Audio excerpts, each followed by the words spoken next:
is a current ongoing process, and we must build mindfulness of our present participation. We want to honor the many Indigenous people of longstanding relationships with the territories in which we find ourselves. We honor our presence on the traditional territory of many Indigenous nations that precede the establishment of Adelphi University in current-day New York, including the Lenape, Munsee Lenape, Mohican, Merricks, and Matinicox. Adelphi School of Social Work acknowledges our presence on the traditional, ancestral, and unceded territory of these peoples. We recognize these peoples were forcibly removed from their homelands, and we take this opportunity to acknowledge the generations that have gone before, as well as the present-day descendants. And with humility, we recognize and respect all Indigenous peoples, their histories, and their ties to the land. We pay respect to their past and their present. We ask all of you to join us in acknowledging these communities, their elders, both past and present, as well as future generations. And this acknowledgement demonstrates a commitment to beginning the process and continuing the process of working to dismantle the ongoing legacies of settler colonialism. Kelly, do you want to Sure. add anything to this? Yes, thank you. And so it's important to acknowledge, but then it's also important to act. And so we encourage everyone here to just check out the native land site that so you can learn more about the Indigenous peoples that preceded you on the lands where you are, and as well as looking more closely at the environmental justice work being done and advocacy by the Turtle Clan in Ramapo. And so I'm linking these both in the chat for you here, and just finding ways to learn from and follow these organizations and people. Thanks. Thanks, Kelly. So again, we are so thrilled to be here with you today. Kelly and I are the conference co-chairs, and this is our third annual conference. This was really, a labor of love and a commitment to moving the good work that was being done in the profession forward, and to creating a space for academics and students and practitioners to really come together. We saw a gap where there was great work being done in the community, and great work being done in the practice world, and we wanted to create a space where this was bridged. So that was sort of the impetus for this conference a few years ago. So we are so happy to have folks who've been committed to this for the last few years and who have joined us on this journey. I just want to name a couple of folks and thank them for their help in putting this together. Of course, my co-chair, Dr. Kelly Smith, who without her, we could not have done this, and our administrative assistant, Erin Gerardo, our student, Liz Sullivan, who's here today, both of them are here today, and our cheerleaders, Georgiana Riley, is also here, and I don't know if Jenna's in the room, but we are just so thankful for everyone's support. So I am going to get started by introducing our interim dean of Adelphi University School of Social Work, Professor Philip Rosario. Dean Rosario is currently serving as the interim dean of the Adelphi University School of Social Work. His scholarly interests focus on well-being in later life, specifically for frail individuals and their families within the long-term care framework. His past research endeavors have included service use by depressed older adults, quality of life, well-being of African-American women, family caregivers, senior centers, and productive engagement in later life. He's awarded a Hartford Geriatric Social Work Faculty Scholar Award in 2003, a Visiting Scholarship Award from the National University of Singapore, and a Visiting Expert Award from the Agency for Integrated Care of Singapore. He was also awarded a Visiting Senior Research Fellow by the Asia Research Institute in Singapore, where he participated as a mentor to graduate students participating in summer research institutes and conducted archival research on policies impacting older adults in Singapore. Dean Rosario is a fellow of the Gerontological Society of America. He served as chair of the social research practice and policy section of the Gerontological Society of America and was previously on the editorial boards of 4 peer-reviewed journals. And on a personal note, Dr. Rosario has been a wonderful support as we've been planning for this conference and a wonderful cheerleader of this program. So with sincerity, I welcome Dr. Philip Rosario to welcome you all to the space. Good morning, everyone, and welcome to Adelphi University School of Social Work. Welcome to our virtual space. I also like to welcome you all to this 3rd annual Ecological Justice and Social Work Conference that's organized by the school's Continuing Education Department in partnership with the Institute of Social Work and Ecological Justice. The preamble of the 2022 NASW Code of Ethics reminds us that of the importance of paying attention to what defines us as a profession, and that is our dual focus on individual well-being in a social context and the well-being of society. It also reminds us of the fundamental aspects of social work and what we need to pay attention to, and that is the environmental forces that create, contribute to, and address problems in living. Layering the ecological justice approach to this framework is necessary because it forces us to examine what the Social Justice Center states as, I quote, the intersections between the systemic exploitation of humans and the natural world. We have to pay attention to social and economic policies, both historical and contemporary, that have long-lasting impacts on the environment in which people find themselves.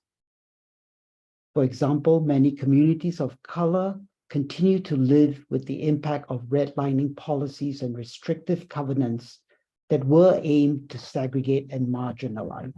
In a recent report in the Guardian Weekly, the writer Erin McCormack quoted a researcher as saying, communities of color are likely to be more polluted and to be downwind from pollution sources.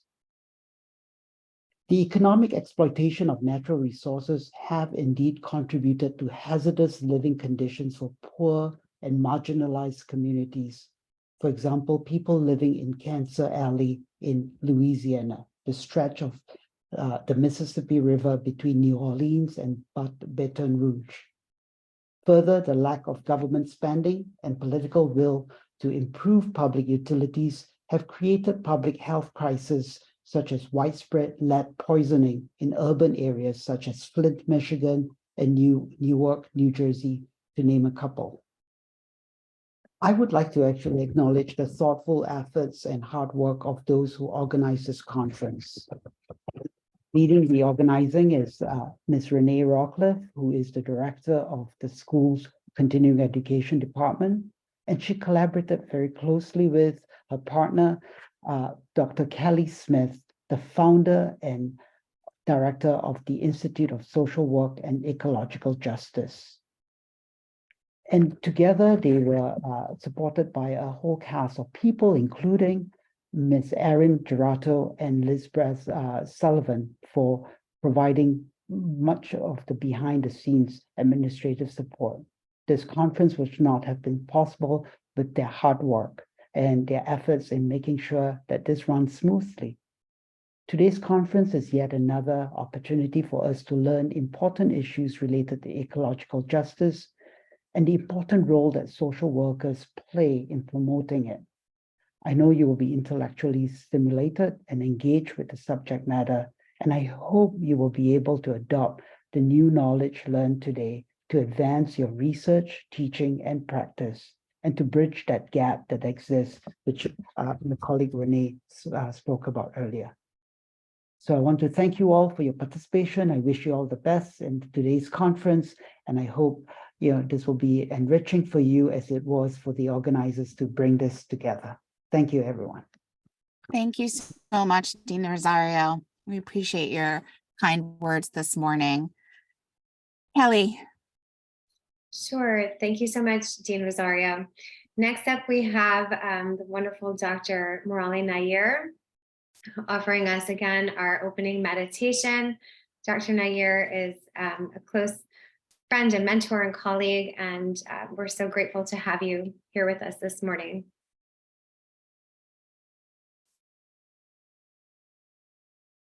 Greetings from the Tatavian land of our ancestors, now known as Antelope Valley in Southern California. That is where I am coming from.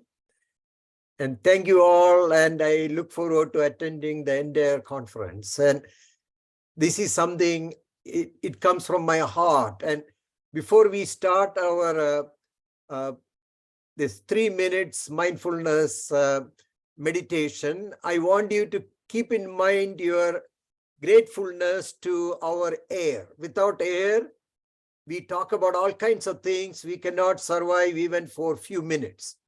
So let us be grateful to our air out in our universe. And I want all of you to close your eyes and give a pleasant smile in your face.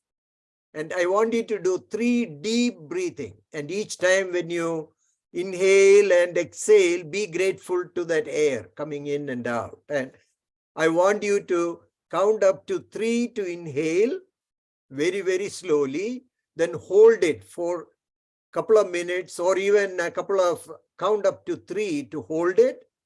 Then you exhale, counting 6 to slowly exhale. Then pause, counting 3. Make sure you keep smiling all the time and you concentrate only on the air going in and out. Count up to 3 to inhale. Count up to 3 to hold it. Count up to 6 to exhale. Then again pause, counting 3 and repeat it. Make sure you smile all the time.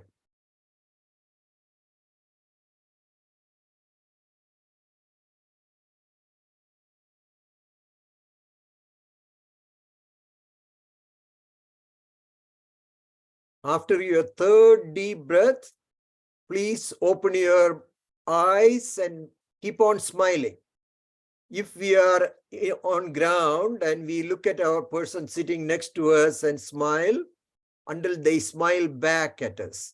Since we are there alone and you can smile and we can see you, we can acknowledge back, yes, you are smiling. Those who are skeptical, there are all kinds of evidence-based studies showing that smile brings down your blood pressure and it has a positive effect on even person seeing you right there. Now, I want to give you something to energize. I know you already had a breakfast and you're all ready to go and be on the present moment. And I want you to share with me, would I be able to get 1 or 2 volunteers who can laugh with me? We will do a small laughter yoga to energize ourselves. And I promise it will get you going, the whole day. You won't feel tired. Even if you skip lunch, you'll still have energy, Renee, can you volunteer with me, Renee? When I laugh, you can laugh with me. I know we all laugh. I'd be happy to laugh with you. Oh, okay.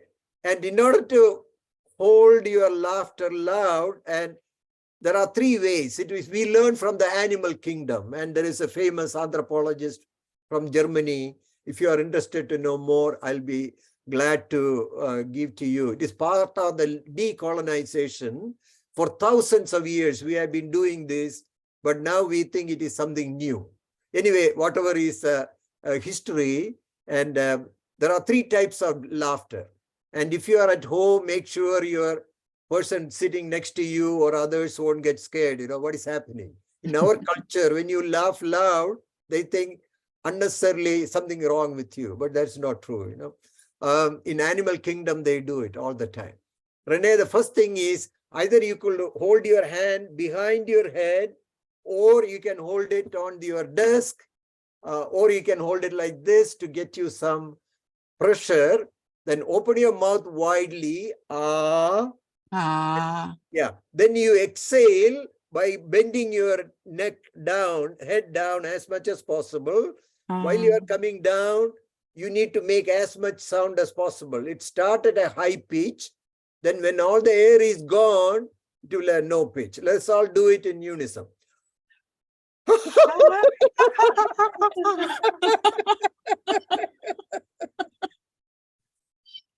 Then take a deep breath again and come up. Yeah.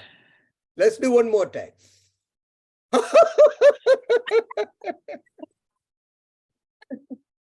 You know, sometimes when you are at work or other places, you won't be able to make a noise. So you can do the same thing without any sound. We call it silent laughter, Renee. Again, hold it whichever way you want to keep your hand. Then exhale all your air out by bending without any noise, like this.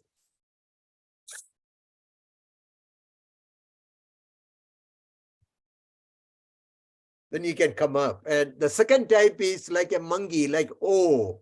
Open your mouth like this, oh, and take a deep breath, then exhale by making the laughter.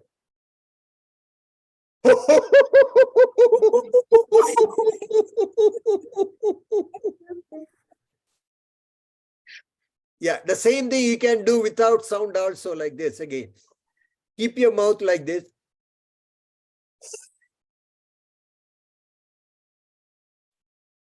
%, you cannot think of any other thoughts, while you do it. And finally, the third one is clench your teeth as close as possible. Get the air in between the teeth. Take a deep breath.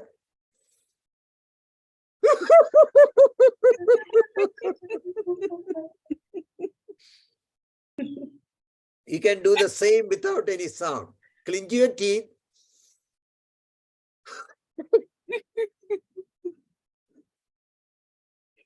And whenever you feel tired, it will re-energize you. Whenever you are upset with someone, this will make you calm. And there are all kinds of things, if you are interested, I'll be glad to send you the so-called evidence-based studies on it, So let us all get on to our conference, and I am sure you have enough energy now. Think positive. That is very, very important. All the best. Thank you, Renee. Thank you. Wow, I definitely have energy. I wasn't prepared to feel as energized as I am right now. So thank you so much for getting us started this morning. We are so pleased to move on to our next presenter, which is Dr. Claire Green-Ford. Dr. Green-Ford is an unapologetic racial and social justice advocate with a firm foundation in health equity, as well as accessibility, justice, equity, diversity, and inclusion. She's a licensed clinical social worker and the executive director of the National Association of Social Workers, the New York City chapter. Her work and interests focus on the intersection of behavioral health, racial and social disparities, health equity, trauma, criminal justice, and human development. Dr. Green-Ford firmly believes in the biopsychosocial spiritual model of wellness and is a strong advocate for holistic and culturally humble practices that consider both a trauma and healing-informed lens. She has training and experience in areas including adolescent and adult mental health, advocacy and policy development, organizational management, bullying, criminal and juvenile justice, trauma and diversity, equity, and inclusion.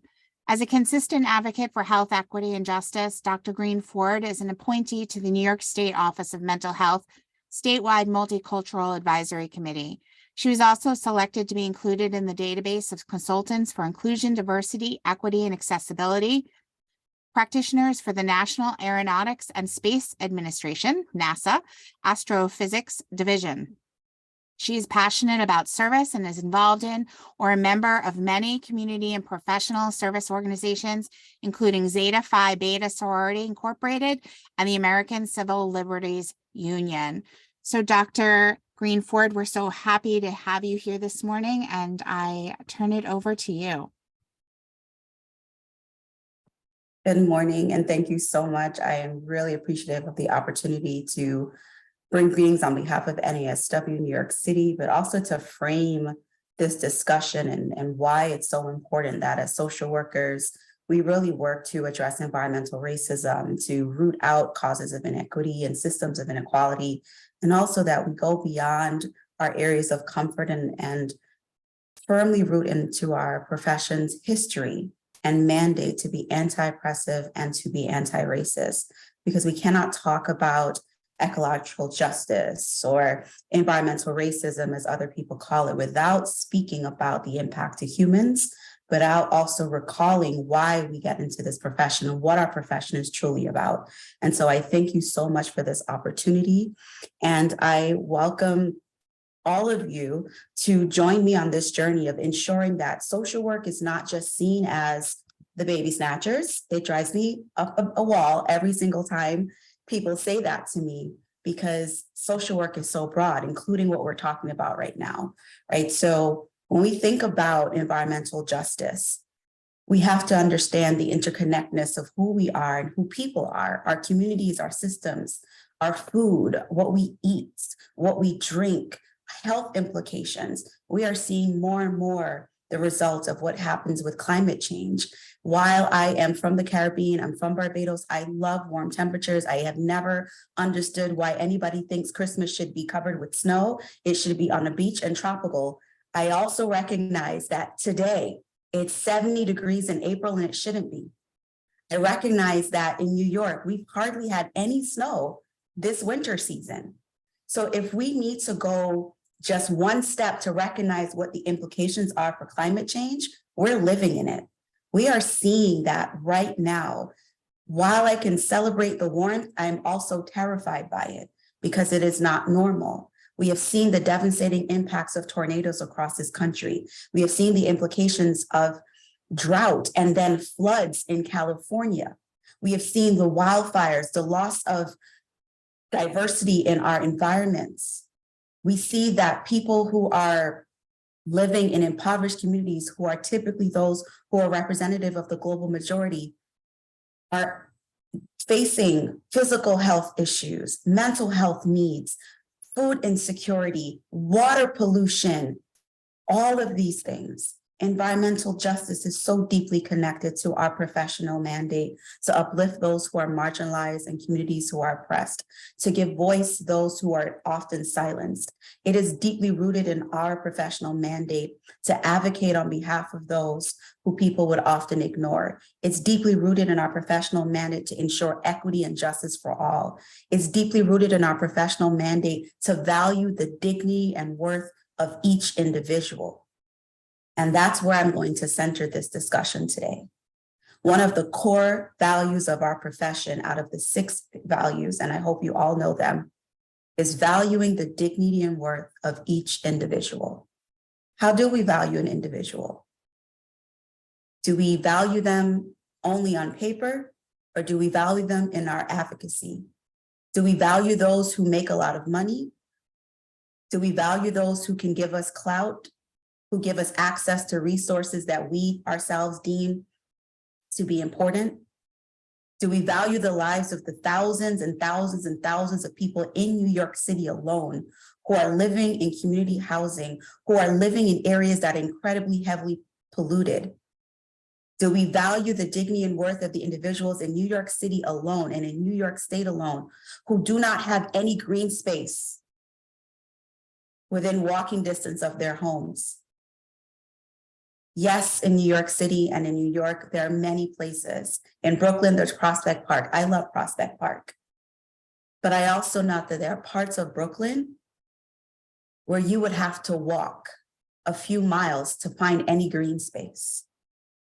And we know that research indicates that being in nature, being able to connect, whether it's in forest, whether it's just taking a walk, those are things that can actually help address our stress levels, improve mental health, improve our breathing. But what happens when we are navigating places where the fog is so deep and you are choking because of the air that you are trying to breathe? When we talk about environmental justice, so often we think about places and talk about places like Indonesia and India and Africa and all of these places as though this same issue is not replicated in our hometowns. While some of us may be privileged to be able to have green space and to be able to walk outside and see grass, many people live in hot boxes in New York where their apartments cause them to die of heat stroke because it becomes so hot and there's no breeze in the summer that they are choking. We have seen time and time again every summer, every time it gets warm, we see and hear on the news and read in the papers about the many people who were taken to the hospital or who needed to go to cooling centers because it was not safe for them to be in their homes. But I ask you, who are those people? Who are the people that we always hear about? Do we hear about people who live in affluent areas in New York City and New York who have to go to cooling centers? Or do we hear about the people who are living in our NYCHA housing, who are living in subsidized housing, and who are living in areas and communities that are resource deserts? Do we hear about the children who go to playgrounds and maybe cut themselves because they're dirty? Perhaps there are needles on the floor, perhaps there's broken glass. Perhaps there's no garbage collection for a long time. But there are certain communities where you would never see even a bottle on the floor because garbage is collected like this. And playgrounds are cleaned all the time. And the bathroom facilities at those playgrounds are amazing. But right in Brooklyn, right in Queens, right in Staten Island, right in Manhattan, right in Long Island, they are places where people are definitely not able to even recognize or be recognized as humans because we don't treat them as such. And this is not just a New York City issue. This is not just a New York issue, as I mentioned. Often we think about these implications for other parts of the globe, where we think because of our own biases about those poor African people, those poor Indian people, those poor Asian people. But what about the people here? What about the people in the town next to you? What about the people in the borough next to you? What about the people a few blocks away from you? It is our mandate as social workers to not only speak to the hearts of people, but to demand justice from our governments, from our societies, and from our leaders. It is your responsibility, my responsibility, to carry the mandate of humanity. When I speak, I often say that who do we care about? Who do we value? We are human and we are biased. It is impossible that we are not. When people say to me that they are working to be anti-oppressive and anti-racist, I also say work to be anti-bias. And this is a long time process and a lifelong process. I carry biases, you carry biases. But it should not matter who someone prays to. It shouldn't matter what someone looks like, the color of their skin, the language they speak, the food they eat, the music they listen to, for us to humanize and understand the importance, the value of that life. We do not get up in arms about what's been happening around New York and New York City in some communities as we do about others. We have the development studies and the environmental impact studies. But even with those, we have seen time and time again that sometimes even with the environmental impact studies, our government and our policies do not always protect as they are intended to. Because big dollars may come in, and even though we are aware that this may disproportionately harm a community, sometimes those plans still happen. Because there are billions and billions of dollars at stake, and we care more about those dollars than we care about the billions and billions of people on this planet. I implore you as social workers to not only understand and evaluate your own lens, but the lens of someone else who may not be like you. I implore you to walk to the areas that you don't feel comfortable going. And often we're not comfortable going because we don't want to be confronted with the tragedy and the sadness. But your heart needs to break for others that don't look like you. Your heart needs to break for others who may not be going through what you're going through. And your heart needs to break for each other, because sitting next to you on this Zoom with you, there are people who are living through the same challenges that we are talking about today. There are people in neighborhoods who are social workers, who are social work students, who do not have green space. There are people in neighborhoods who are social workers, who are social work students, who are social work professors, who are unable to get garbage collected in their neighborhood on a timely basis. There are people sitting next to you, people who you teach, people who are teaching you, people who are listening to you, people who you interact with every single day at the supermarket, at the grocery stores, where you're looking for, whatever you're looking for. When you're going to school, when you're going on the bus, when you're going on the subway, there are people around you every single day who are navigating asthma, who are navigating hypertension, who are navigating anxiety, depression, because of what's going on in their environment. We know there's a strong correlation between physical health and mental health. And we also know that mental health and physical conditions can be exacerbated by stress. What happens when somebody's home is destroyed, like in Sandy, because of floods? What happens to their mental health and their well-being, the stress of trying to put your life back together with no resources? Where do I go? Where do I live? We know that housing instability is one of the most deregulating aspects that the people can experience. What happens when where you live, the community you know, the people you speak to are no longer there? What happens when you're forced out of your communities because of eminent domain? There's so many factors that we could talk about, but I implore you as social workers, as people who are allied and part of this profession, to go beyond what you know and to go to the spaces where you may not want to. Not because I think you should be unsafe physically, but I think we need to experience a little bit of discomfort psychologically. If that is going to require us to be confronted and in pain because of what has happened, then I implore you to. Years ago, I went to school at Xavier in Louisiana. I went there prior to Hurricane Katrina.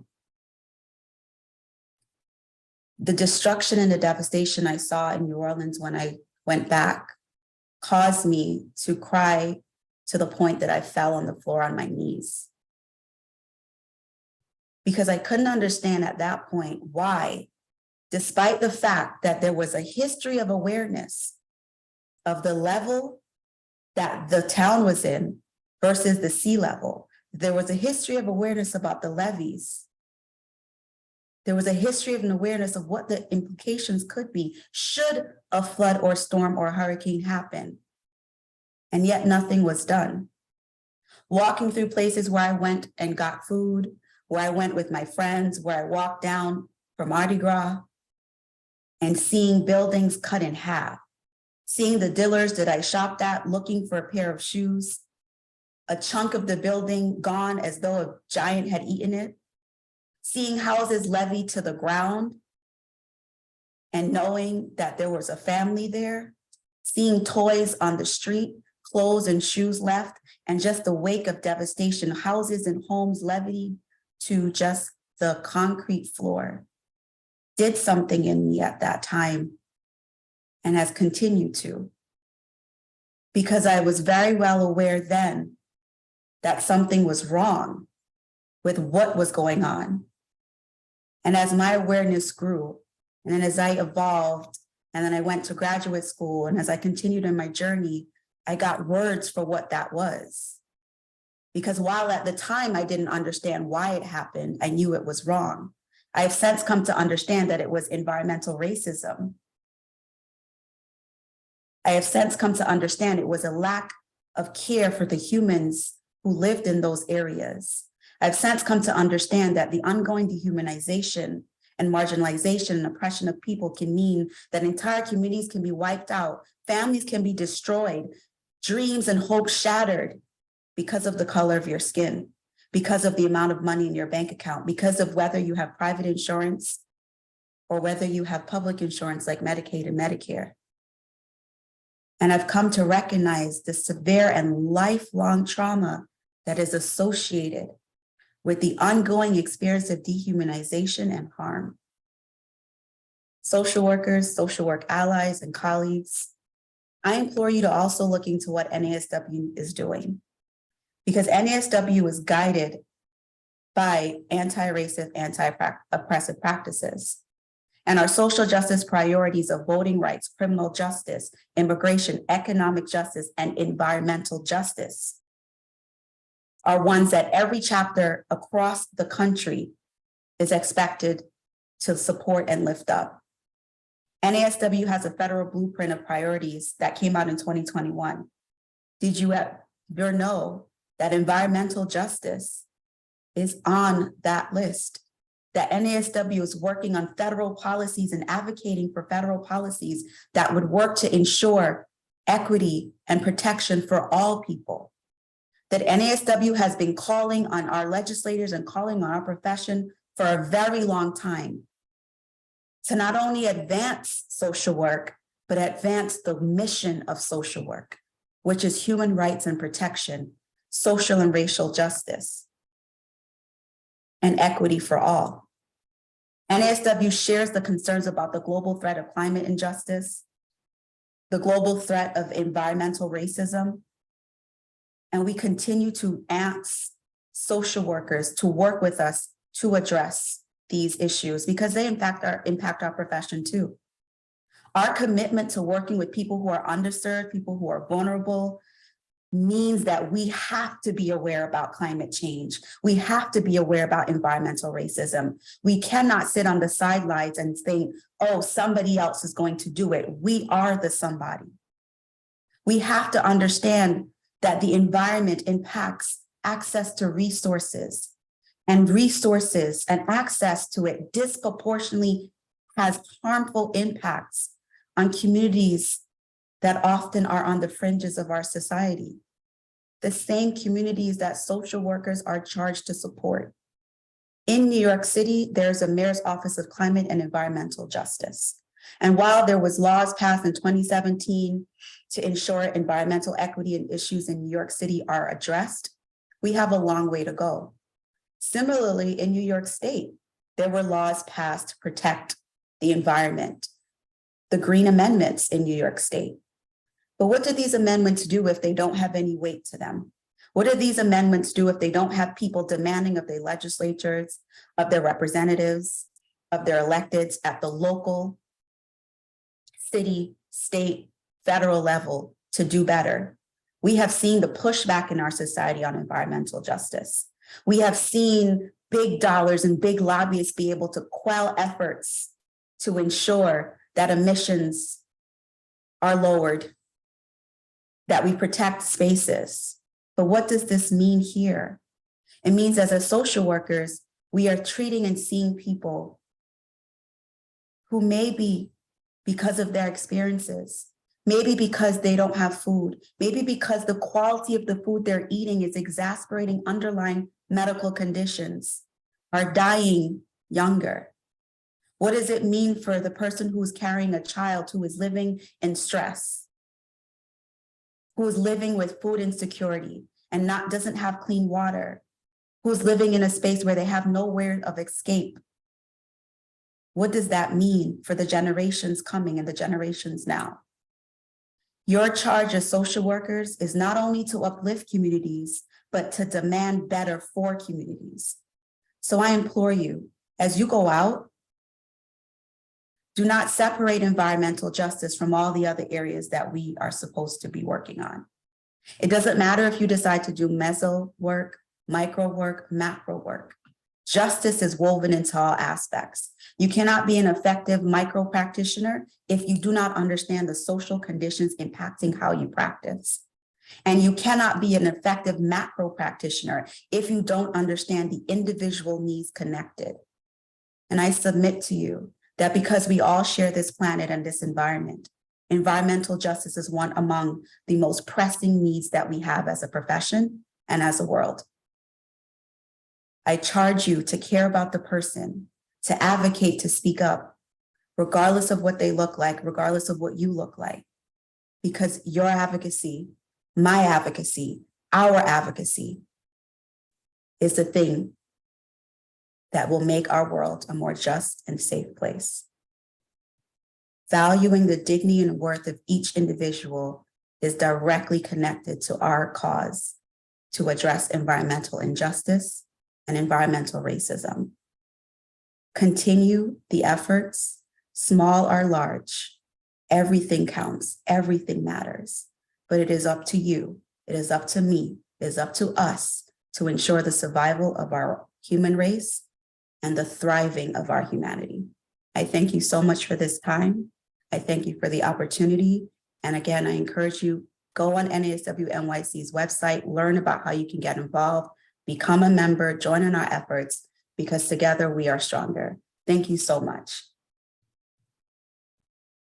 Thank you so much, Dr. Greenford. Thank you for your inspiring message and your call to action for every single person in this room. I really am feeling that right now, and I appreciate you kicking us off this morning and sharing with us your insights and the reminders of, you know, the ethics, the code of ethics with which we are all sort of bound to.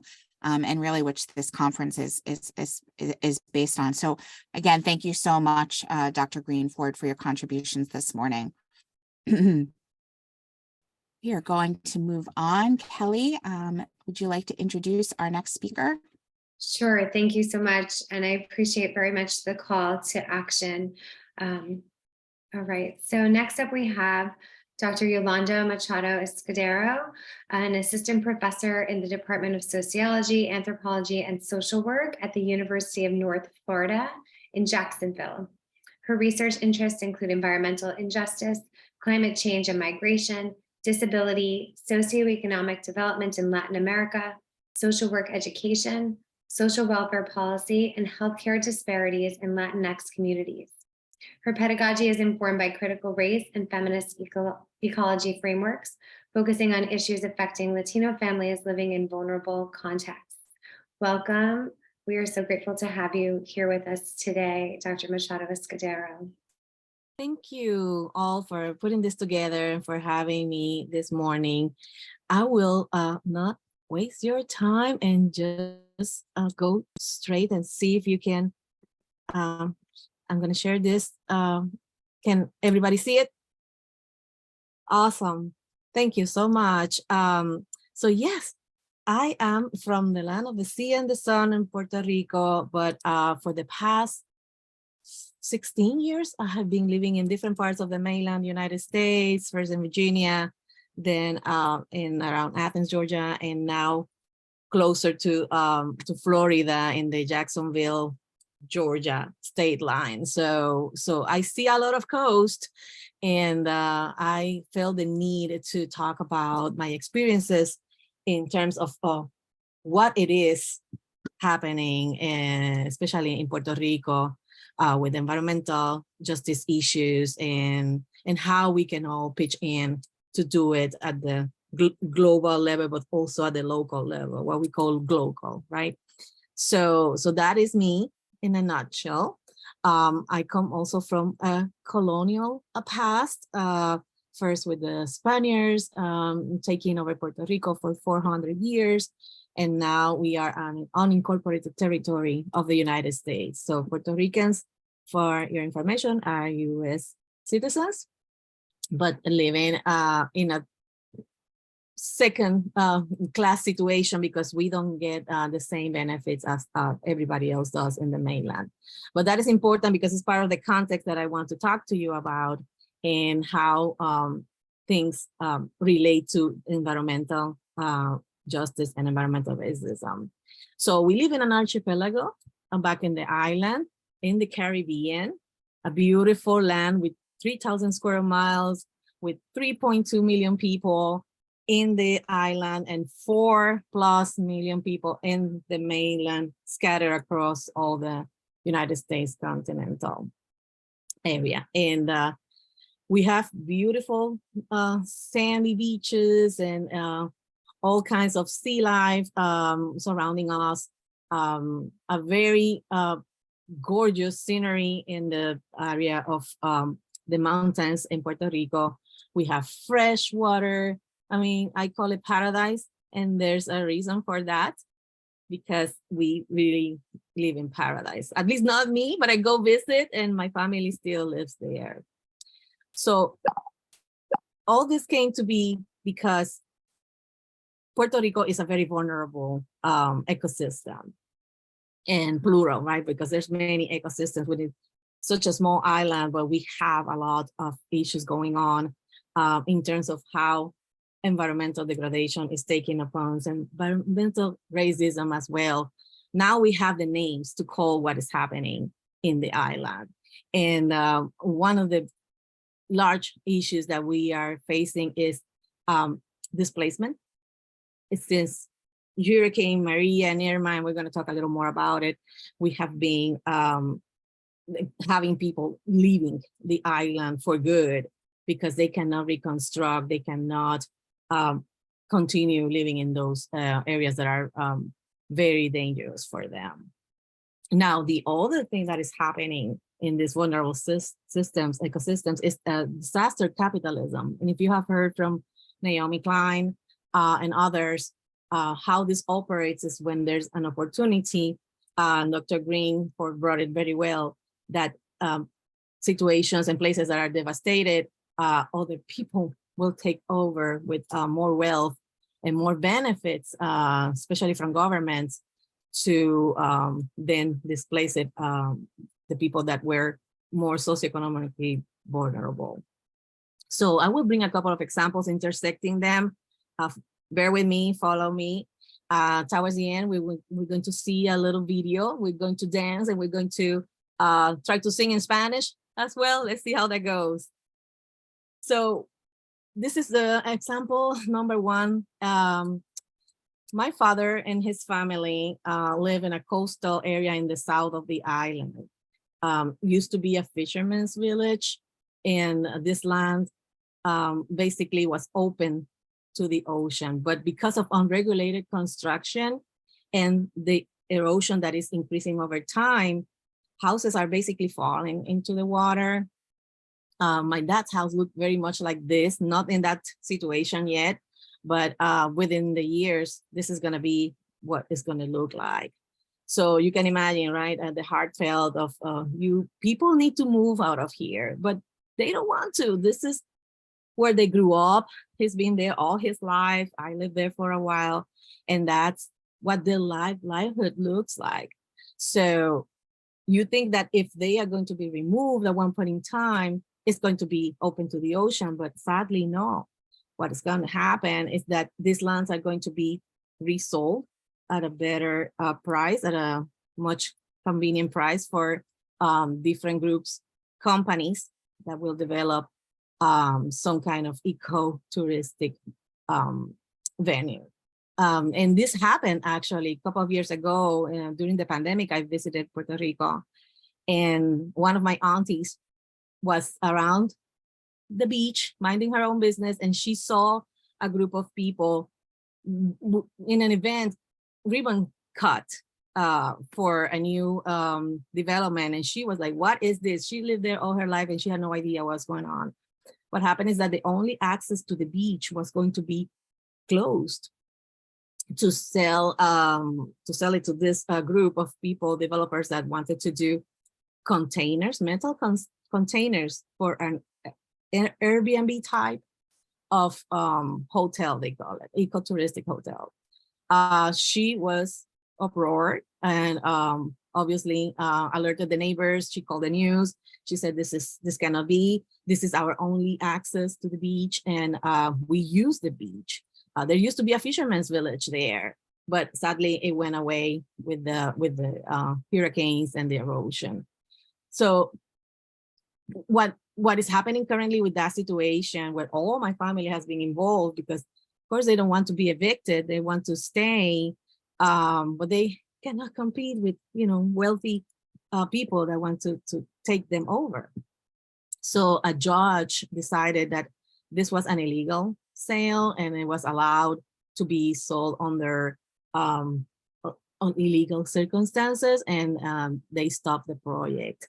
But that is one little battle, right? There's so many other communities that are being impacted by this disaster capitalism, and we need to stop that. One of the reasons why the judge stopped the sale and the construction is because there was a nesting and hatching area for the leatherback turtle, which is a species endangered. Also, manatees come quite often to close to the shore. It's a very shallow area where they eat seagrass and they come in families. So boating with motors is not allowed in that area, but then building these metal containers was going to be a thing. Water is an issue there. Families struggle with drinking water because of the salinization. The wells are completely unusable. But again, with all those problems with the normal residents in that area, how could you justify to bring something that will be against what everything else that the residents wanted for the community? So all these things are happening at once, and locally people woke up. They said, no, we don't want this to happen.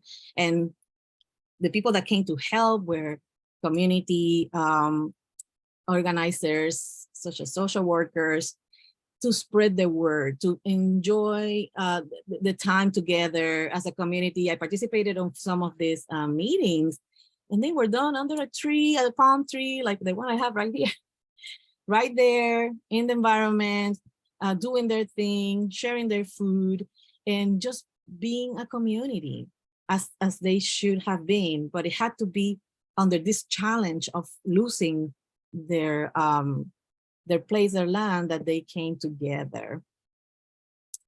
Another problem that is impacting Puerto Rico tremendously, the coastal areas especially, is pollution.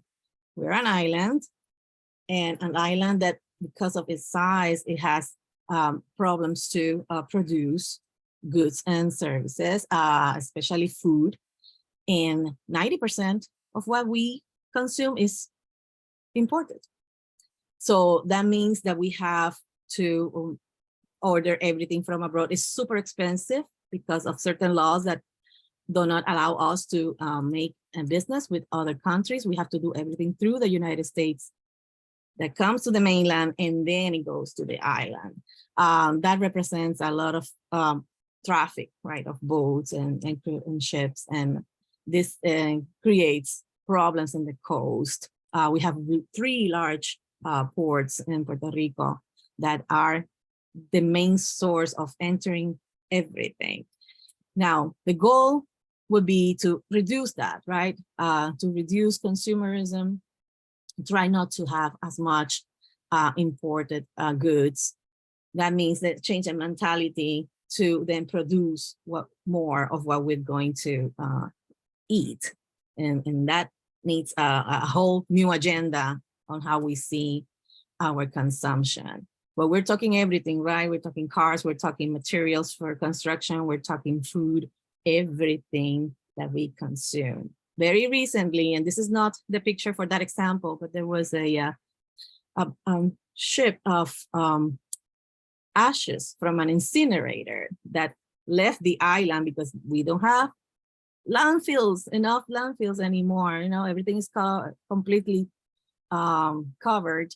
So now we are incinerating our trash. And this ship was heading here to Jacksonville, and it got stranded in the water. Luckily, it did not fail. I don't know if you heard about it, but the potential disaster of that is like, how can we just, sell, not actually sell, we're paying other people to take our trash away because we cannot even deal with our own trash. So it's really, really depressing, the situation that is happening, the potential danger for all living things, especially in the ocean. Obviously, global warming has been our history for a long time, and we have seen how oceans have been degraded, especially blanching of coral reefs, which are the habitat for so many sea living. We have had a history of fishing, overfishing. We have had a history of polluting our land, our oceans and the maritime land with fuel and bad sanitation, etc. So we are paying the price on having all these loss of maritime life. But again, the loss is not, the hope is not lost. We would like to see less of this, less exploitation and overdevelopment, but it requires that communities stand up and put a stop to this. And this is what the other example that I will show you in a few minutes. So if you all remember, and Dr. Green, I was like here heartfelt listening to you when you talk about Hurricane Katrina, because Hurricane Maria, Irma, Fiona, they are all Katrina. You know, it's the emotional toll that people carry historically. This is historical trauma that accompanies them and their families for long years to come. The recovery is not there. So it's not only infrastructure, but it's also the mental health of people, that every time the next hurricane will be the largest one. We're talking category 4 and 5 as a normal thing, which was before unheard of. So we are forced to think on what if, you know, the next come. And we thought we knew about hurricanes, but now we are like, nope, we are being totally defeated on this area. So we need to, as part of mental health professionals, to cover that area too, especially those that move to the mainland, which is about 300,000 people since Hurricane Maria and Irma that left the island devastated. So yeah, climate change is part of our migration, sadly. And there is a socio-political situation that we feel we're not getting parity in terms of funding. So that is important to address as well. And we hope that this picture is near the area where my mother grew up. This was not like this, as I remember as a child. So basically it's a reality, right? People need to be relocated. This is not safe to stay in these areas anymore, but they don't need to leave the island. We need to allocate funding to relocate communities to a safer ground. And those efforts must be community-led. This is really so important to me because I have seen people coming from elsewhere, from universities, from agencies, and telling people what to do and how to solve their problems.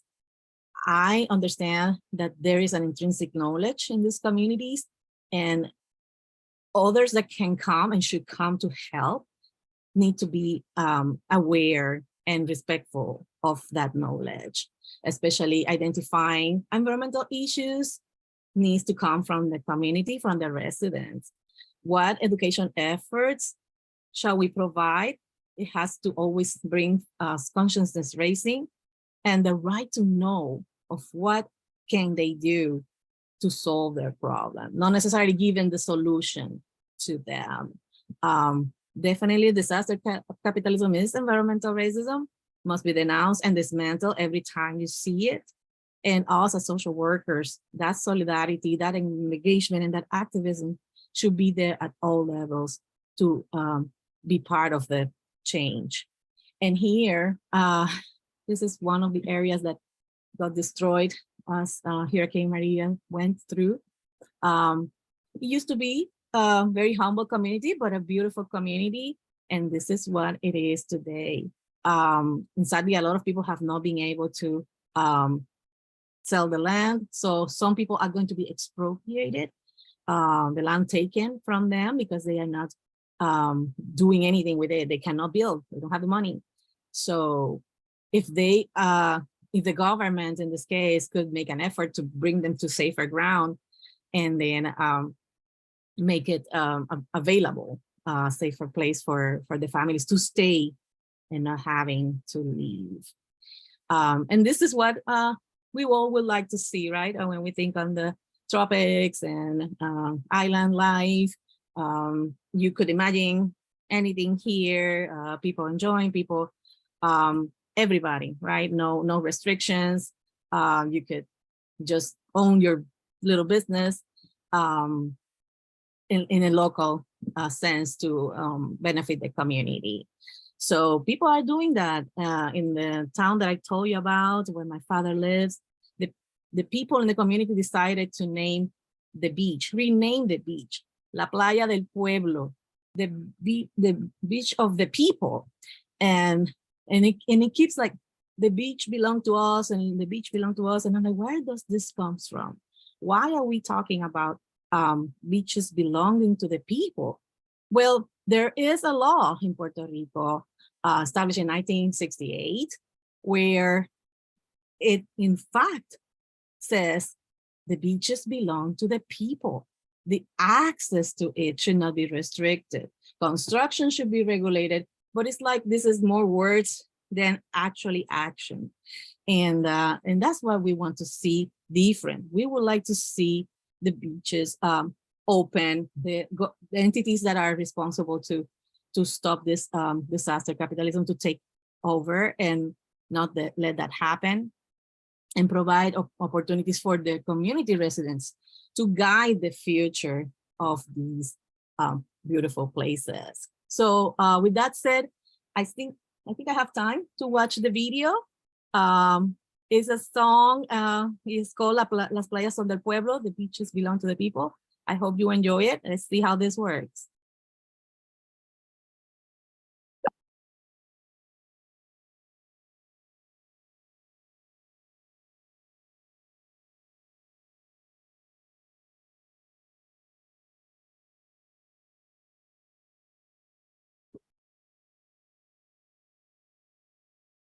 I think you might have to click on skip verification.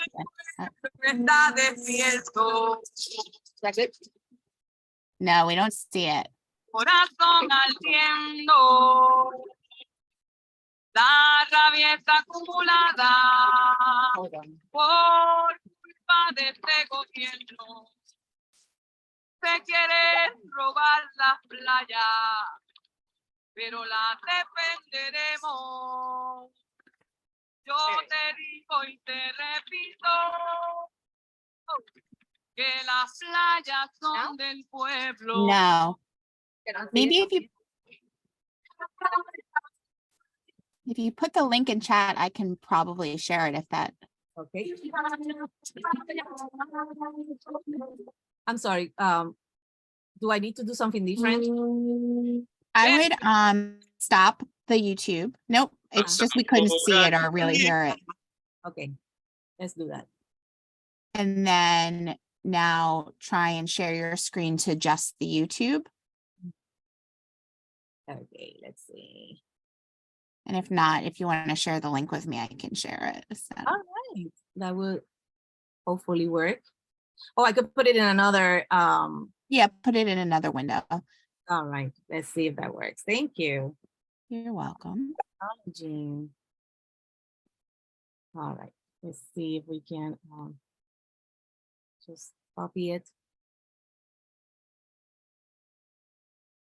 Oh man, okay. So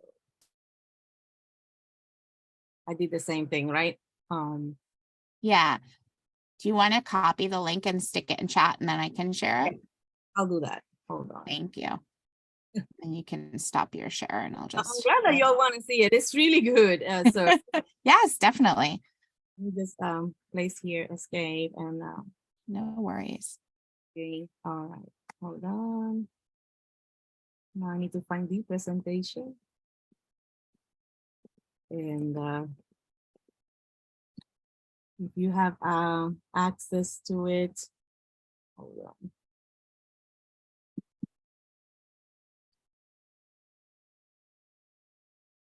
I think it's hiding somewhere. Okay, it's here. Okay.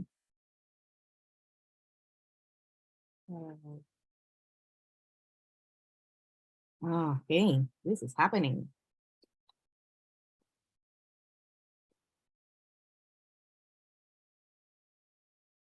Okay. So,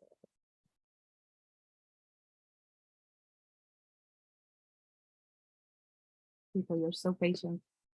I might be able to get it from your. Okay.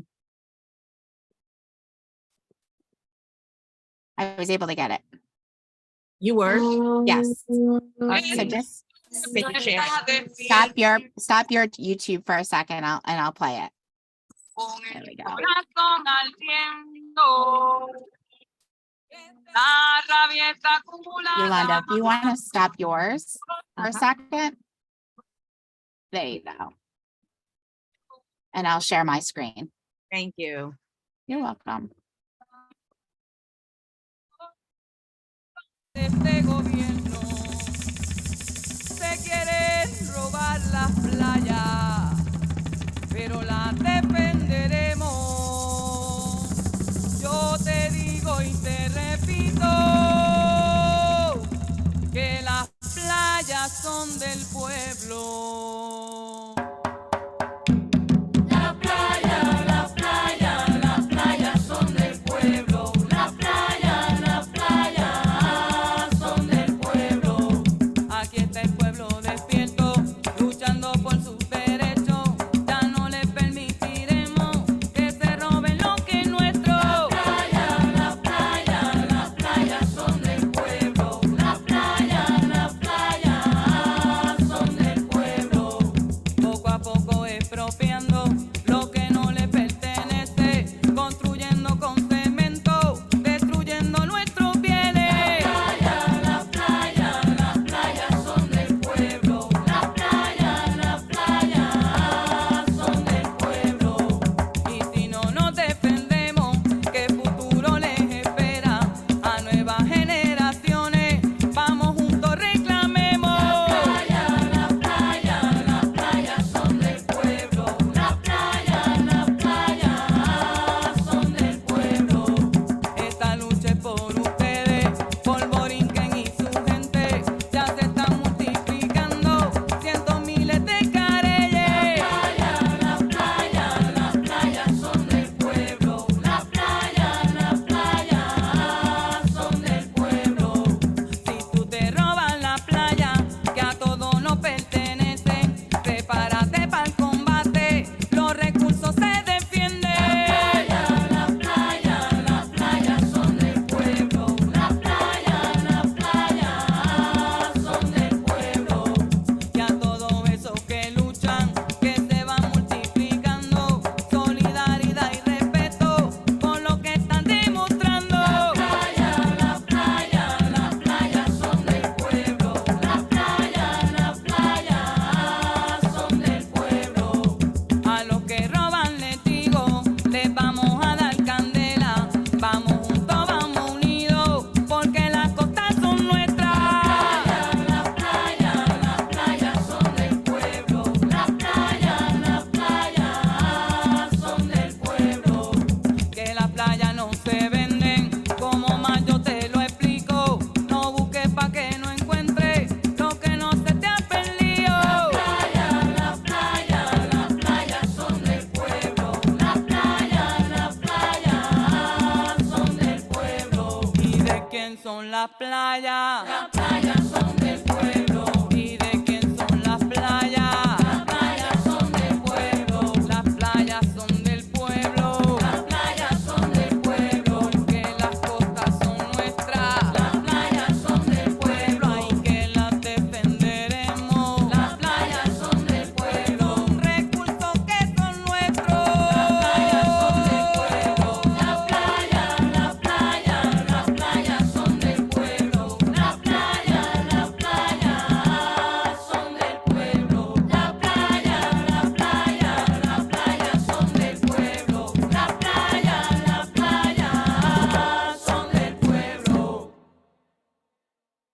Yes, thank you so much. Totally appreciate that. In some form, we can say so much, right? And if we had more time to discuss this, we will come around and say, yes, you know, I might not understand Spanish or else, but I do understand the struggle that the people are going through and how they use art to express and denounce the situation. It's sad that we have to stop it here, but I would like, the slides are there to share, and we have to go over and practice within our communities to find those people that want to do better, and make sure that that we don't lose those resources to people that are predating on the situation that the island is going through. Thank you so much, and I'll stay around. I can answer any questions. My email is in the slides, and the slides are available. So enjoy the rest of the conference. Excellent. Thank you so much, Dr. Machado Escudero. It really is transportive and powerful to see the ways, you know, all of these opportunities come together, and definitely appreciate the community-led local activism that you're speaking of and showing us in that video. And I appreciate very much your call to action, right from the micro level all the way up to the federal level, looking at macro social work to allocate better funding and start to alleviate this overdevelopment and the problems that the community is noticing. Thank you again.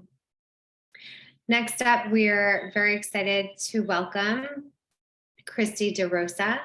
Christy is a third-year PhD student through Portland State University's School of Social Work and a research assistant at Trauma Informed Oregon.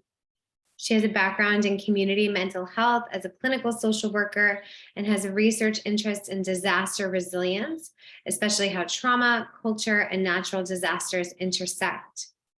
She is a co-convener of the Disaster Resilience Learning Network, a network created for and by disaster leaders of color in response to the devastating wildfires that hit Oregon in 2020. Through this network, they reimagine what climate action and resilience looks like for their members, prioritizing rest, healing, and cultural restoration. Thank you, Christy. We look forward to your presentation, really building on the conversations we've been having so far this morning. Welcome. Hi, thank you. And thank you for the lovely introduction. And Dr. Yolanda, I just want to say thank you so much for your presentation. I admit that I came a bit late. I had some issues with Portland traffic, as we'd always do in city areas. And I just got the tail end of it. And I'm just so grateful for that little snippet of it. So thank you so much. And I hope that this presentation will help continue, I think, the beautiful message that you had to share. Give me a minute. Let's see if this works. Here we go.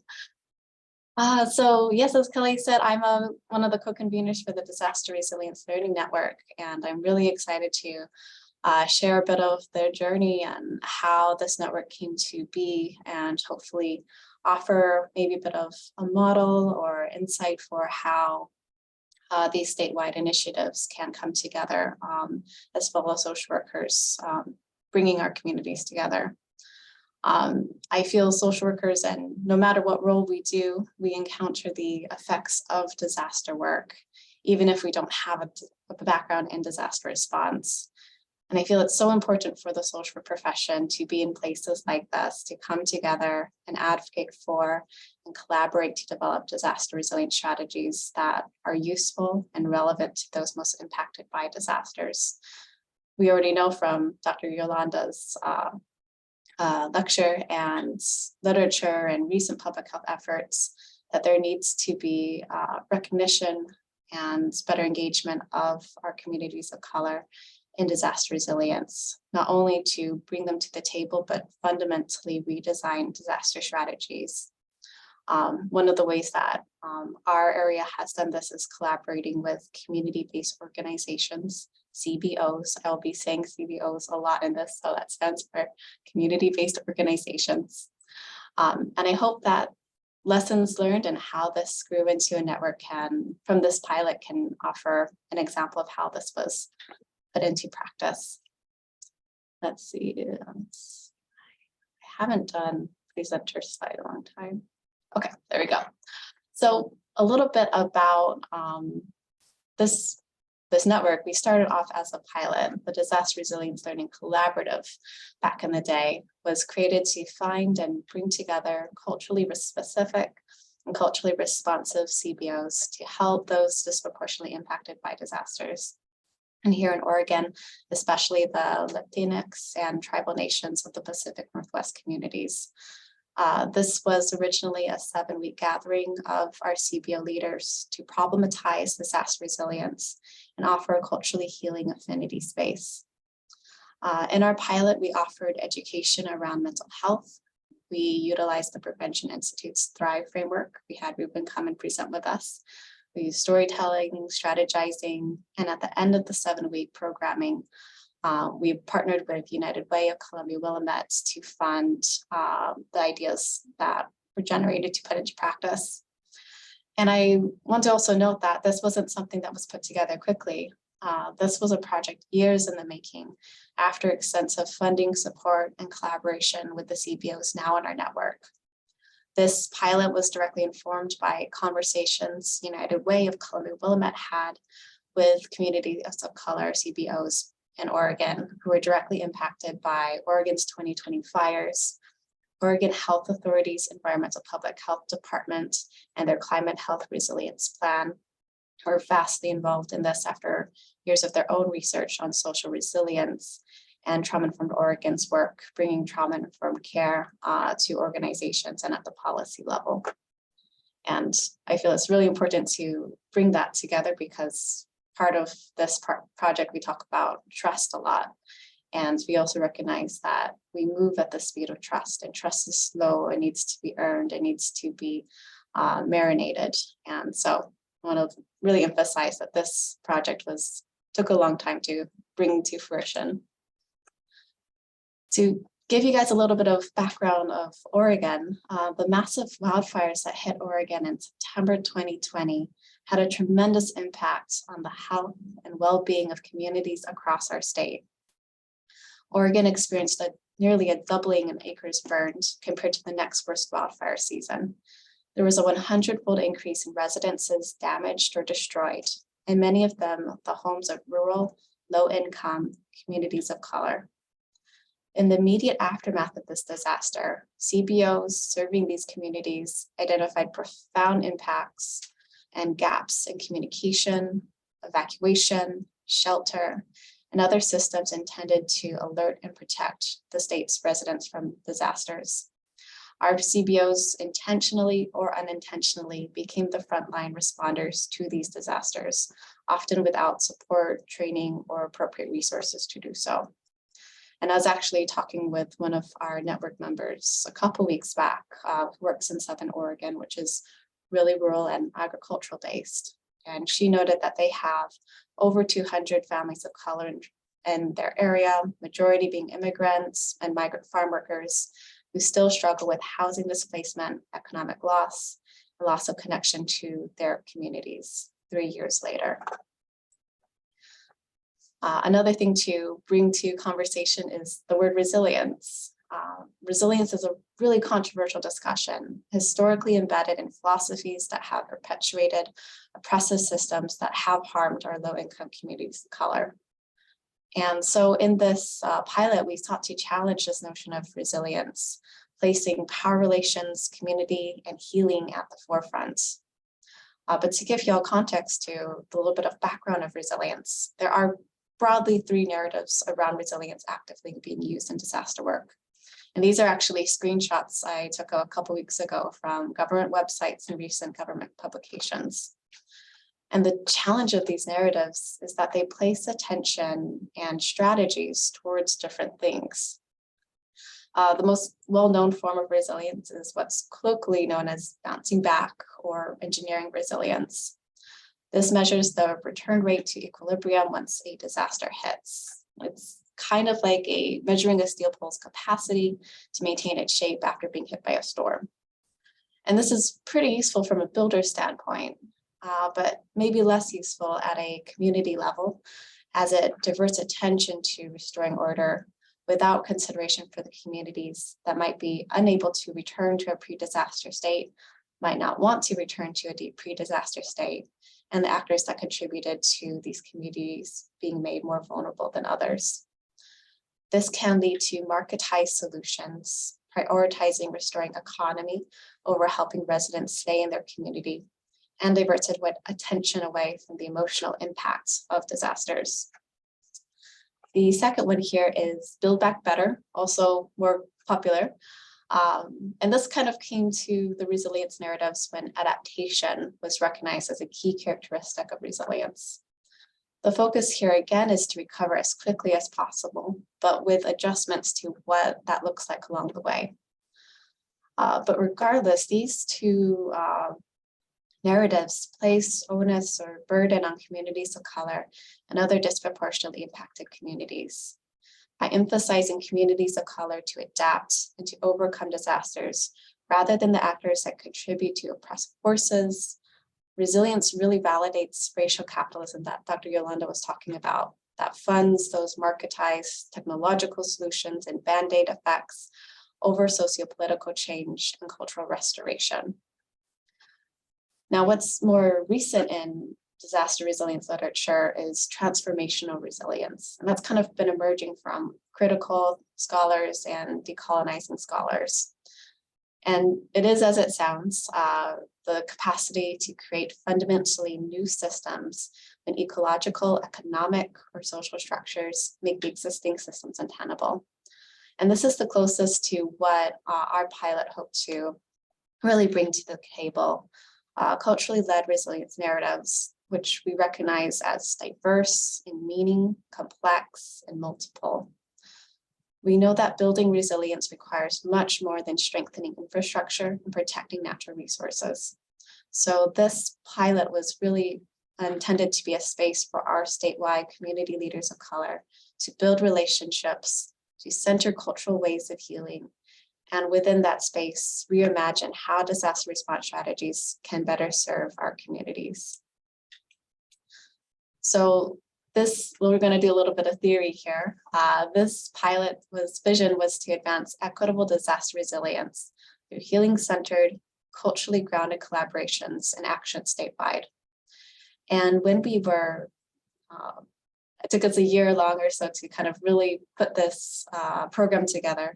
And at the time, we were unable to find a single framework or model to propel its missions and values and align with the diversity and consultation that we had. Because at this time, it was Oregon Health Authority, United Way at Willamette, Trauma Informed Oregon, the Gun Prevention Institute, all sorts of people coming together to conceptualize this.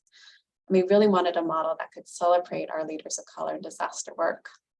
So drawing from our strengths, we kind of drew together this 4 concept model with these crucial components, including social resilience, trauma-informed, healing-centered, and all of this situated with a kind of culturally grounded lens. So we're going to go over each of these components fairly quickly.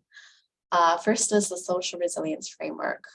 Julie Suesfontes was our representative from Oregon Health Authority's environmental health team.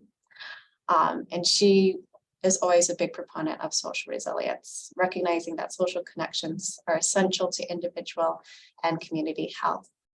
And what they found is research shows strong evidence of a positive association between social resilience and health outcomes, and that social factors are critical for communities facing large-scale disasters. And Oregon Health Authority identified strengthening social community resilience as a prevention pathway to adverse effects of climate change as part of their climate and health resilience plan. And here's where it's helpful to have people at the very top working on policy that can inform and provide support for our community-based efforts. The social resilience framework falls under or kind of perpetuates building relationships under bonding, bridging, and linking.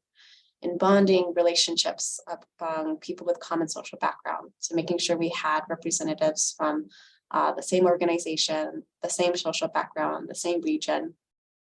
Bridging is relationships among groups with different social backgrounds. So moving to a statewide rather than focusing on regional chapters. And then linking relationships among people and organizations with power and resources. This one tends to get left out when we think of community work because it's hard to get people in power and resources to join these tables. So we were really grateful for Oregon Health Authority and United Way of Columbia Willamette to be part of that process of linking and helping our CBO leaders become more connected to local public health officials. The second and third components were trauma-informed care and healing centered. This is a quote from Dr. Mandy Davis, who is our director at Trauma-Informed Oregon, who states, "People often know what they need to heal, but policies and procedures often hinder these needs."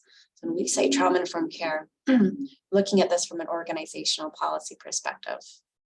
TIC, Trauma-Informed Care, is based on growing knowledge about the negative impact of trauma and how systems can unintentionally re-traumatize individuals, affecting trust and relationship building.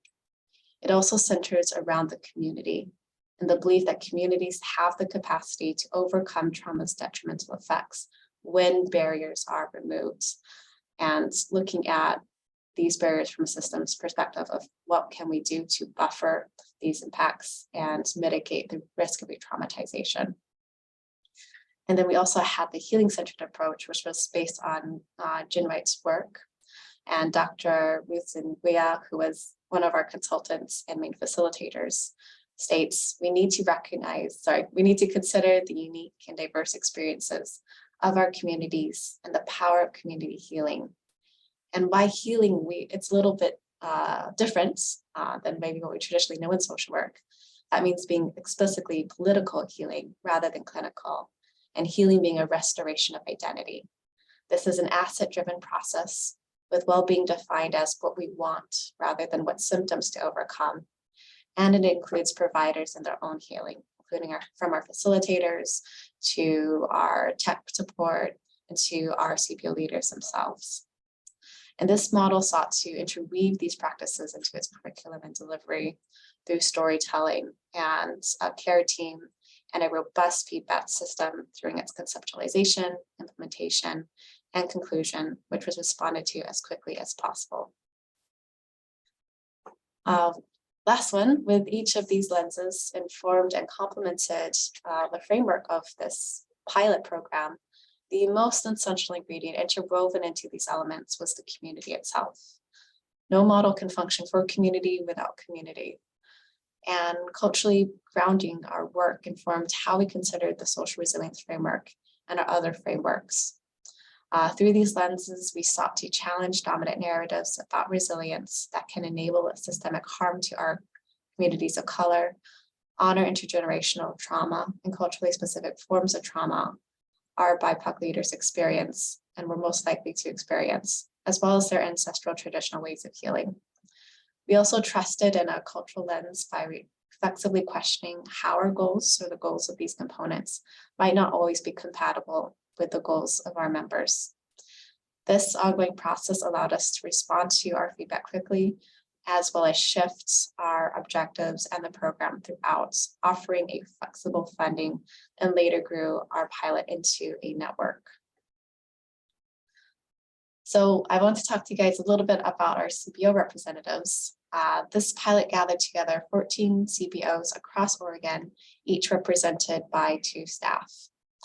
And especially in Oregon, with the disaster sector being majority white dominated, our CBO representatives were often used to being one of the few or only persons of color in their role and in disaster workspaces. So we intentionally wanted to create an affinity space of people of color, from representatives to our facilitators, down to our tech support. And while the dominant identities represented in our group were Latinx, Mesoamerican Indigenous peoples, and tribal nations of the Pacific Northwest, it should be noted that even within this broad affinity space, there's a vast and diverse identities intersecting within that. Part of being culturally grounded is challenging our monolithic understandings of our communities that we're forced into in the way in which that our systems work.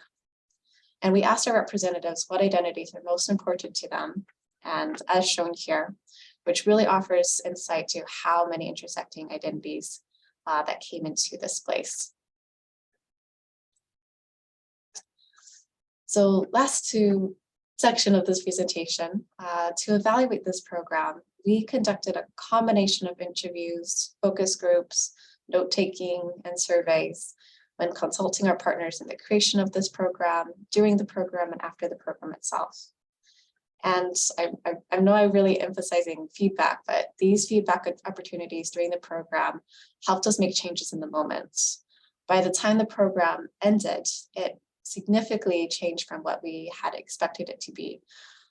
Really prioritizing active strategizing with education offerings from the beginning of the session.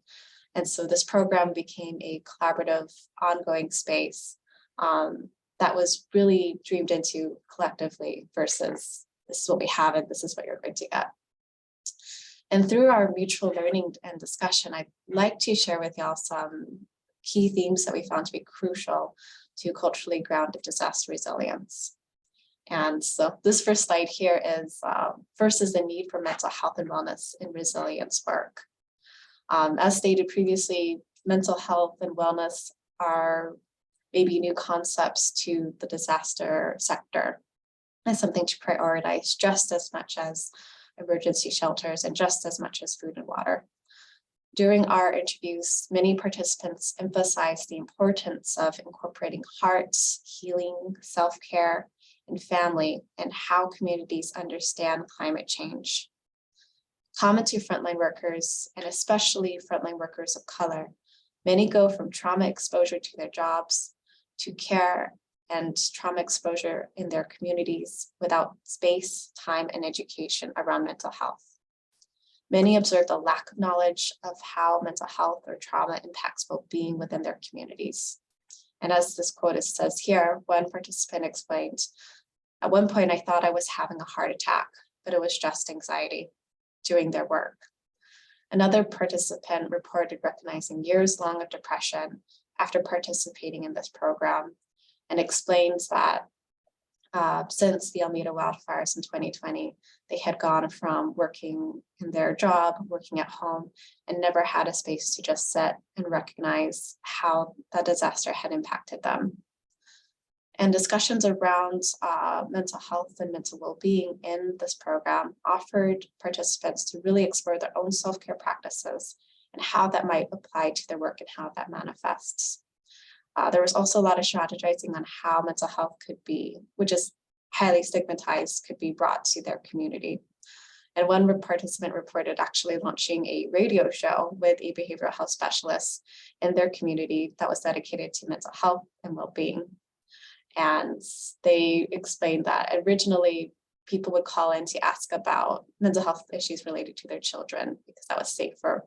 And it was kind of a calling in for friends kind of calls. And over time, the calls became more about the caller themselves as people felt more comfortable and open to being able to ask those questions. The second theme I'd love to share with y'all is challenging those resilience narratives. At the start of our program, there was tension around the word resilience, and many felt white-dominated understandings of resilience misrepresented their experiences or were more harmful than helpful.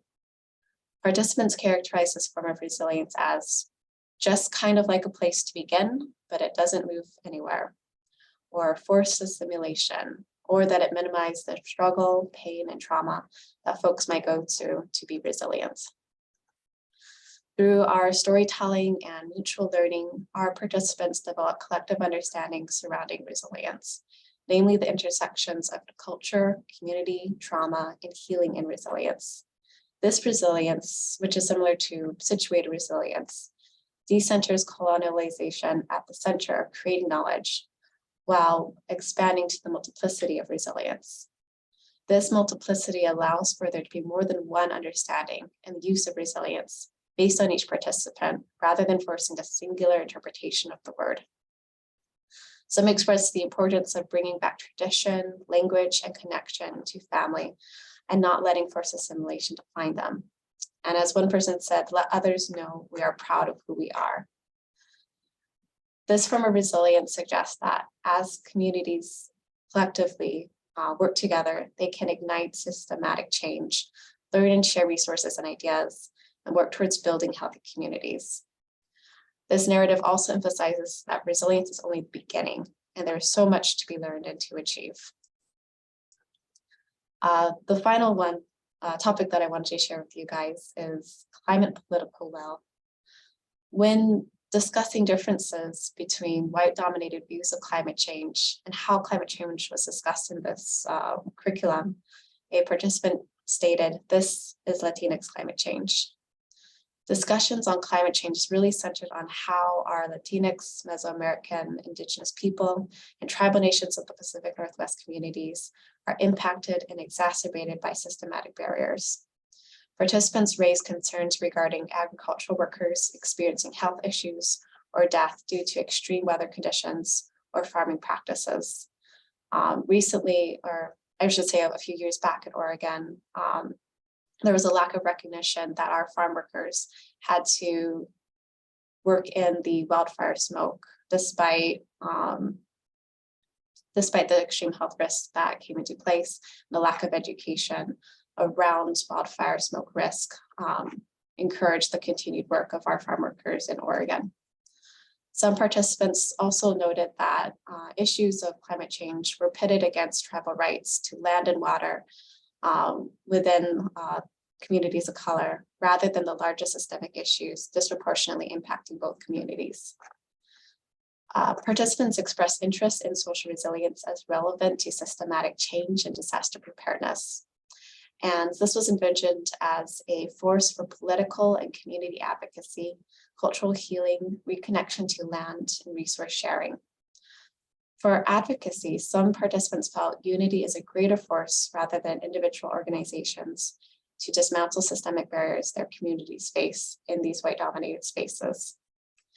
And as one participant put it, systematic change requires mutual understanding of social, historical, and oppressive forces behind systematic barriers and challenging the stigma and labels put upon our communities. As one person said, "This is our land, this is our country, we've been here, and we continue to be here." So after this 7-week program ended, our evaluation findings showed that participants didn't want to disband, which was the original thought. Rather, they wanted to continue working together and to continue supporting disaster leaders of color and advocating for culturally specific disaster resilience. So over this past year in 2022, our CBO leaders were funded approximately $180,000 that they dedicated to culturally specific disaster resilience projects in their communities. And this past January, actually, we celebrated the completion of these projects, which are estimated to have impacted over 8,000 Oregonians.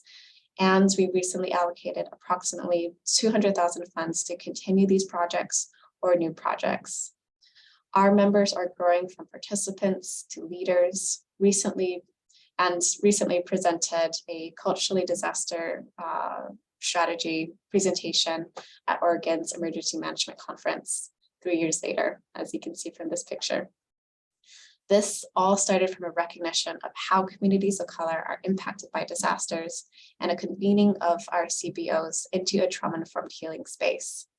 And I hope that this represents the growing trend of collaboration between government, resources, and community in disaster resilience strategies. And as takeaways that I hope can be helpful for social workers wanting to build their own social infrastructures in their areas, we found that the key components to this work include the 5 listed here. The first being centering relationships, the second being foundational knowledge and expectation, the third being embracing the diverse strengths that our network members bring to the table, the fourth being, and I say this one all the time, ongoing robust evaluation and allowing members to be part of decision-making, and the fifth one, and maybe the most crucial one of them all, taking it slow, rest and healing as being crucial component to this work. And I finished on time. That is all I have for you. You'll notice in the slides that I sent, we also have the participating organizations that you're welcome to reach out to, as well as maybe some more resources related to culturally specific work. Thank you so much, Christy. I am so inspired by your discussion around this equitable disaster resilience. We didn't certainly plan everyone's speech and we should do this and this and this and next, but so far right now, everything's building on one another. And I really appreciate your discussion and your recognition and your elevation of this really, really important work. Somebody who spent 20 years in the disaster industry and had a job as a product of disaster capitalism, what you're saying is just resonates and it needed to be said years and years and years ago. So I love hearing this in this space, and I'm definitely going to reach out to you. And the best parts of this conference is the connectivity and the collaborations. So thank you, everyone. Thank you, Christy, for your leadership in this area. So amazing and so inspiring. Yes, thank you. And everyone feel free to reach out to me. I emails in the chat. I'd love to be in touch with y'all. Thank you. Okay, let's get. How's everyone doing? We all doing okay? All right. So next up, we have Dr. Ashley Curitan. If one of my, let's see, I think I can spotlight while I'm here. If one of my esteemed colleagues can spotlight Dr. Curitan, I would appreciate it. So I can't multitask quite that much. So Dr. Ashley Curitan is an assistant professor in the School of Social Work and School of Education at University of Michigan, Ann Arbor. Prior to her current role, Dr. Curitan was a provost postdoc fellow and lecturer in the School of Education and Department of Sociology at Johns Hopkins University. Dr. Curitan explores the educational and mental health needs and outcomes of refugee and migrant children, youth, and their families. Her research builds on over a decade of research and practice focusing on child and adolescent development among migrant and refugee populations in global contexts like South Africa, Morocco, Jordan, and Lebanon, to name a few. Prior to attending grad school, Dr. Curitan worked as a research associate at Northwest University Institute for Policy Research. She also served as a research fellow for the U.S. Department of State in Istanbul, Turkey, working with Iraqi and Syrian refugee youth in school and community settings. Dr. Curitan received a PhD and master's from the Crown School of Social Work, Policy, and Practice at the University of Chicago. She's also received graduate certificates in forced migration and refugee mental health from Harvard University, the University of Oxford, and Northwestern University. Welcome, Dr. Curitan. We're so happy to have you here today. Hello, hello. Thanks for having me. Hello, everyone.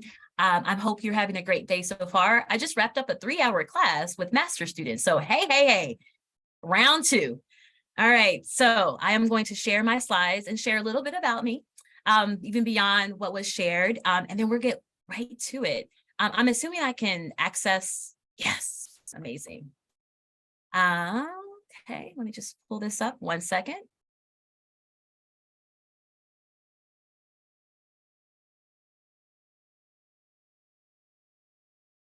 All right, so as stated, I am Ashley Curitan and my pronouns are she and her. And the title of my presentation is Climate Change and Environmental Justice. It's time for social workers to have a seat at the table.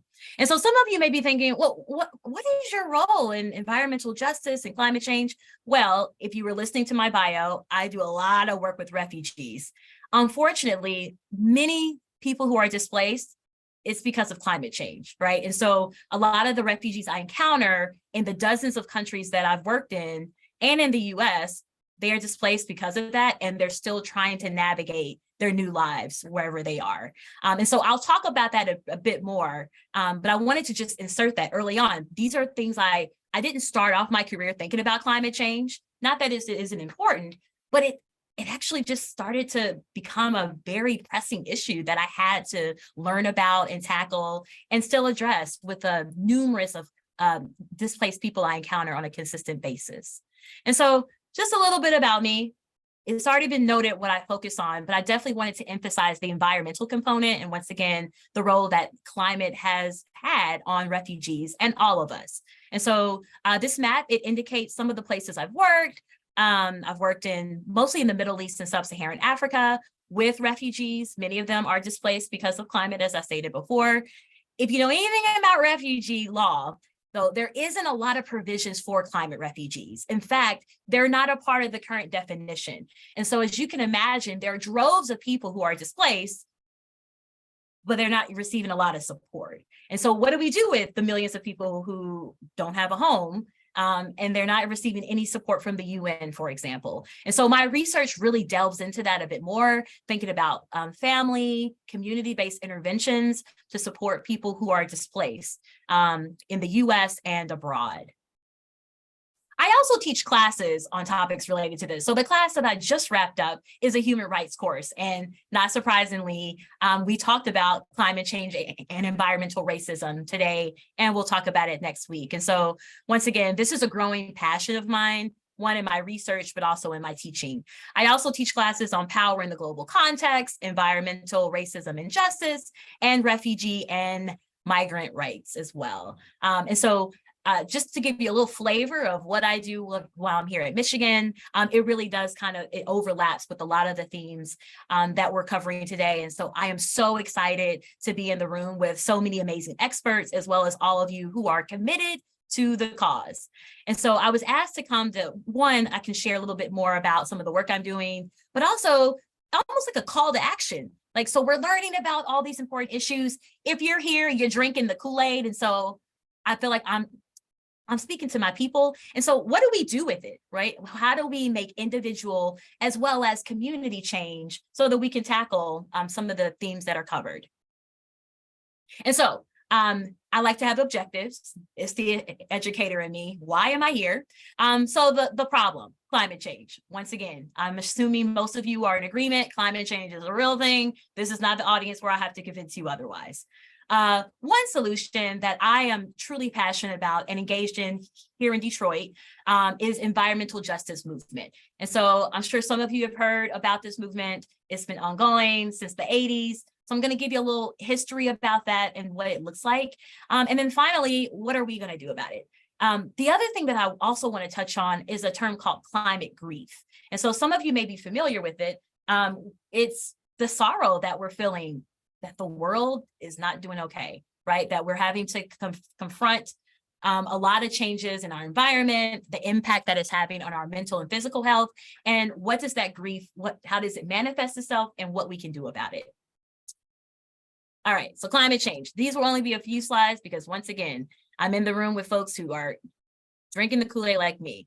But to just give us a quick overview, climate change involves significant changes in average conditions, the temperature, wind patterns, and other aspects of climate that occurs over years, decades, centuries, or even longer.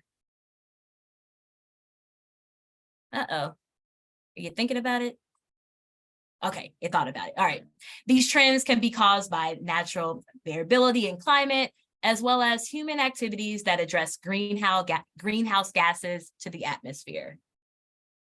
And so the impact of greenhouse gas emissions, well, burning fossil fuels generates greenhouse gas emissions that act like a blanket wrapped around the earth, trapping the sun's heat and raising the overall temperatures. And once again, I'm going through these very quickly because I'm assuming a lot of you know this, but still wanted to have a baseline.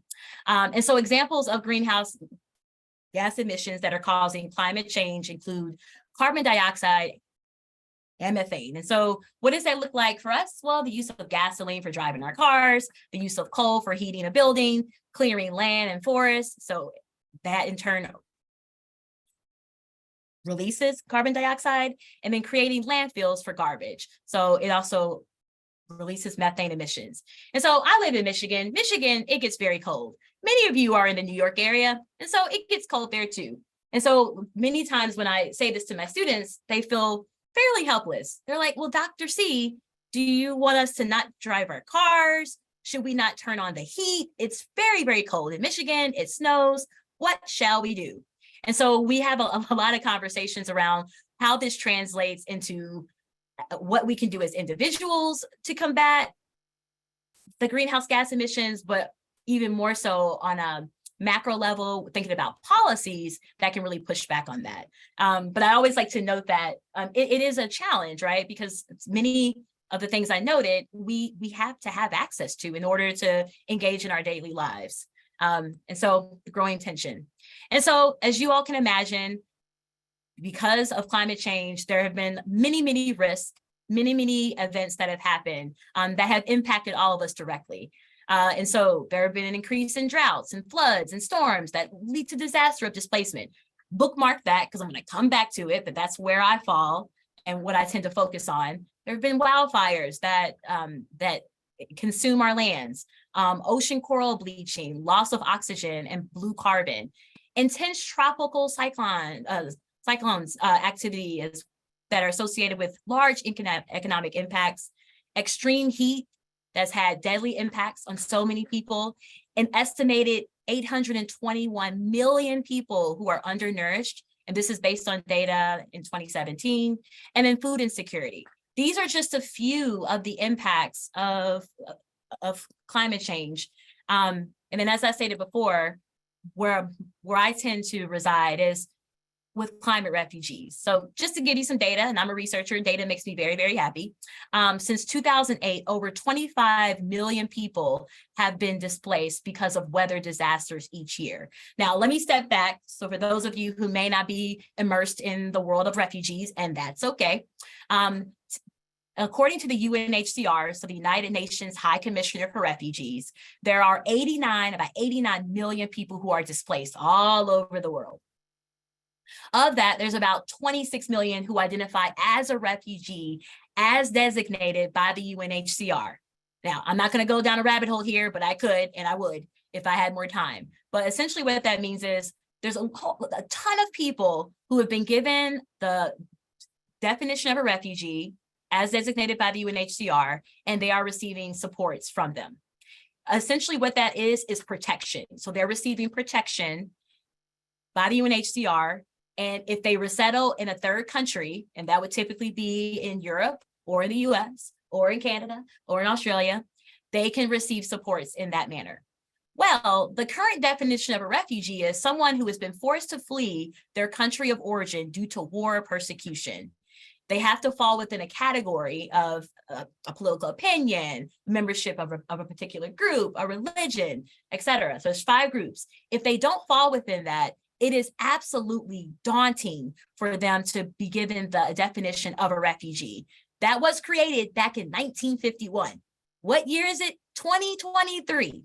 So besides having an added language in 1967, which extended the location, so the geography and time, that definition is still the same. So you may be thinking, Dr. Cureton, why does this matter? Stay focused. No. I'm giving you this context to say that many people who identify as a climate refugee, for example, people who are displaced because of weather disasters, they don't qualify to become a refugee under the current definition, the 1951 definition of a refugee. Therefore, there's not a lot of supports for them. Now, can individual countries say, hey, there are people who are displaced, they've entered the US, for example, and we want to offer them support? Absolutely. But they're still undocumented. They still don't have a pathway to citizenship, and they still don't have protection.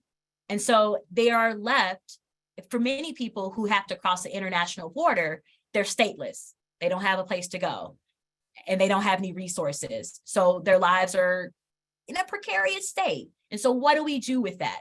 And so there are many people like me who are grappling with that and trying to figure out what can we do to support people who technically will not receive support under the UNHCR. They may not receive support from a state that they locally integrate in once they cross an international border. Perhaps they're seeking asylum, but here's the challenge with asylum, which another definition time. In order to seek asylum, you have to cross the international border. And then you have to convince a judge that under the current definition of a refugee, you qualify to stay in that land. Well, I just said the definition is antiquated, is pretty old, and it doesn't capture the unique experiences or the push factors that leads people to being displaced initially. So if you're a refugee, or sorry, if you're someone who's displaced and you're seeking asylum in another country, what do? You say, hey, I want to become a refugee. More than likely, you won't be granted that because that distinction doesn't exist.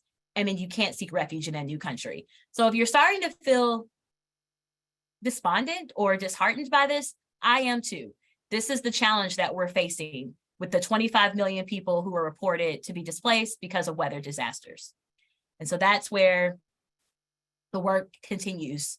So one emerging category, we've already talked about climate refugees, and there's a reason why I have them in quotations because they're not even considered refugees. So if you read that in the news, they're like refugees, they're not really refugees under the current legal definition, but they are displaced and they are absolutely seeking refuge. And we should absolutely be concerned about their well-being.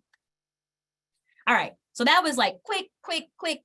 If you are interested in refugees or climate refugees and really understanding the multitude of challenges they face, please find me. I will love to talk about this a bit more. Now, as someone who teaches on environmental justice and human rights, I am particularly excited about some of the initiatives that have happened, not only in Detroit. I did some extensive research on some of this in New York. And so there is hope, friends. There is hope. So let me give you some background. So the United States Environmental Protection Agency, or the EPA, defines environmental justice as the fair treatment and meaningful involvement of all people, regardless of race, color, national origin, or income, with respect to development, implementation, and enforcement of environmental laws, regulations, and policies. In the United States and around the world, this should not be surprising to folks, low income, Black, Indigenous, Latinx, and Asian people tend to be living in spaces where environmental hazards, extreme natural and human-made disasters, and environmental degradation occur more rampantly. And so I live in Ann Arbor, very close to Detroit. I'm sure many of you all are aware of what happened in Flint with the water crisis. I wish I could tell you that issue is resolved, but it's not, right? And this is a phenomenon that has plagued many low-income Black, Indigenous, and Latinx communities all over the country and world. And so what do we do about it? There are 4 out of 17 environmental justice principles that have been created. If I had more time, I would go through all 17, but can't be here all day, but I'm happy to share this. And I do have a reference list at the end, so you can unpack this a bit more. But these are 4 that I found to resonate with some of the themes that I'm covering today, as well as social workers, what we really are striving towards. And so EJ demands that public policy be based on mutual respect and justice for all peoples, free from any form of discrimination or bias. EJ demands the right to participate as equal partners at every level of decision-making, including needs assessment, planning, implementation, enforcement, and evaluation. Another tenet is EJ must recognize a special legal and natural relationship of Native peoples to the US government through treaties, agreements, compacts, and covenants affirming sovereignty and self-determination. Let's take a pause for a second. I didn't have time to do it today. Normally I do read a land acknowledgement at the beginning of every class, and I'm constantly challenging my students and myself to think about Indigenous practices that can be employed as we think about combating climate change. I don't think there's any other way to do it. And we, as social workers and a lot of policymakers, have failed to acknowledge that Indigenous groups have innovative, important, and critical solutions for how to tackle climate change. And so I'm challenging myself as a social worker, thinking about a call to action, to be intentional about exploring those, implementing those in my classes, and thinking through as an individual, as well as a researcher and social worker, how I can really be intentional about that. And then finally, EJ affirms the fundamental right to political, economic, cultural, and environmental self-determination of all peoples. And so a common thread with these four, once again, there are 17 principles, is that, look, there has to be some action and there has to be pressure that we're putting on our political actors, as well as ourselves, to really think through how to fight against the atrocities that are happening, especially to people from low income and or marginalized communities. And so what is the intersection of environmental justice and racism? Well, one cause of environmental justice is institutionalized racism. This should not be this seems intuitive. It shouldn't be something that's surprising, but it's important to name it. I tell my students all the time, you have to name what the problem is and the oppressive and institutional structures that are maintaining this type of injustice. And so to give you a little background, Dr. Robert Bullard, the father of environmental justice, found race to be more important than socioeconomic status in predicting the location of the nation's commercial hazardous waste waste facilities. An example of that, Black children were 5 times more likely to have lead poisoning from proximity to waste than white children. And this is across the US. And I like quotes. It gets to the heart of the matter. The crux of the problem is that the mainstream environmental movement has not sufficiently addressed the fact that social inequality and imbalances of social power are at the heart of environmental degradation. Resource depletion, pollution, and the environmental crisis can simply not be solved efficiently without social justice. Now, some of you should get chills right now because that is what we're about. As social workers, we are all about pushing back against social injustice. And so I thought this was a powerful quote that really captures the essence of why we're here today. All right, and so I want to just name it again and give a definition. Environmental racism is a form of systemic racism whereby communities of color are disproportionately burdened with health hazards through policies and practices that force them to live in proximity to sources of toxic waste. And so I mentioned the example of Flint. We can name several. I'm going to share another example shortly. But I imagine many of us, especially some of the leading experts who are here today, are going to share on some of that. I actually caught the end of the last presentation, which was awesome. And so this is a glaring issue that happens all over the country. And just to extend that, these communities suffer greater rates of health problems attendant on hazardous pollutants. I was going to delve deep into what that looks like, but I don't think I need to convince you that living by hazardous pollutants will have detrimental impacts on people's health, long-term health, and even across generations. And then just to add a little bit more context, African-American civil rights leader Benjamin Chavez coined the term in 1982. So once again, this is not some new phenomenon. It has been this movement, and a lot of key players have been instrumental with pushing this to the forefront. And so he defined environmental racism as racial discrimination in environmental policymaking, the enforcement of regulations and laws, and the deliberate targeting of communities of color for toxic waste facilities. And so a question you may be asking, if you're thinking, yep, Ashley, I support that. I agree. Environmental justice is paramount. Hence, that's why I'm here. What are we going to do about it? Well, once again, that's why I'm here, to share some ideas on what we can do. And so as social workers, and definitely a tenet of our profession, is to redistribute decision-making power back to vulnerable communities that are systematically impacted by environmental racism. And so that is, if you're working with community organizations, as we educate and support our students, really thinking through how can we ensure that people who are directly impacted by the communities are the ones making decisions. So let me give you an example. Back in December, I met with a group of Black young women. So they were between the ages of 18 and 22. And we had a community meeting.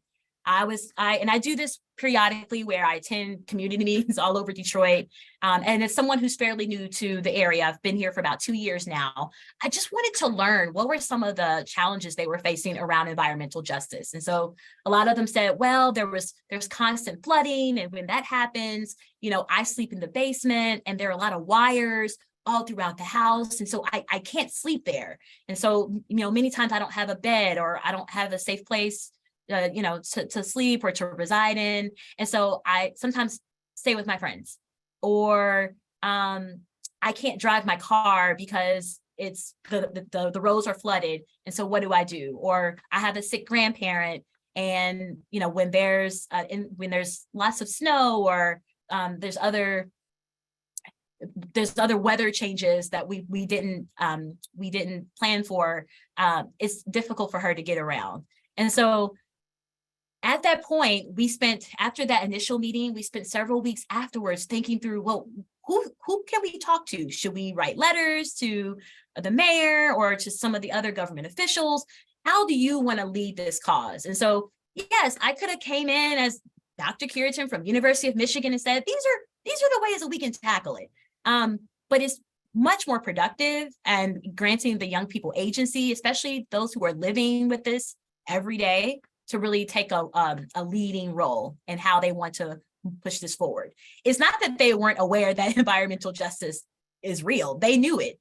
They can see it, and their lives really display that it's not the same, right? If they come to Ann Arbor, for example, they're not confronted, or they didn't witness some of the same challenges. And so allowing them to take ownership was so key. We ended up meeting about 6 times over the next 6 months and came up with different ideas or different plans on how they wanted to, one, address some of the leaders, some of the government officials and leaders, local leaders and state officials, as well as what they can do as a community to really take ownership of their neighborhoods. The environmental justice movement has relied on direct action, protests, and community organizing strategies, while also engaging within the judicial and regulatory systems across all levels of government. And so what I just shared with you definitely is in relation to that. And so here's some other things that we can do as a collective: is practice self-education, hold your representatives accountable, elevate the voices of impacted communities, and use the power of boycott. So I think I've really emphasized some of these other goals. Is we have to hold people accountable, especially our leaders, businesses that do not take into consideration some of the needs of our communities. The final thing I wanted to bring up is climate grief. And so the term refers to the feelings of sadness, loss, and anxiety in response to climate devastation. And so if you're thinking, well, this sounds, grief it happens in all different ways. Absolutely. But climate grief looks a little different. And so it's unique because, well, it's controversial. So once again, people in this space, we are all in agreement, but in many spaces, it might be taboo, or people may push back on the notion that climate change is actually a real thing.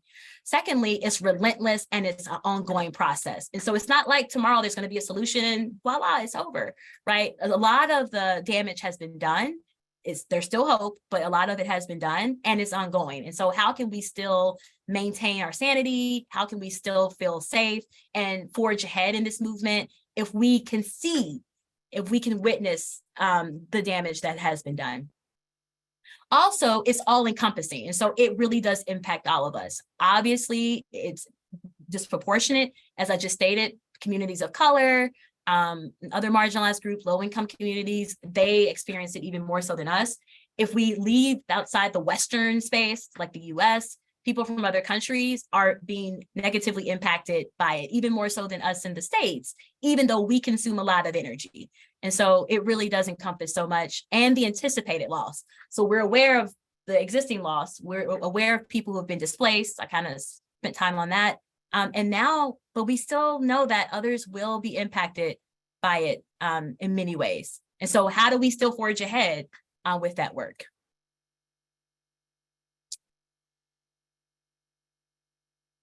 It went back. Sorry about that. All right. And so just to give a little background, there has been research on this in 2021, in a 2021 report from the American Psychological Association and the environmental non-for-profit Eco-America.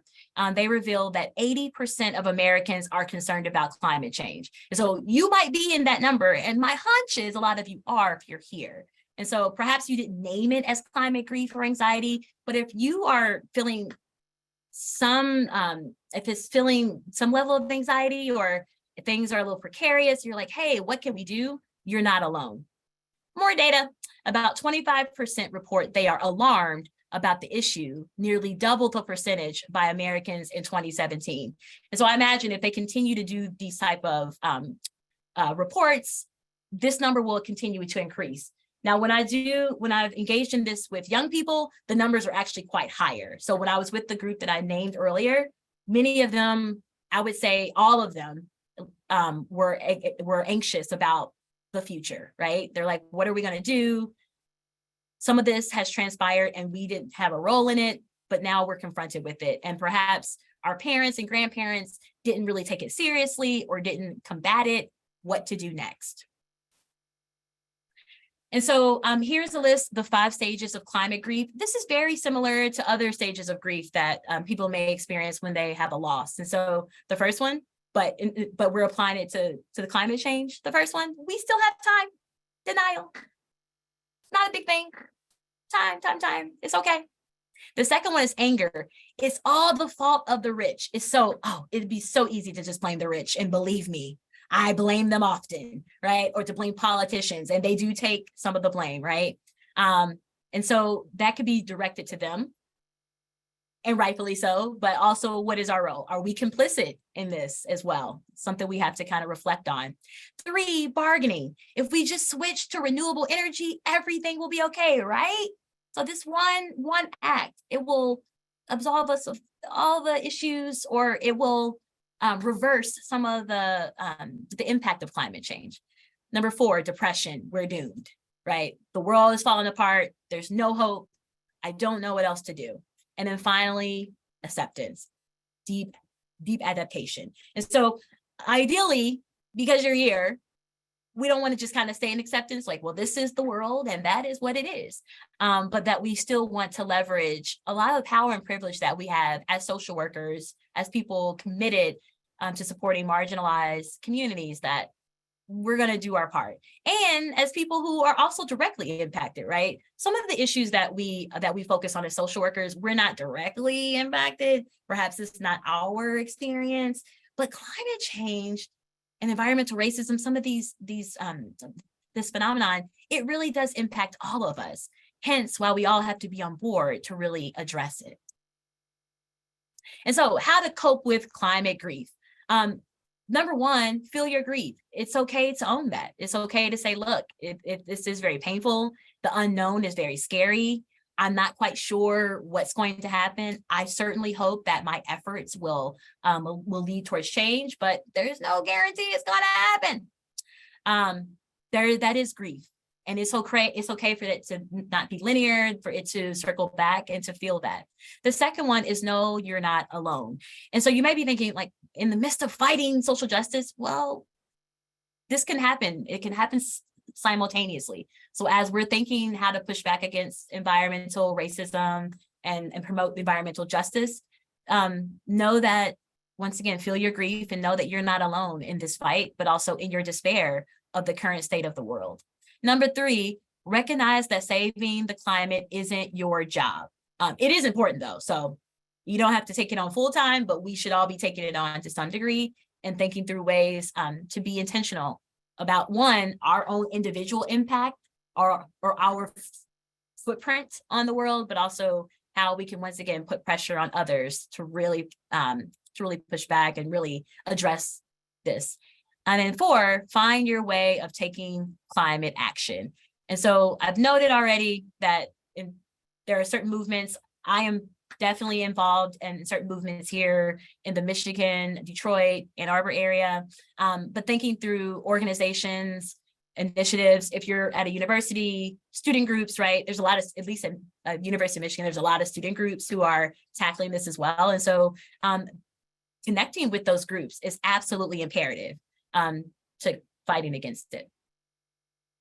And then here are some other ways that I've kind of thought through, once again, in this whole call to action. One, naming climate change as a true phenomenon. Two, recognizing that since the 1980s, there have been leaders across the country who have pushed back against climate change, and they've pushed back against environmental racism. And so there have been movements, and when I teach this, I actually teach, a bit more on some of the movements that transpired that led to the push or led to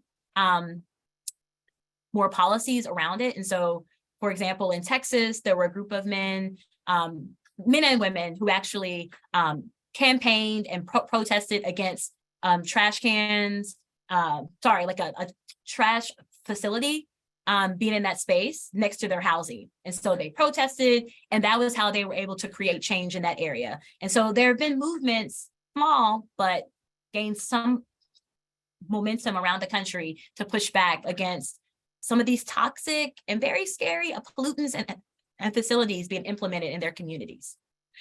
And so some other things you can do, stay informed, use reputable sources. So I included sources that I think are worthwhile. I actually I get alerts every day to stay informed on policies, as well as legislation and groups that are really being vocal and pushing back on some of the behaviors that are being done, or just to address climate change more broadly. Secondly is volunteer or to advocate. So I was very intrigued by the New York City Environmental Justice Alliance. There's a lot of initiatives and work being done there. And in fact, I have a sister who lives in the New York in the New York area, in Long Island. So I was like, wait, when I come to visit, I want to learn more about this. And so they do a lot of campaigning and volunteer work, and really sharing with broader communities on ways that they can push back against some of the treatment they're receiving. And then Action Aid is another that's very, very cool. Oh, I'm like forgetting to check the chat box, but I feel like things are happening in this chat box, and I like it. So if you all are familiar with organizations as well, please, please, please feel free to share. This was one that I actually reached out to them, and every year I take a group of students from the University of Michigan, last year and this year, and it seems like it's going to be an ongoing thing where we focus on human rights. And this year the focus is on climate justice. And so I've already reached out to the organization, and they are excited about hosting our students and really sharing some of their campaigns in a meaningful way. So I was like, oh, that sounds great.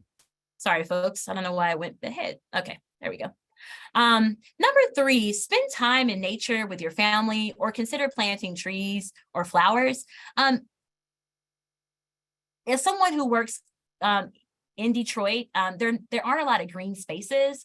Also, there is a stereotype that people of color, especially Black and Latinx groups, don't necessarily engage in green spaces as often.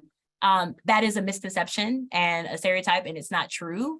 But the reality is there are a dearth of green spaces that exist in urban environments. And so that is another way to put pressure on politicians to really think about green spaces. But in the meantime, because sometimes things move slowly, is thinking of more innovative ways to do so. So if there's a parking lot that can have a community garden, or if there's ways to add more green into our living spaces or our homes or our schools, but absolutely in the communities that don't necessarily have access to it, that is absolutely imperative.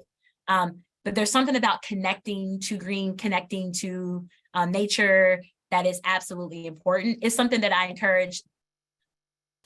So the group of young women that I connect with in Detroit, we actually take walks at the end of each session. So we're out in nature. Sometimes we have our meetings out in nature. Sometimes I'll drive a group of them once a month outside of the city so that we can walk in like the forest or in a green area. And so many of the girls, they've noted that they didn't get to do that often, but it was so important for them to feel connected to the environment, right? So it's not something that's so abstract, but something that they care about and that they access on a consistent basis. Limit your news intake. Say what? You're like, Dr. C, no way. I have to stay up to date. But that's contributing to your grief, right? So if you're constantly getting alerts, and I like alerts, right? I get alerts on my phone. I get alerts on my watch, right? But if we're constantly hearing despair and sorrow, and especially around climate change, it does have detrimental impacts on your mental health. And so watching or reading the news can be helpful, but limited. Right? Maybe 1 or 2 stories a day, maybe inserting some more hopeful stories around action that's being done instead of the gloom and doom and, this is just awful. I've noticed there's been a ton of studies to support that. And then I noticed even with my girls, when we kind of stepped back and thought about, hey, what can we do as a collective? There's 20 of us. Many people say that we lack power. No, absolutely not. We do have power, and we're not going to constantly hear the negative stories about how a lot of urban environments are always impacted or disproportionately impacted by environmental racism. We know that. The girls, they know that. They've lived it, right? I lived it too. I lived in an urban environment as well. I identify as a Black woman. So a lot of this was my lived experience as well. And so at some point, it just becomes overwhelming, and it can detract from moving forward and putting our justice-oriented lens on, but also it can certainly add to the grief. Receive social support to provide resilience to stress. So you're doing that today. What? Yay, you went one step. You're meeting with other like-minded people who are committed to the cause. So as you continue to network and join forces and think about best practices, we have to continue to do that. And so excited for the planners, for Renee and her team for setting this up. It's dynamic, and it's absolutely fueling what we need in terms of support. And then finally, educating yourselves on steps you can do to minimize your impact on the environment. So when I teach this to my students, we actually spend a considerable amount of time thinking about what we do. So there's a link down here. It's the footprint calculator. It's a very it's a compelling and interactive activity to give you a sense of how much energy and resources you're consuming, right? So it's easy to point the finger to others, but it takes a little bit more work and time and intentionality to think, wow, I do use my car all the time.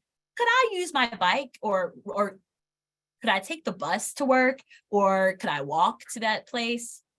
Do I need to use the plastic bags? Right now, I push back. I hesitate to anchor that, hence why it's number 6, because I do believe that's a neoliberal agenda to put the onus on individuals to make changes, when we are well aware that some of these global entities, these large organizations and corporations and our politicians are really at the heart of making drastic, bigger changes.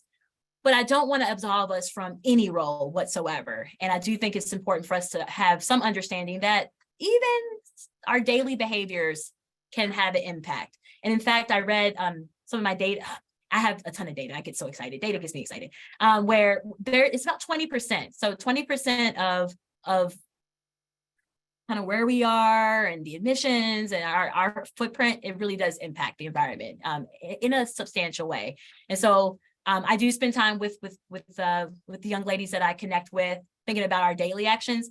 I usually mention that at the end, because I absolutely believe that there needs to be more done at the macro level to really combat the environmental racism that they are experiencing on a consistent basis. And this just kind of reiterates what I've said before: get educated on the issues, amplify the voices and solutions impacted, the people who are impacted directly by this. Their voices and experiences will absolutely should anchor the efforts that you are engaging in. Donate money and time to the organizations. I could have created a laundry list, a huge list of organizations in the New York area, the Midwest, et cetera, that are engaged in this work. And it really created a lot of hope in me when I see that. I mean, one, the initiatives that I'm working on in Detroit with the young women is inspiring, but to know that across the country, there is a lot of research and work being done across communities, and that the communities they have a lot of assets and they have a lot of skills, and that they know the needs that they that they have and want to promote is so inspiring. And then finally, hold your local officials accountable, whether it's creating green spaces, whether it's, once again, an acknowledgement that you do not need to build that facility next to a low income Black or Indigenous or Latinx community, that you need to reconsider where that's going to be placed is important. If there's no pressure, they're going to do it. And it's unfortunate, but they will continue to oppress and marginalize particular groups that are silenced or overlooked. All right, that is it for me. I will stop there. Thank you so much, Dr. Curitan. I'm trying to find a spotlight. There we go. Inspired, like, this idea around obviously staying informed and staying engaged, and another call to action, but also this idea about thinking about taking care of, being mindful of what you can do, right, in the spaces that you occupy. And it's reminding me of actually this idea around radical self-care and environmental justice work that I know Dr. Meredith Powers has talked about in some of her research. She's here with us this afternoon as well. So recognizing the spaces where we can all make the most impact is just such an important reminder. So thank you so much for your energy, your enthusiasm, and your scholarship. It's always such a pleasure to learn from you and be with you. Thank you. I don't know, do I have any more time, or is time up? Is time up? We've got a minute. Okay, so I just wanted to, I saw one question around boycotting. Essentially, organizations, many of them are trying to be transparent about their practices, but if they are being deliberately harmful to the environment, that's when you boycott, right? So a lot of these are big companies that are wasteful, that are not, they're not being mindful of their imprint, or of their impact on the environment. So you can just ask, if they're like not transparent, that's how you boycott. I just wanted to tackle that one. Thank you so much. Thank you. Okay, so we are moving on. We're going into the next portion of our event. You have an option. It's a design your own story sort of situation. We are going to have an opportunity for a 15-minute of networking, and that's going to be hosted by Georgiana Riley Dolan and Dr. Meredith Powers, or you can take a 15-minute break. Just to give you a heads up of what happens after that, we'll be having we'll be hearing from Meredith Shriver, and then after that we will have a student networking panel and lunch. So that's sort of what's coming down the pike, and of course your schedule is in your digital binder. But right now what we're going to do is open up a breakout room. You are going to be able to self-select and go in and out of that break room as you please, or you can take a break. We will sort of just put music on in this room for the next 15 minutes, and then we'll convene back together at 12:45 p.m. Let me open up that room. And that should be there for anybody to move in and out of. Can my colleagues let me know if that's there? Should be all set. Yep, you are good. We're good. Okay. So enjoy, and I'm going to put on some music while we're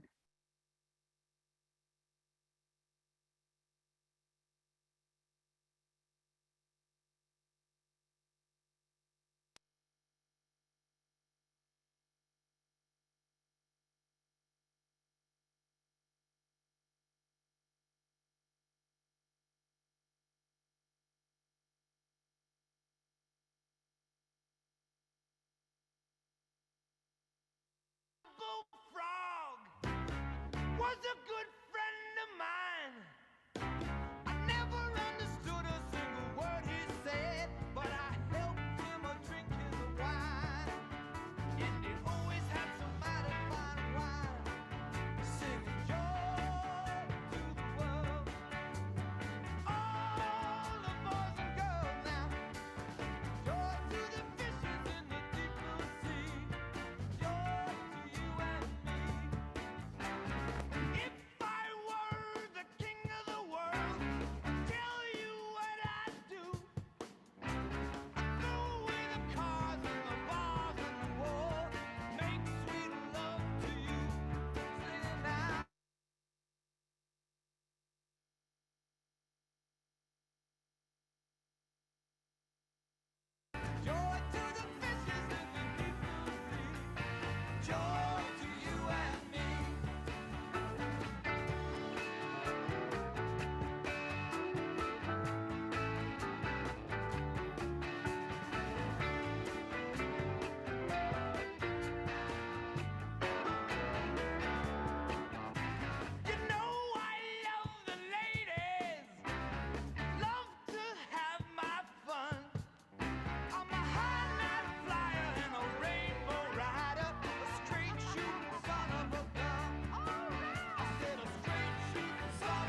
Panic in the first beat of the morning. Even what I got isn't worth offering. If I can't cross the sheets and hold your beat, talking in the street with who is listening. Nothing that I say is worth remembering. Even faces change. My heart stays the same.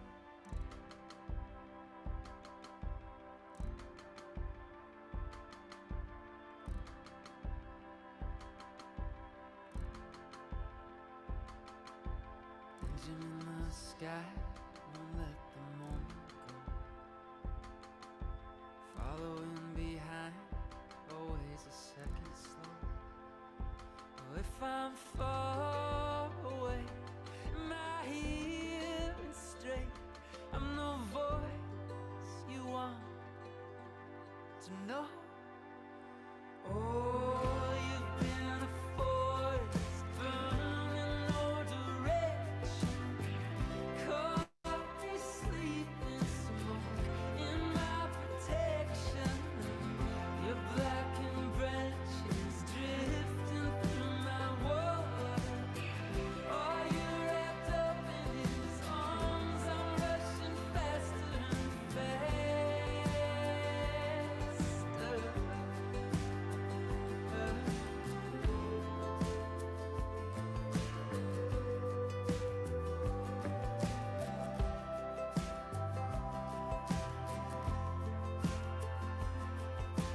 Panic in the taste of all that could have been. Even what I thought wasn't worth giving. At least my mind has changed. Oh, I've been a forest burning no direction. I tried to hold you, I tried everything but running. My heart is panicking. Oh, you're kissing me. Oh, you're reaching through all your days with me. Your black and brown.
I'm 1,000 miles from nowhere.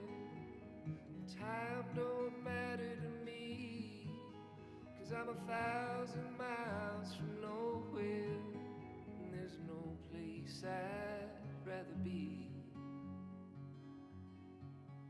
I got heartaches in my pocket, I got echoes in my head, and all that I keep hearing now are those cruel, cruel things that you said.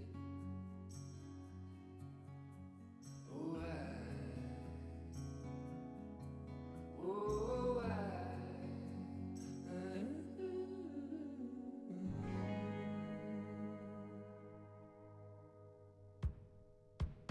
I'm 1,000 miles from nowhere.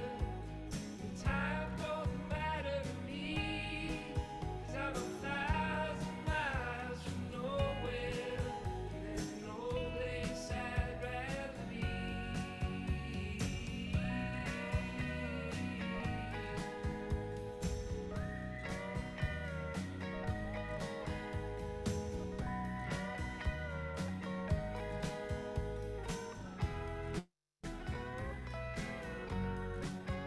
I got bruises on my memory, I got tear stains on my hands.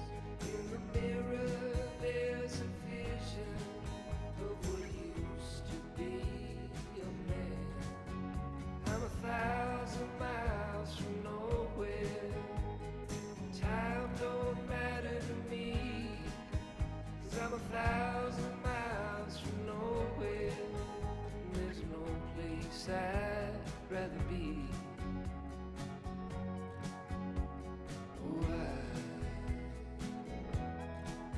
Oh,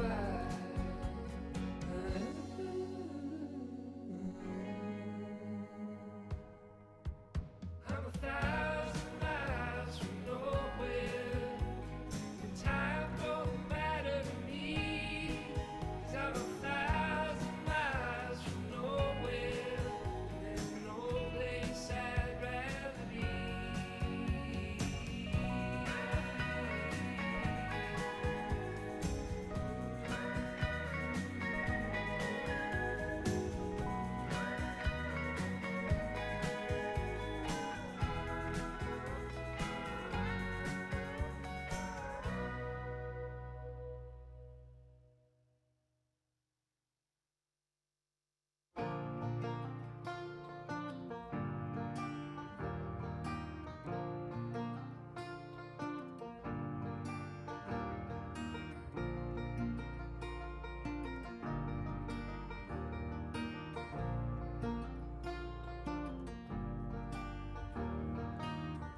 You know I can't eat without you, and I can't sleep without you.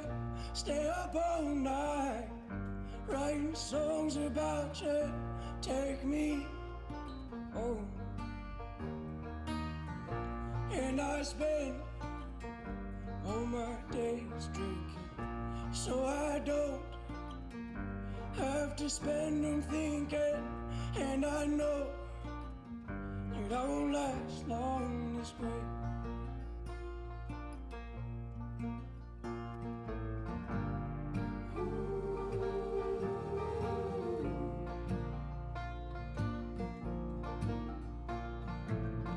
You got me walking 10 miles high.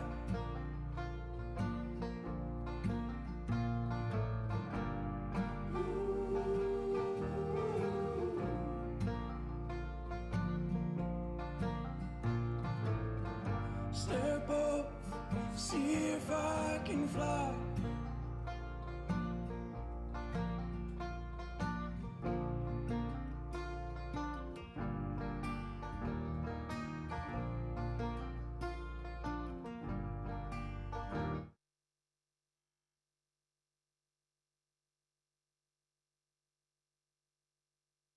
All right, welcome back, everyone. We're so glad to have you here. Thank you to Georgiana and to Meredith for running the networking panel or just networking space.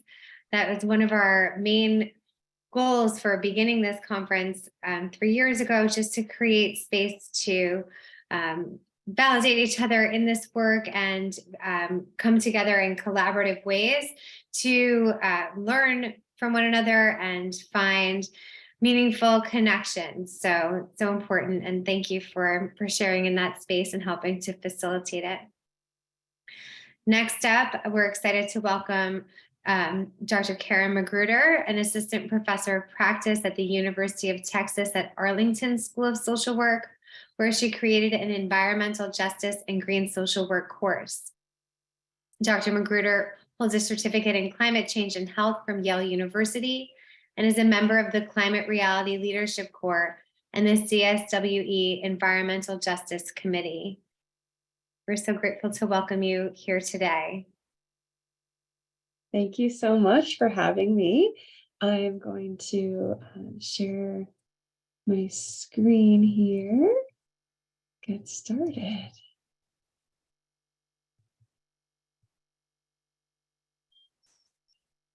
Okay. All right. Are y'all able to see that? Wonderful. Okay, great. So thank you for having me. My name is Karen Magruder. Not a doctor yet, but I'm working on it. So thanks for helping me with that vision. So my pronouns are she, her, and this workshop is going to explore the prevalence and treatment of eco-anxiety. I think this wave is an appropriate metaphor for the impending doom that some of us feel regarding the climate crisis and other related ecological issues. So I want to just briefly thank Adelphi and the conference organizers for bringing us all together and making this happen, as well as my two academic homes. So I teach at the University of Texas at Arlington, and I'm also pursuing my DSW at the University of Kentucky. All right, let's start with this ubiquitous image of a polar bear on a melting iceberg. Look at this poor little guy. If you're like me, this image doesn't exactly inspire a sense of peace and tranquility. On the contrary, it makes me feel a little sad, a bit uneasy. We know that the climate crisis has arrived, and of course, polar bears are not the only ones who are suffering. Ample research reveals that climate change is, of course, already having a negative impact on the health and mental health, especially of the vulnerable and historically marginalized populations that we work with on a day-to-day basis. And thankfully, social workers are increasingly responding to that call.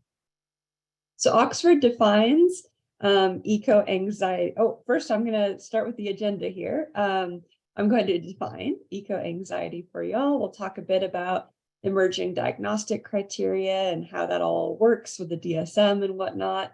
Then we'll share some statistics on prevalence and then explore some emerging options regarding treatment. So Oxford defines eco-anxiety as extreme worry about the current and future harm to the environment that is caused by human activity and climate change. I especially like Davenport's definition.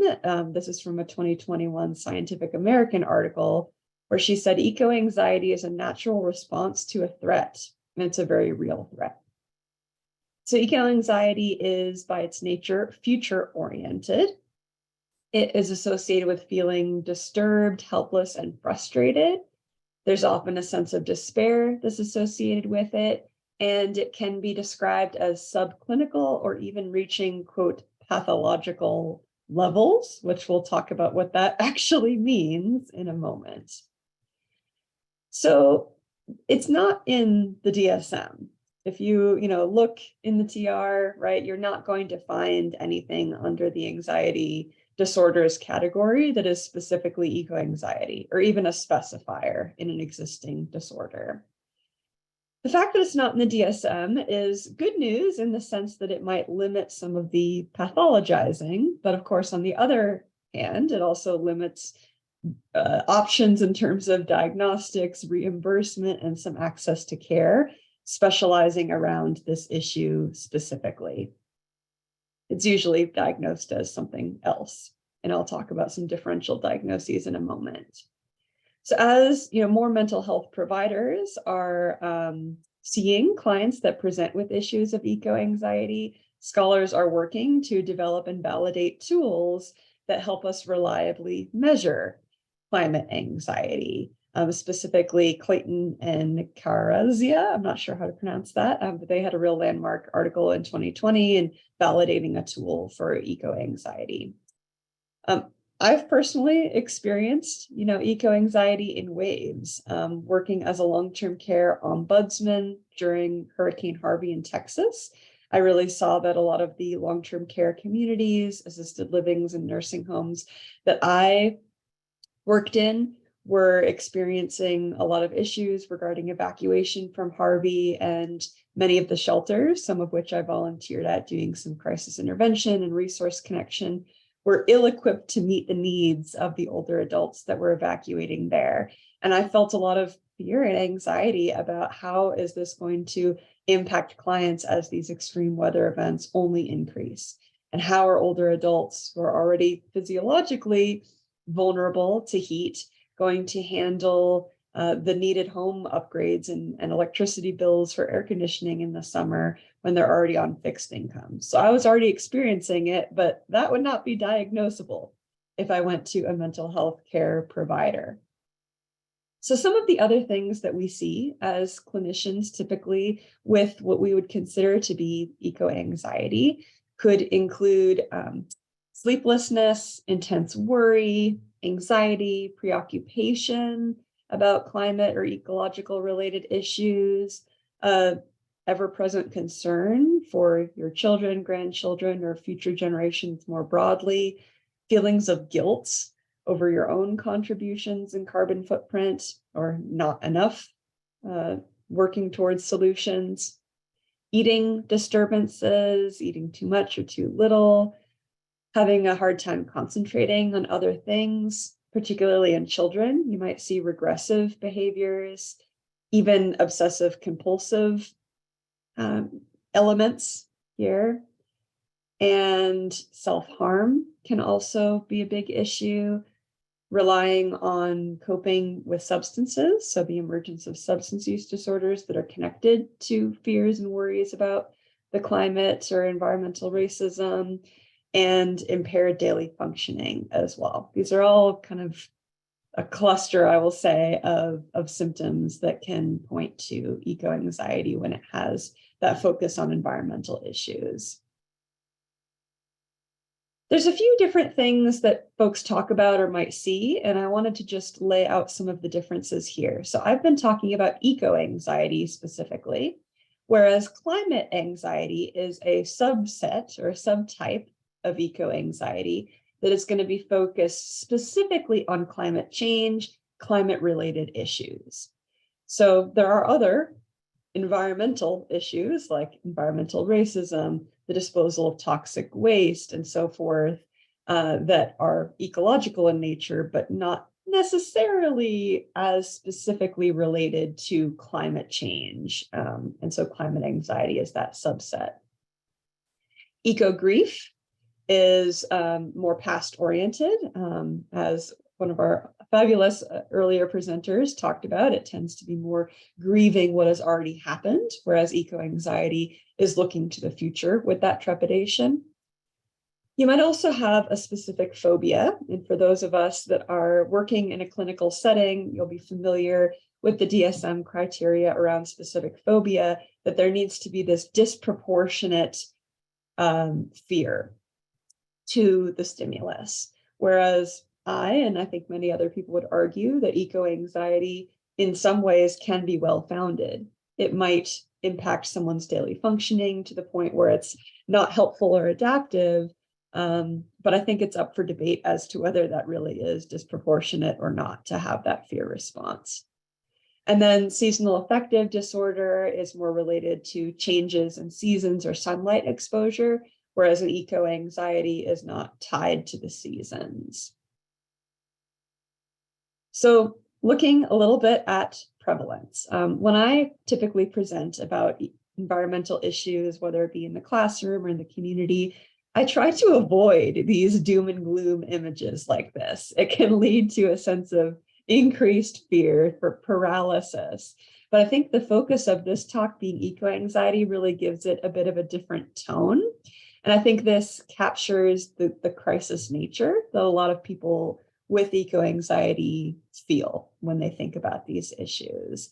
And unfortunately, this is also kind of a good metaphor for how eco-anxiety is unfortunately growing and spreading, particularly among younger folks that I'll talk about in a minute.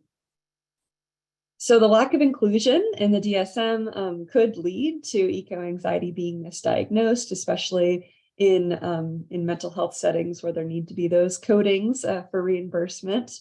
And if it's taken into account with more intentionality in our clinical and healthcare settings, this might help us as scholars and clinicians to gather more reliable statistics on the actual prevalence. But in a recent global survey of over 10,000 young people, 84% of respondents who are under the age of 25 were at least moderately, if not very or extremely, worried about climate change. Again, that's 84% of people under the age of 25 were worried about climate change. And as a whole, in larger American population, 43% of Americans are either alarmed or concerned about climate change. And other studies will say 2/3 of US adults are at least somewhat worried. So it's not just us in our environmental justice bubble who have concerns about this, but that distress is really being seen all over, including internationally. So here are, a few other things that I've already touched on a couple of these points in terms of statistics, if you want to mark this down. But I also really want to note that this is an international phenomenon as well. Although a lot of the statistics that I could pull from are US centric, there have been documented issues of this in Canada, Europe, Australia, the Pacific Islands, and Asia. And so we definitely want to look more into this and how this is going to be addressed in other populations as well. And then last thing I wanted to mention here, I had talked briefly in a previous slide about OCD.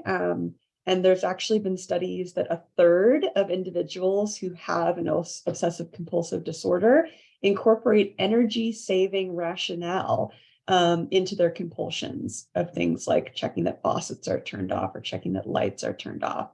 So this can really integrate in addition to being a standalone diagnosis, if you will. All right, so what can we as clinicians do to support our clients who present with symptoms of eco-anxiety? We're definitely still in the early stages of finding these evidence-based approaches. And so at this point, a lot of things that work for other anxieties or phobias or related conditions, depressions, can also be applied to eco-anxiety. But let's talk about what the literature says so far about the best way to approach this. The first is just the acknowledgement and understanding, empathy and validation for these issues. I hear you. I get it. You're not crazy. These are words that people need to hear when they're suffering from these feelings and these fears. Those who are experiencing eco-anxiety often receive the message that they are being snowflakes or that their views are alarmist, that they're climate doomers. And likewise, clients who are wrestling with natural consequences of worrying about a real phenomenon, they might have hesitancy to maybe have children or be struggling with other related issues that they need that understanding and validation for. They tend to be pathologized, for being overly dramatic. So let's combat that. And first and foremost, validate those feelings as natural responses to a threatening situation. As we know about, Maslow's famed hierarchy of needs, right? Threats to our safety and shelter supersede other needs like social connection. And so I like to try to do a little bit of psychoeducation too, that it makes sense that there are feelings associated with that and that it is okay to feel that. I also really appreciate climate educator Dr. Jennifer Atkinson. She's received feedback on her work on eco-anxiety that, just knowing that there's a name for this condition, it makes people feel less abnormal and makes clients feel that they're not alone. That's a direct quote from a client. So being able to express those fears in a safe holding environment can itself be a really powerful therapeutic tool. Likewise, we as practitioners, if we're in the clinical space, need to be aware of our own inner work and extending that empathy to ourselves, which I'll talk about in my speed session, where I talk about self-care a little bit later. So bottom line here, therapist empathy is a potent predictor of client outcomes, especially in this space. Next is social support. Wouldn't we just feel a lot better if we got a hug like this every day? There's some research I've done in terms of systematic literature reviews that really show that fostering that social capital is an effective way to address stressors, particularly in disadvantaged communities. And we've seen a few really promising models come up regarding social support specifically for climate-related issues. It's not just conferences like this, although they do a great job. So for example, the Climate Journal Project is an online community, and it provides guided reflections to help build resilience for eco-anxiety. And having a safe space to process these concerns with like-minded individuals and companions can also be really beneficial. For example, climate cafes. They're an open, confidential space to talk about the climate crisis. There's even 10-step nonprofit network support groups. Specifically, the Good Grief Network has a climate grief support group.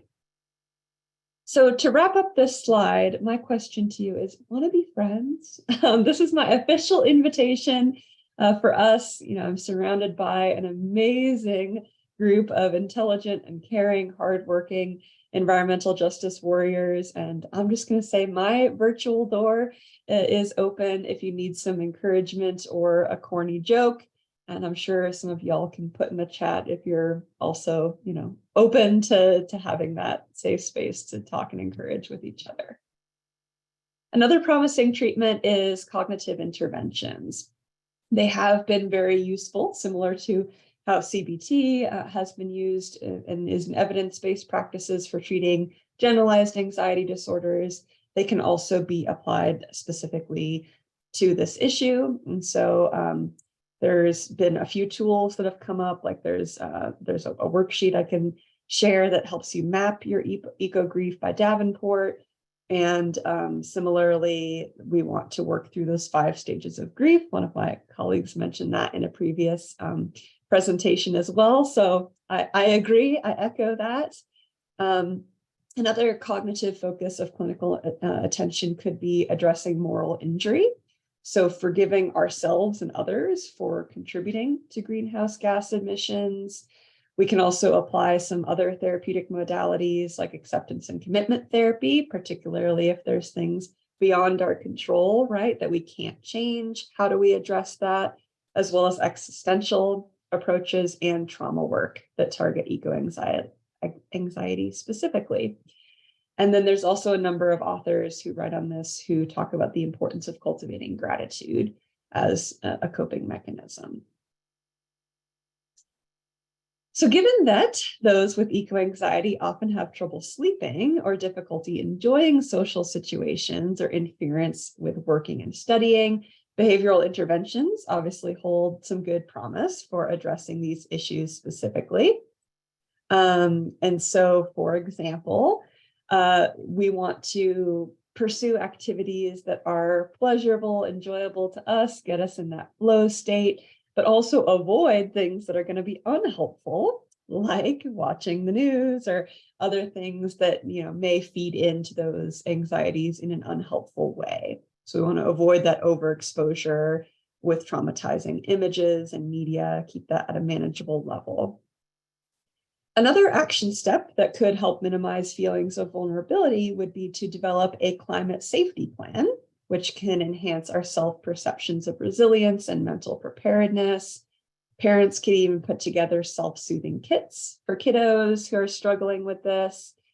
Classic behavioral activation techniques like behavior scheduling can also help provide some structure and things to look forward to. And then specifically things that connect you to nature are also a great thing, although I'm going to talk about ecotherapy specifically in another slide. Taking action can be really powerful. And as this image shows, if my dogs can do it, so can you. Climate change, denial and psychological distancing can be a problem. We can feel that sense of paralysis of, I can't do everything, so I'm going to do nothing. And so it can really be helpful to overcome that sense of learned helplessness, to take action, even if you feel like it might seem futile. And so that can increase our feelings of control over our own actions.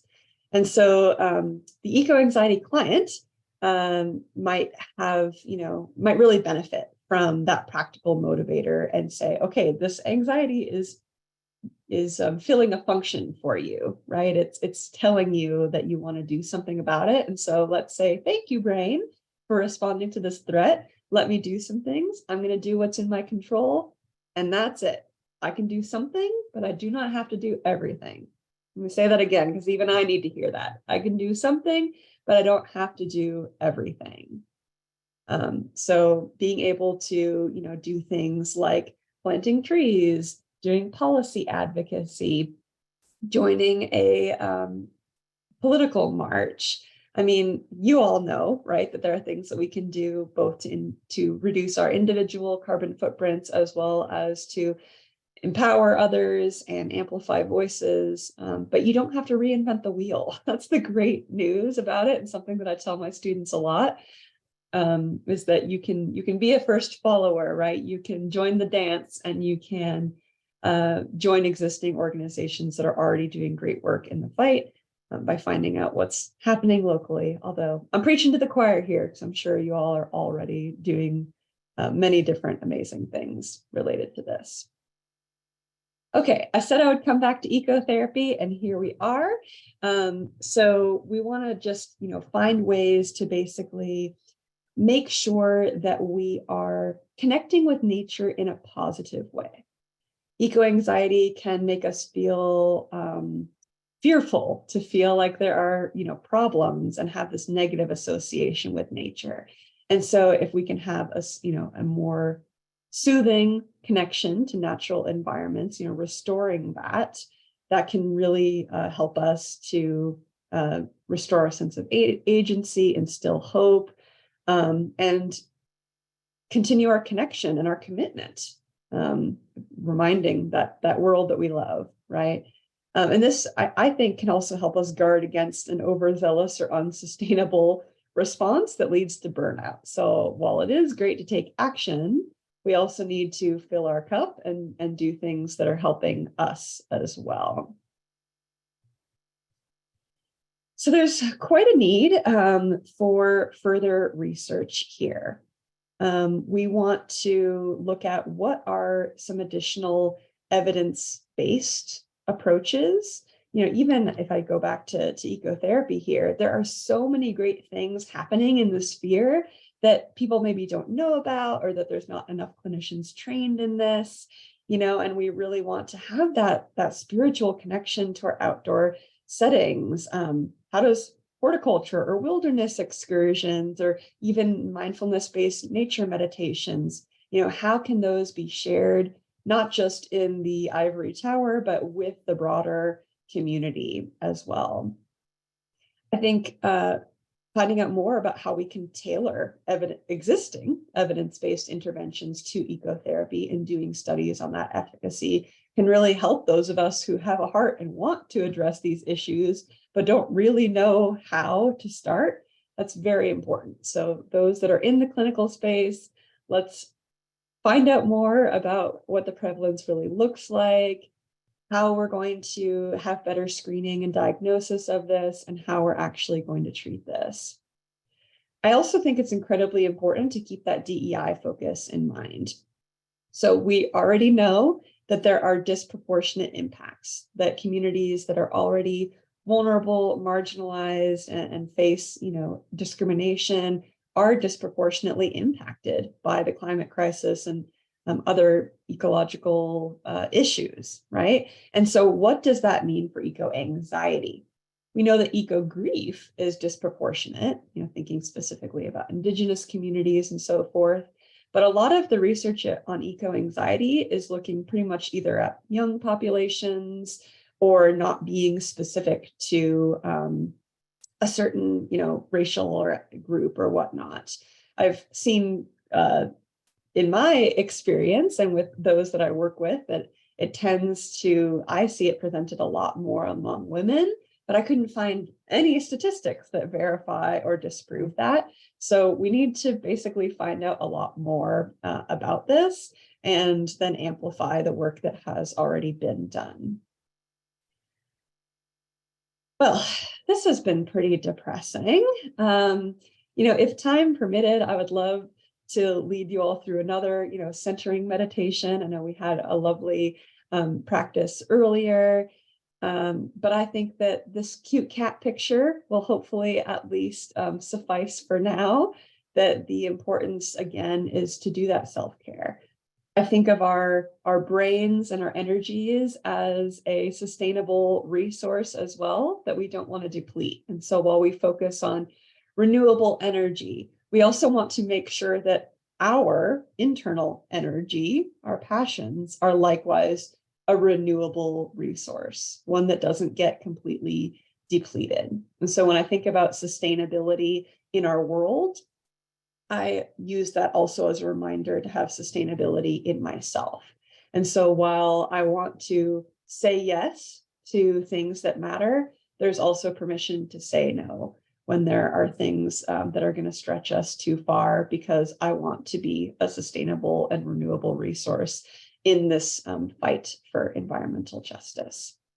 I have a number of references here and even more that I could share with you if you are interested in this. And I will also pop my email in the chat, but it's Karen.Magruder, that's MAGRUDER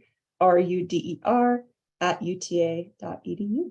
So at this point, I will stop sharing, and if there's time for Q&A, I guess we can do that. Otherwise, we can move right along. I'll leave it to our fearless leaders to tell us what to do. Thank you so much, Karen. It's been such a wonderful evolution of the day, and to think about this, to think about all of these issues from the macro, the meso, the micro, and really bringing in this into the clinical space is incredibly important and really meaningful and useful, particularly not just for the clinicians in the room, but our students in the room as well. So I really appreciate your contributions to this area of scholarship.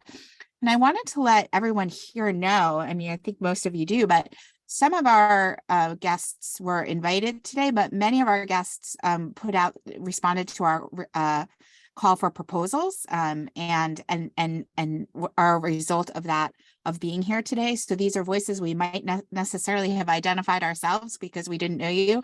Karen, you are one of them. And so we're so pleased that this has expanded this network into a sort of a broader space. So thank you so much.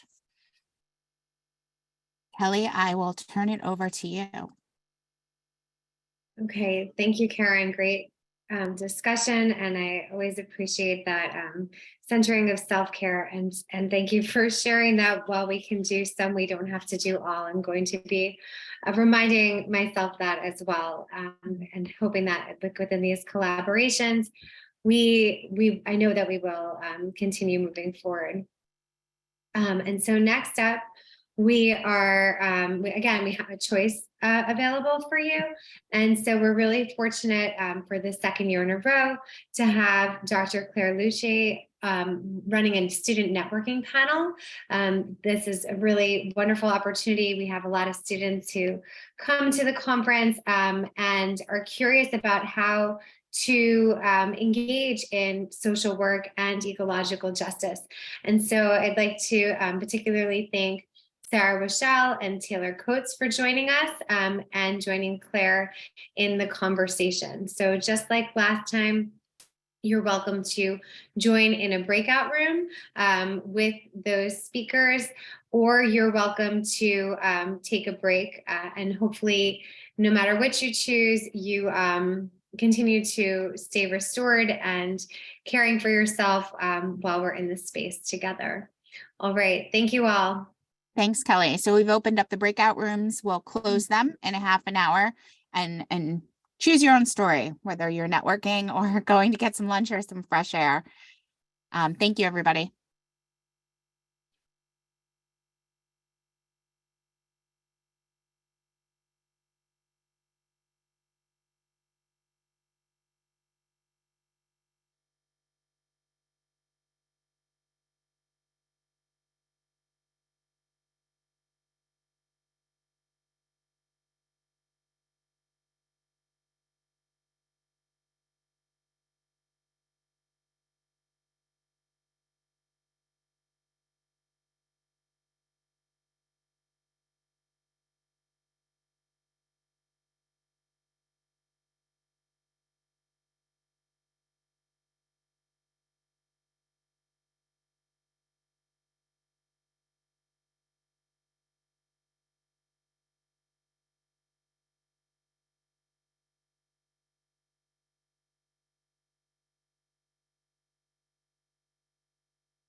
It started off as a dream or a walk we went in the woods.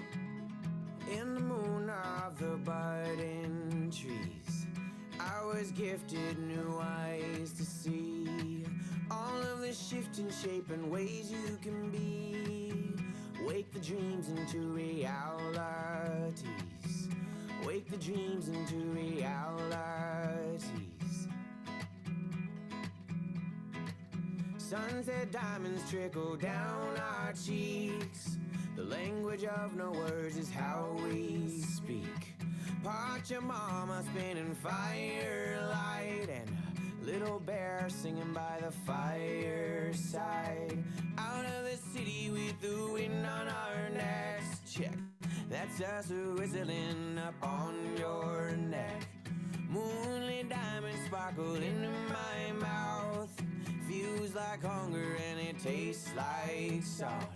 Feels like hunger and it tastes like salt. So tap me out and tap me into you. Heal my brain and my body too.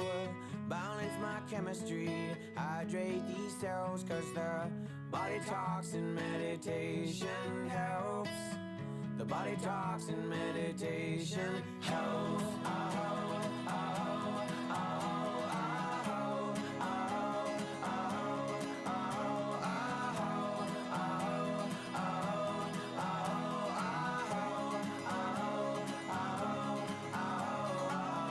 Little bit of cinnamon pours as we snoot. All up on my shit in the morning commute. Coastal quiver on a quest through the dunes. Sandy toes and bottomless curves of the moon.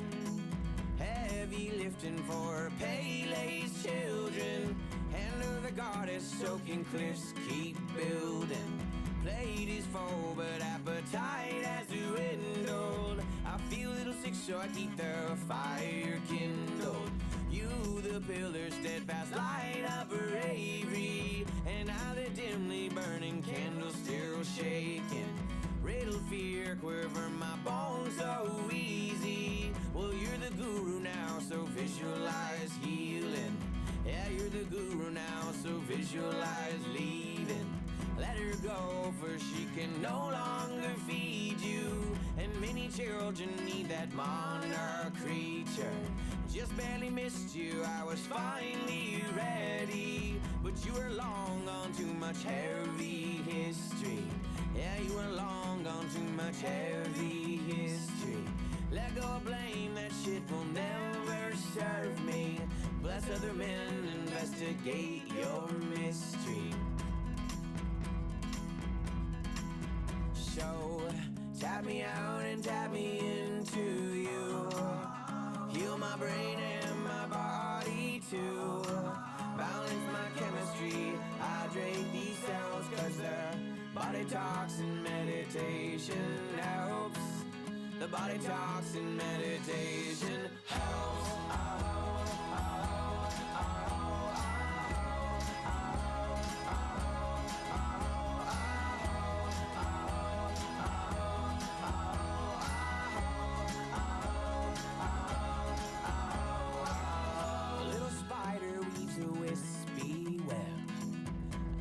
Through the woods, it catches to my head. She crawls behind my ear and whispers secrets. Dragonfly was by and sings and now teach it. Yeah, dragonfly was by and sings and now teach it. Fork on the trail, I watch you head up Malka. I turn my car and whisper, thank you, sister. Edge of the west where water touches land. You are the east with folded maps in hand. Time to increase my frequency. Hands of light and bodies talking, yeah. Give me some of that wild fox medicine, but keep me here in this wild present tense. Fully supported on new lover's chest. Dawning adventure, sparkle, get some rest. Dawning adventure, sparkle, get some rest.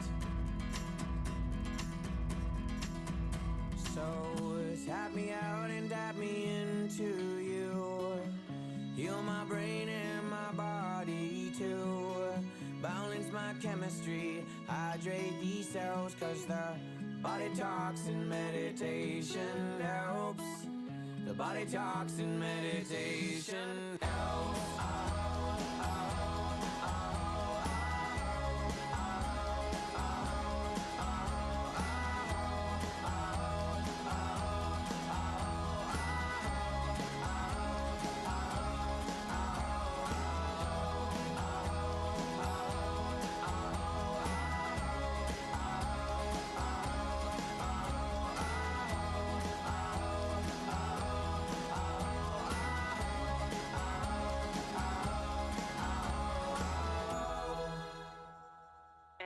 Then I made this song about it. So it was like, it went from like dream world to drawing to writing to life to music. Dun da da da. Da, da.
enter the city lights.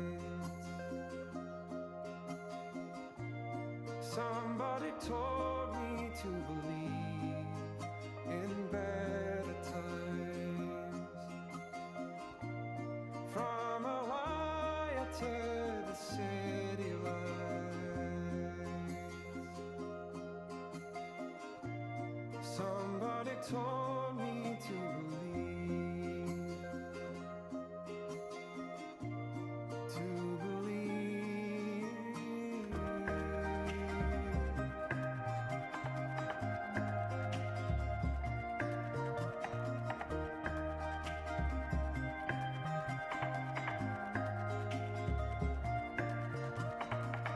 Oh, Elia, where will you go? If the line ends out on the road, there's a story meant to be told, but the door is shut in the cold. From Hawaii to the city lights. Somebody told me to believe in better times. From Hawaii to the city lights.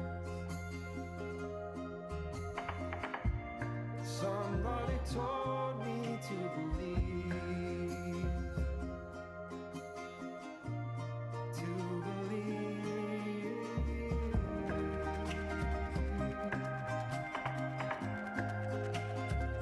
To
yes, I know we'll have had more than most. It's so in a dream that I have had.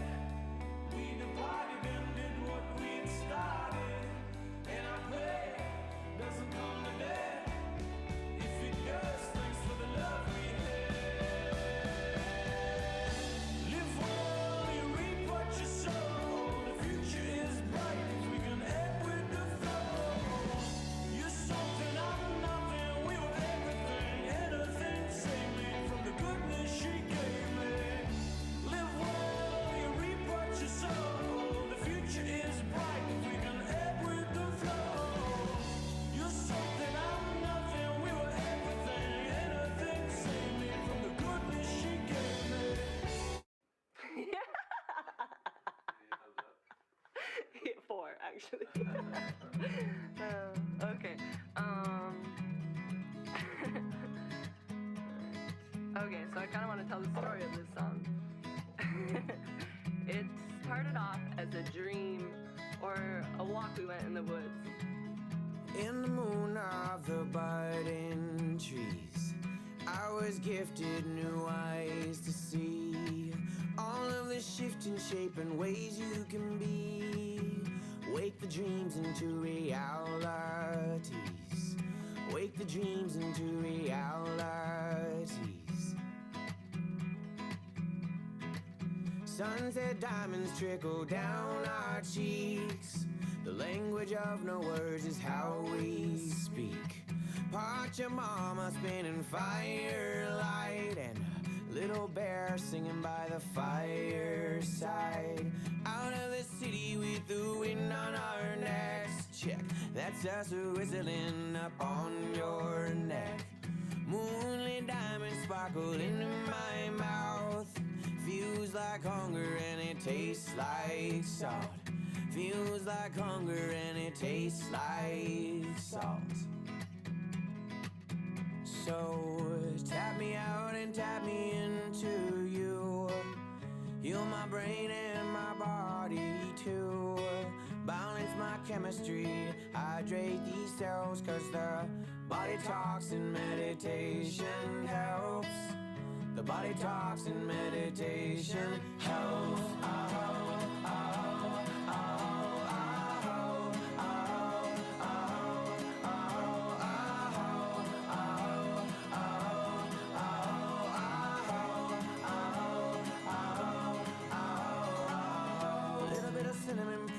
As we snoot all up on my shit in the morning commute. Coastal quiver on a quest through the dunes. Sandy toes and bottomless curves of the moon. Heavy lifting for Pele's children. Hand of the goddess, soaking cliffs keep building. Plate is full, but appetite has dwindled. I feel a little sick, so I keep the fire kindled. You, the pillar, steadfast light of bravery, and I, the dimly burning candle, still shaking.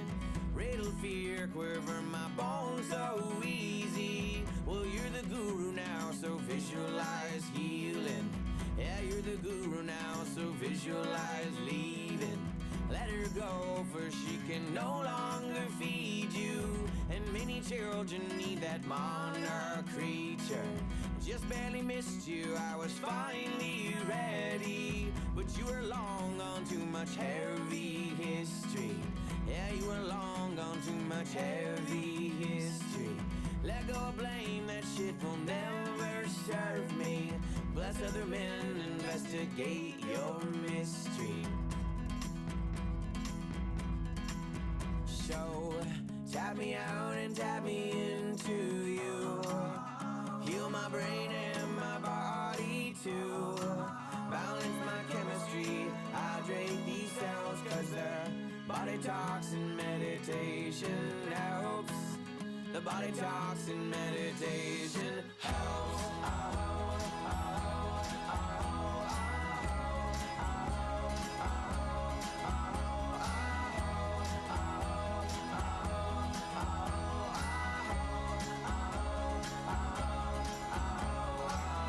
A little spider weaves a wispy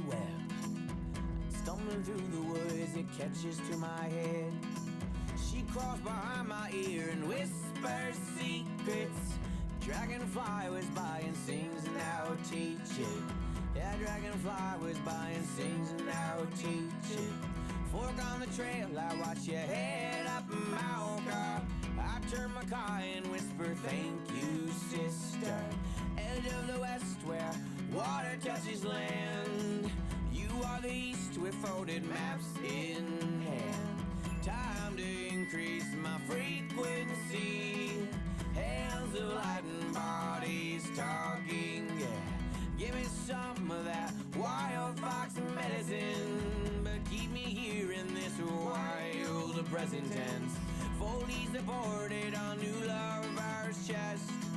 Dawning adventure, sparkle, get some rest. Dawning adventure, sparkle, get some rest.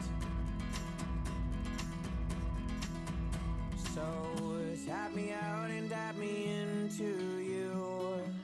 Heal my brain and my body too. Balance my chemistry, hydrate these cells, cause the body talks and meditation helps. The body talks and meditation helps.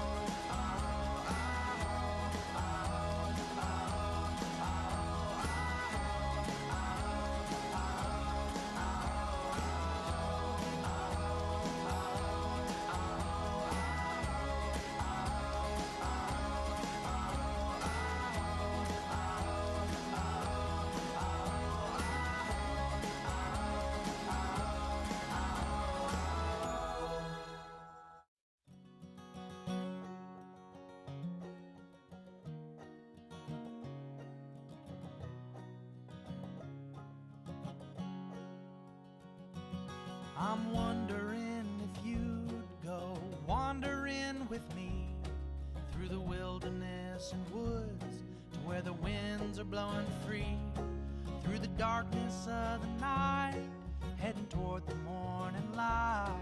I wonder if you'd wander with me, and I'll spread the word and you beat the drum. We'll round up the troops and get the gang to come, and we'll leave the streets and these neighborhoods, head over the river and through the woods. You're wondering if I go wandering with you, what kind of trouble we'll get ourselves into. Would it be wrong to tag along with a band of vagabonds? You wonder if I'd wander with you. So I'll spread the word and you beat the drum. We'll round up the troops and get the gang to come, and we'll leave the streets and these neighborhoods, head over the river.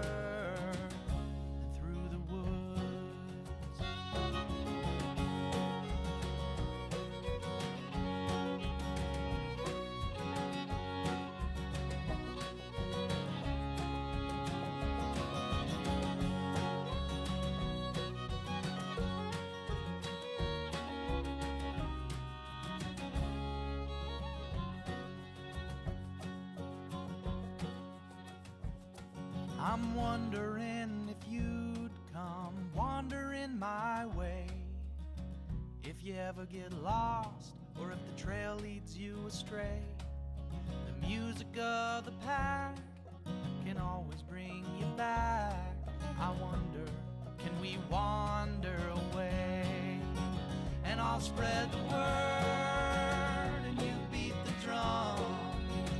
We'll round up the troops and get the gang to come, and we'll leave the streets and these neighborhoods, head over the river and through the woods.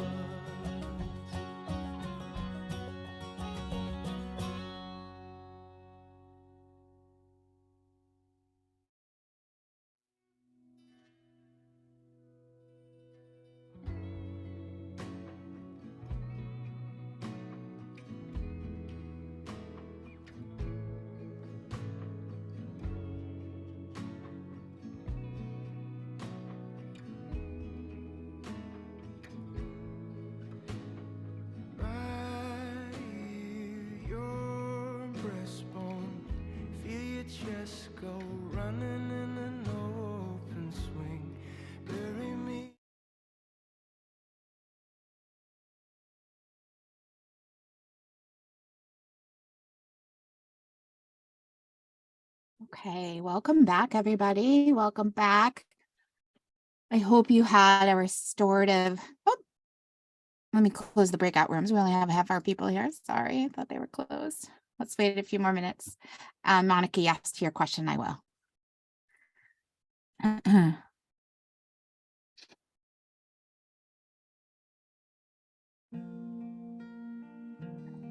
Well, John Denver came up. I can't turn him off. I'll wait till everyone comes in.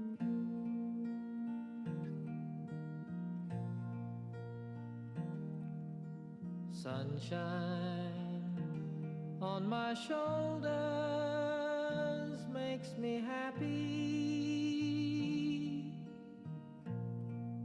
Ellie, let me know when the breakout rooms close, if you wouldn't mind. Have that hidden. In my eyes can make me cry.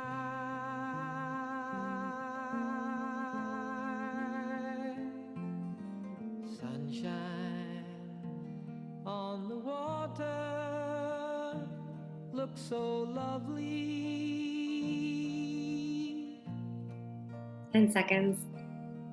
Sunshine almost always makes Okay, I think me we're all back. All right, wonderful. Welcome back, everybody. Welcome back. I hope that you had a restorative lunch break or networking session. We are, we've over the last 3 years, we've changed things to sort of like meet the needs of what we've heard folks want in community. So we've really tried to offer choice and opportunities to regroup, but also connect, and we have to be really intentional about that in a virtual space. So I hope that you're able to take advantage of that. A couple of housekeeping notes. I know that Kelly posted in chat our a shared Google Doc, which if you'd like to share your contact information with other folks here at the conference, you can add your name to that document. That is also in the digital binder. I also wanted to draw attention to, in the binder, we did have a few student submissions for posters this year, and those posters are also in our digital binder. I believe maybe 2 out of 3 or 3 out of 3, Liz, you'll have to pop that into chat, have a voice overlays on them so you can actually listen to the students speak about their research and work. So please do give that a look at, and we can put that link in chat for you this afternoon as well. Just to let you know where we're headed for the rest of the day, we have a couple of more speakers this afternoon. Coming up next is Monica McDaniel, who we'll introduce in just one moment. And then we will move into our first panel of eco-social work practice authors, the panel 1, and that will be moderated by Rachel Forbes. We'll move into the small E of environmental justice with Dr. Alyssa Martin. And then we're moving into speed sessions, which are really fun 5-minute presentations by practitioners and scholars and researchers on talking about something related to ecological justice and social work practice. Then we'll further that with our second author panel, eco-social work practice panel. And then we'll be presenting our Environmental Champion Award later this afternoon. So that's what's coming up. You can also see the schedule. It's in chat, it's in the binder, it's everywhere. So without further ado, I would like to introduce our next speaker. Let me find you, Monica, on here so I can pin you and see you.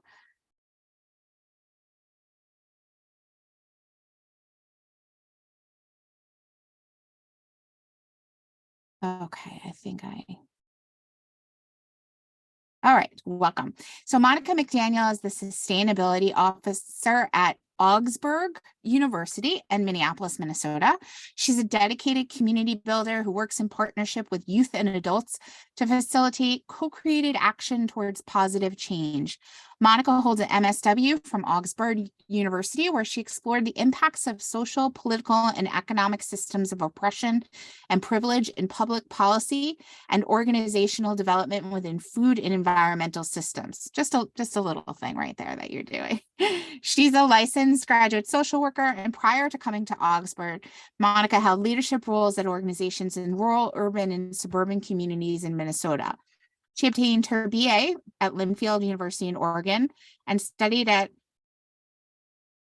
Université de Gaston Berger in Saint Louis, Senegal. So for the Thank you. francophones out there, bonjour. Salut. No, we do. We have a few today. Monica also teaches at Augsburg in the Environmental Studies program and supports strategy efforts at a few area nonprofits. She and her family tool around the Twin Cities on their bikes and cooks delicious veggies from their gardens. Monica, welcome. I'm going to stop my share right now. Excellent. And then you I'm should going be able to. Go to my share here. Here we go. Give me a second. I can't do two things at once. Yeah. All right. Well, thanks, Renee, for that introduction. And yeah, thank you all to the panelists and folks coming today. I'm really excited to share kind of my area of expertise and my work and hopefully piggybacking off of a lot of what we've already heard today. So I'm quite excited. There is a little bit of some interaction here, but it's not going to be too stressful. So for those of you just enjoying some presentations, you can still go ahead and do that. Don't worry, I'm not going to put people on the spot. But first, yeah, introduce myself. So I'm Monica McDaniel. I use she, her pronouns, and I'm the sustainability officer at Augsburg University in Minneapolis. And I'm really excited to talk to you because I'm going to share a bit about this wellness model for sustainability, which is our model that we use at Augsburg, really thinking about how we can think about environmental sustainability in our work with students, in our work with neighbors, and in our work in the state and in the world. So, and hopefully you can kind of get a sense of myself in this position, really centering social workers as change agents, as our role is really well suited for. So yeah, I'll just kind of go through here. A little bit about myself first off. So I realize that I'm masked in both of these pictures, but as my kind of bio says, is my background is actually in youth organizing, and I came to environmental systems through youth organizing to food systems and the interactions between food systems and young people's lives, in particular, low-income young people in Minneapolis. And that led me to growing food, learning about our foodways of myself and my family, as well as the young people I was working with. And then that led me into some curiosity around environmental sustainability and the intersections amongst all of those systems.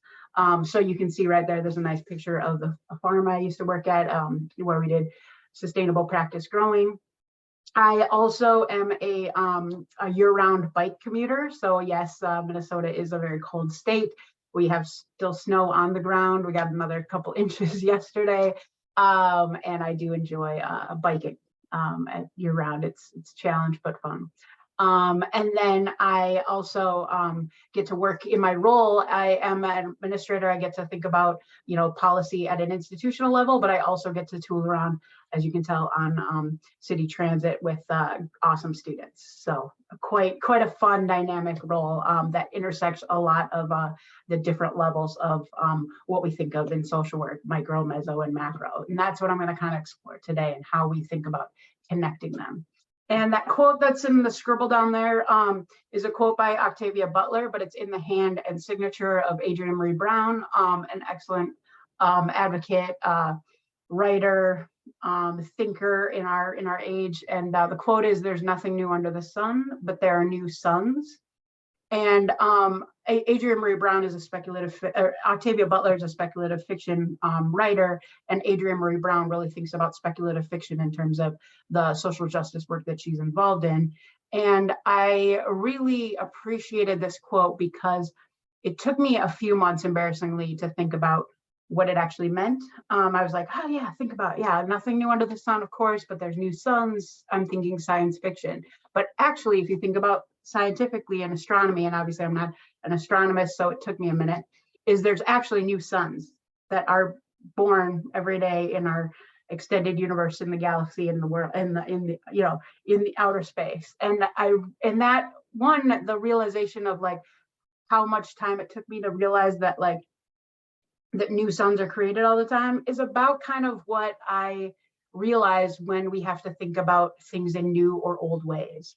And I'm really excited about that, because when we think about addressing climate change, when we think about adaptation and resiliency, when we think about frontline communities who are experiencing climate change, it's hard to get out of our regular systems of oppression, our regular systems of doing things, and really think about things in new, old ways. And that quote really helps kind of ground me in there's actually ways to do this. And then I also pulled from my job description, this is the cool stuff I get to do: co-create climate policies, facilitate collaboration, and champion equity-based environmental solutions. So it's a fun job.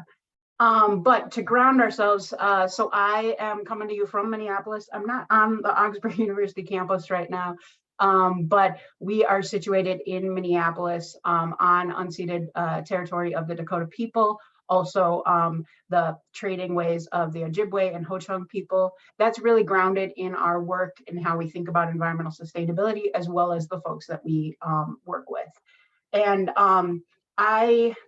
sustainability officers are an interesting bunch. So we exist in institutions across the US and the world, small for-profit, nonprofit, and higher ed institutions. And most of us are housed in facilities. Most of us are more in the engineering world, not really social scientists. So I come in contact with a lot of folks that are curious, if not a little skeptical of my credentials and my background coming into being a sustainability officer. But I really appreciate, I'm a social worker, so y'all, I'm talking to my people, y'all are going to get it right away in terms of thinking about environmental sustainability impacts people. It impacts planet, it impacts people. We can't think about those things as disconnected from each other.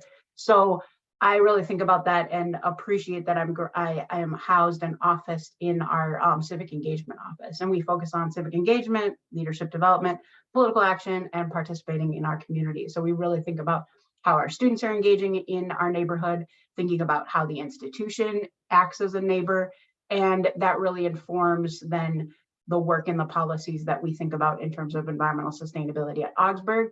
And I hope that that can lend itself to thinking about, and through this presentation, a way for you to think about how social workers can expand their boundaries of where we can work and operate and influence. Because I am in such a non-traditional social work role, that I think hopefully I can show that there's pathways to those non-traditional roles and how we are actually really well situated in the ways that we do things, our professional experience, our academic experience, to really situate ourselves well to thinking about how we can influence institutions to do better, frankly, for people and planet. So I also work in particular in the Cedar Riverside neighborhood in Minneapolis. Yeah, most of you are very familiar with Minneapolis in terms of the murder of George Floyd in 2020. Augsburg is 4 miles from where George Floyd was murdered. Cedar Riverside, so that experience in terms of George Floyd's murder and the uprisings impacted Augsburg physically, spiritually, actively, as well as, we had students involved in the uprisings. We had students that were advocating for changes on our campus. It's been a really helpful time, I think, in terms of really having institutions think about their place as neighbors. And then, so in terms of our neighborhood that we live and work in is, as it says, is it's on the unceded territory of the Dakota people. The neighborhood has a long history of activism and social engagement, and is also a significantly diverse neighborhood. And that's actually reflected in Augsburg as an institution. We have about 3,000 students, 63% are BIPOC, so Black, Indigenous, and people of color. About 54% are first gen. Around that same number are students that receive Pell Grants, and then about 20% of our students identify as well as receive services for disabilities. So that is kind of the demographic makeup of our student body, and then also where our students live. Many live on campus, many don't live on campus and commute. So we really think about what is our central work as an institution, educating students in and connected to the neighborhood. So what I want us to do, this is where we get interactive, is if you've never used a QR code, what you can do is, if you've got a smartphone, you need a camera, you can just kind of pull up your camera and take a little, picture, a little website will come up. But if you're not feeling that, you can just type in menti.com and then use that code. And what it will come up with is a screen similar to this that says, that asks this question: what words come to mind when you think of social work? And what I want you to do is enter up to 3 words. And what I'm going to do right now is I'm going to enter that code and website into the chat, and then I'm going to pull up that website, because what will happen is it will populate a word cloud so that we can kind of start to think about, as a community, what folks are thinking about in terms of social work. And I promise there's some reasoning behind this activity. So I'm going to enter this in the chat, and let me know if, thank you. Awesome. Oh, code could not be found. Oh no, I love tech challenges, always. All right, I'm going to try to work on this, folks. So here we go. Oh, QR works. So I'm gonna check in on this real quick. I just gotta do a quick stop share and gonna enter in this website. Oops. Give me 1 second, folks. Oh, thank you for those who are doing it. All right, I'm getting the new code. It is. Can somebody type it in? Can we do a little teamwork experiment? It's 52147087. Oh, brilliant. Thanks, Nikki. Appreciate that. So that's the new code. My apologies on the typo there. So many of you are getting it. What I'm going to do is go back to sharing, and you'll get to see this starting to populate. But feel free to holler at me in the chat if you are still kind of struggling to get to this.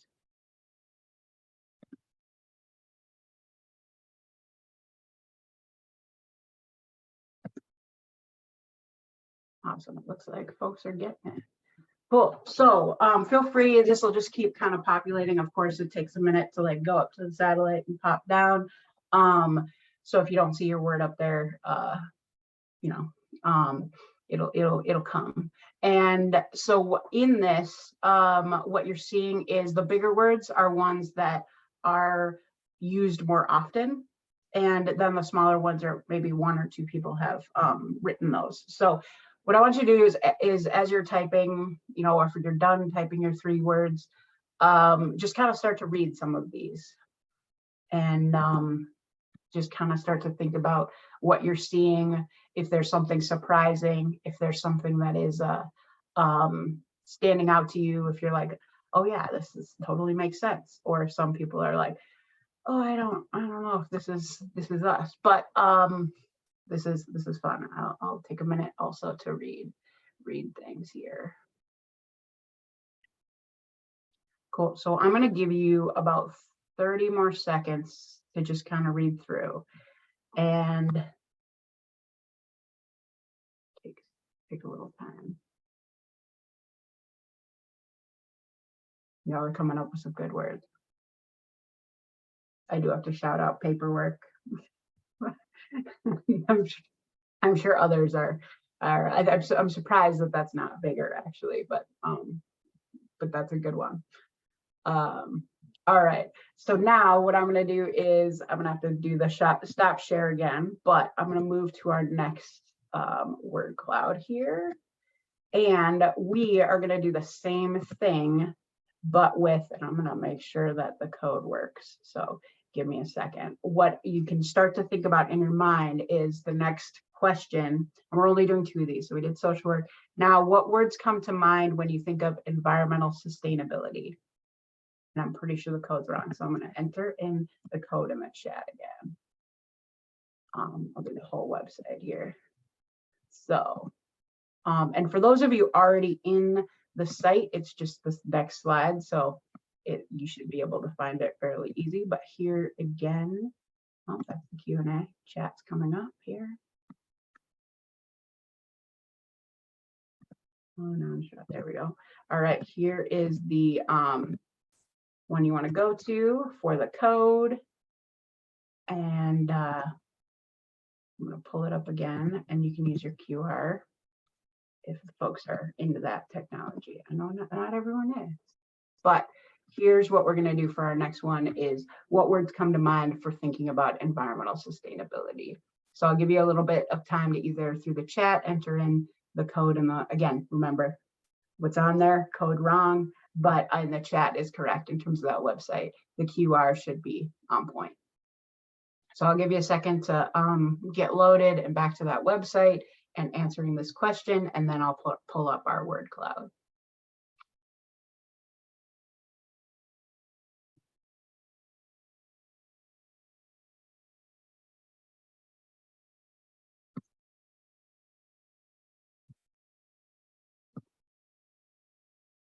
Loading is closed. Why? Oh, here, I gotta press C. There we go. Voting should be open. Voting open. Nice, they're populating. Cool.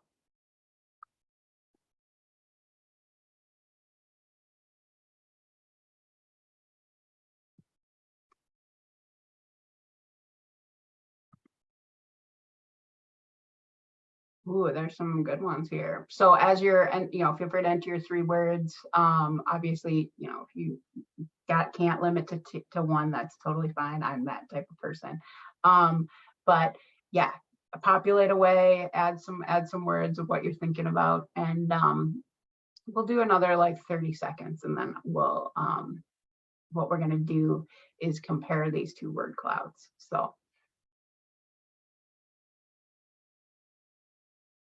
a little bit more time to see if things are going to populate.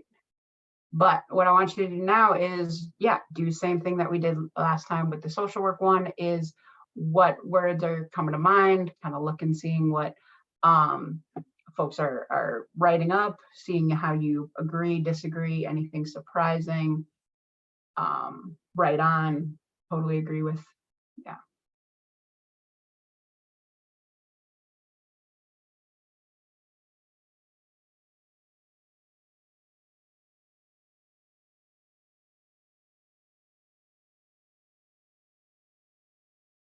These are good. These are good. I'm not seeing paperwork come up in the environmental sustainability one. Just an observation. All right, so feel free to enter words on either of these, but what I'm going to do now is kind of toggle back and forth here. So what's really interesting here is you've got justice and collaboration that have really come to that surface and are bigger.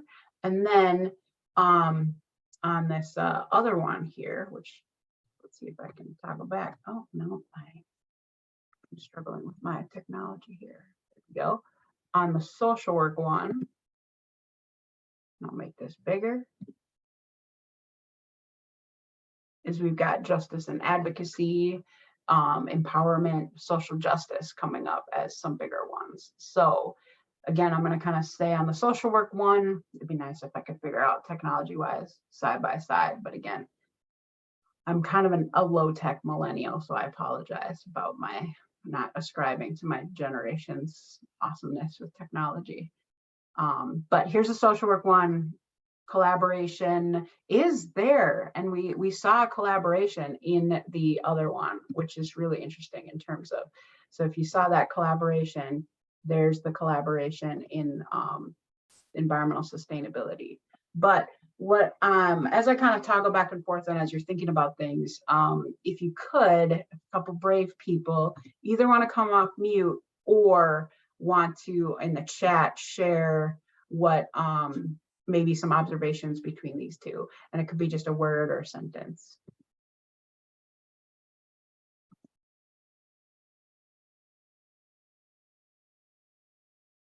And again, I'm on the environmental sustainability question, and I can toggle back. Yeah, justice is literally centered. That's yeah, it is like there's justice in blue right there, and then we'll toggle back to the social work one, and yeah, justice is literally centered right there. So quite I'll get that little box up the way, but quite focused there. So that's a really interesting one. What else have we got here? Collaboration. Yeah, that was one that I appreciated seeing in both. I mean, that's a really real like observation, is we need collaboration within social work and we need it in environmental sustainability. And when I've done, so, you know, feel free if anyone else has observations, and also definitely understand if you're not feeling like coming off mute, but is there any other observations that folks want to share as far as from those two word clouds?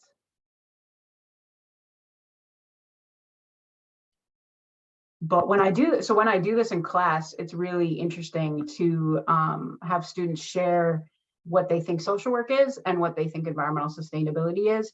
And there always tends to be this overlap.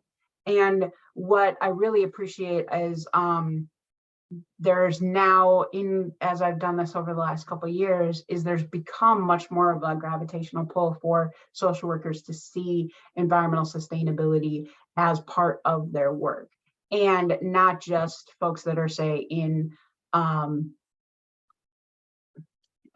cool, I was just reading the chat, but yeah, as far as like you're seeing their work as environmental sustainability as part of their work as social workers, and work as social workers is wrapped up in environmental systems. So that's really awesome to see, because as I've worked more closely with young people, and in particular frontline communities, is seeing these things as together. And so it is kind of profound to think about. And so I've much more moved into my work and leaned into my work as these two things are the same. But sometimes I get caught up short if I'm walking with a bunch of folks that are really, you know, kind of narrow in their environmental work, and then folks that are maybe narrow in their social work. And sometimes it's a little bit hard for folks to kind of think about how these two things intersect. So it's just, for me, what I found is just kind of asking these questions, and the word cloud kind of helps folks come to their own conclusions. So what I'm excited to share with y'all, and I'm just gonna now advance, is a little bit of lecture time, is so I shared with you that I'm going to talk about the wellness model for sustainability, but I'm going to talk a little bit about where the wellness model came from. And in working with institutions, this integrated model of thinking about the intersections between social systems and environmental systems came out of John Elkinson's work about the triple bottom line. I'm sure many of you have heard about this triple bottom line. That's the integrated model on the left, figure 1, where it's the intersections between social systems, environmental systems, and economic systems. And when those things are in balance, that's the definition of sustainability. And this, many businesses, for-profit institutions, and have really adopted the triple bottom line in terms of thinking about the other impacts that their business or institution or organization has. And, you know, it's the argument that there are impacts to people, there's impacts to the environment, and there's impacts to, you know, your financials. And those things, you can't ignore how those things are interconnected. There's kind of some tension, and I can kind of get into kind of why I like the other models better, but in this, it kind of, in the writings and in kind of the research, is especially the way in operations when businesses really adopt this, is it's thinking about like, well, we got to do good by the environment because that impacts the economic bottom line. So that's the reason why we got to do the environment thing. And the social, same thing. If we got to do good by our workers and our neighbors because we need them to buy our goods, etc. And that's not necessarily where I want institutions to move to. And it doesn't necessarily get into the reality of what's going on. And that's where I'm going to move to the nested model. The nested model kind of came out in the early 2000s. And it really thinks about, and these folks are the kind of the origins of environment, social governance, ESGs that have been in the news and in our Supreme Court lately. But the nested model is where the environment is the nest that holds these other systems and are allowing them to operate. And then society is the intersections between people, interactions between people, and then the economy is the exchange in goods and services. And what this kind of gets at in my thinking and being and in practice is this gets a little bit more closer to reality in terms of the environment could care less, the natural world could care less about the economy, and it can operate fine, but the economy cannot continue and do things in terms of the production and exchange of goods and services without the natural world and natural systems. So that's where the nested model, I think, gets us a little bit closer. So now what I'm going to move to is actually the wellness model for sustainability. So this model takes a little bit of the, integrated model, takes a little bit from the nested model and shakes it a little bit up into current realities and the realities of people and says, this is actually what we're going for in terms of a more sustainable world. And what this model comes out of, before I kind of get into some of the specifics, is this model comes out of Bemidji State University and the work that that university did. Bemidji State is located in northern Minnesota. Bemidji is a town at the headwaters of the Mississippi River and is connected by three native reservations. And so they're really thinking about their person and environment in some really real ways. And they were thinking about their sustainability work and how they were working with students, how they were working with their neighbors, and how they were working in the world, and decided that the models, the triple bottom line, the nested model, weren't really working for them. And they realized that they actually need to include wellness because people are getting burned out. We just heard a lot about climate anxiety that is real. And so, and when you're in this work with people and planet, it gets hard. So wellness, thinking about wellness is important. And this model also comes out of Ojibwe origin story and Ojibwe thinking and conceptions about environmental systems. And so in this model, the environment is the nest. So that's that green part there. It nests these other systems. And then we have social systems, the yellow, that's the wherever two or more are gathered. And that can be working on a meso, macro, micro level. And it's not just humans, it's thinking about our more than human relatives as well. So when I'm walking across the quad and I'm walking across grass, that's me interacting with that more than human relative of grass. We have a lot of turf at Augsburg still.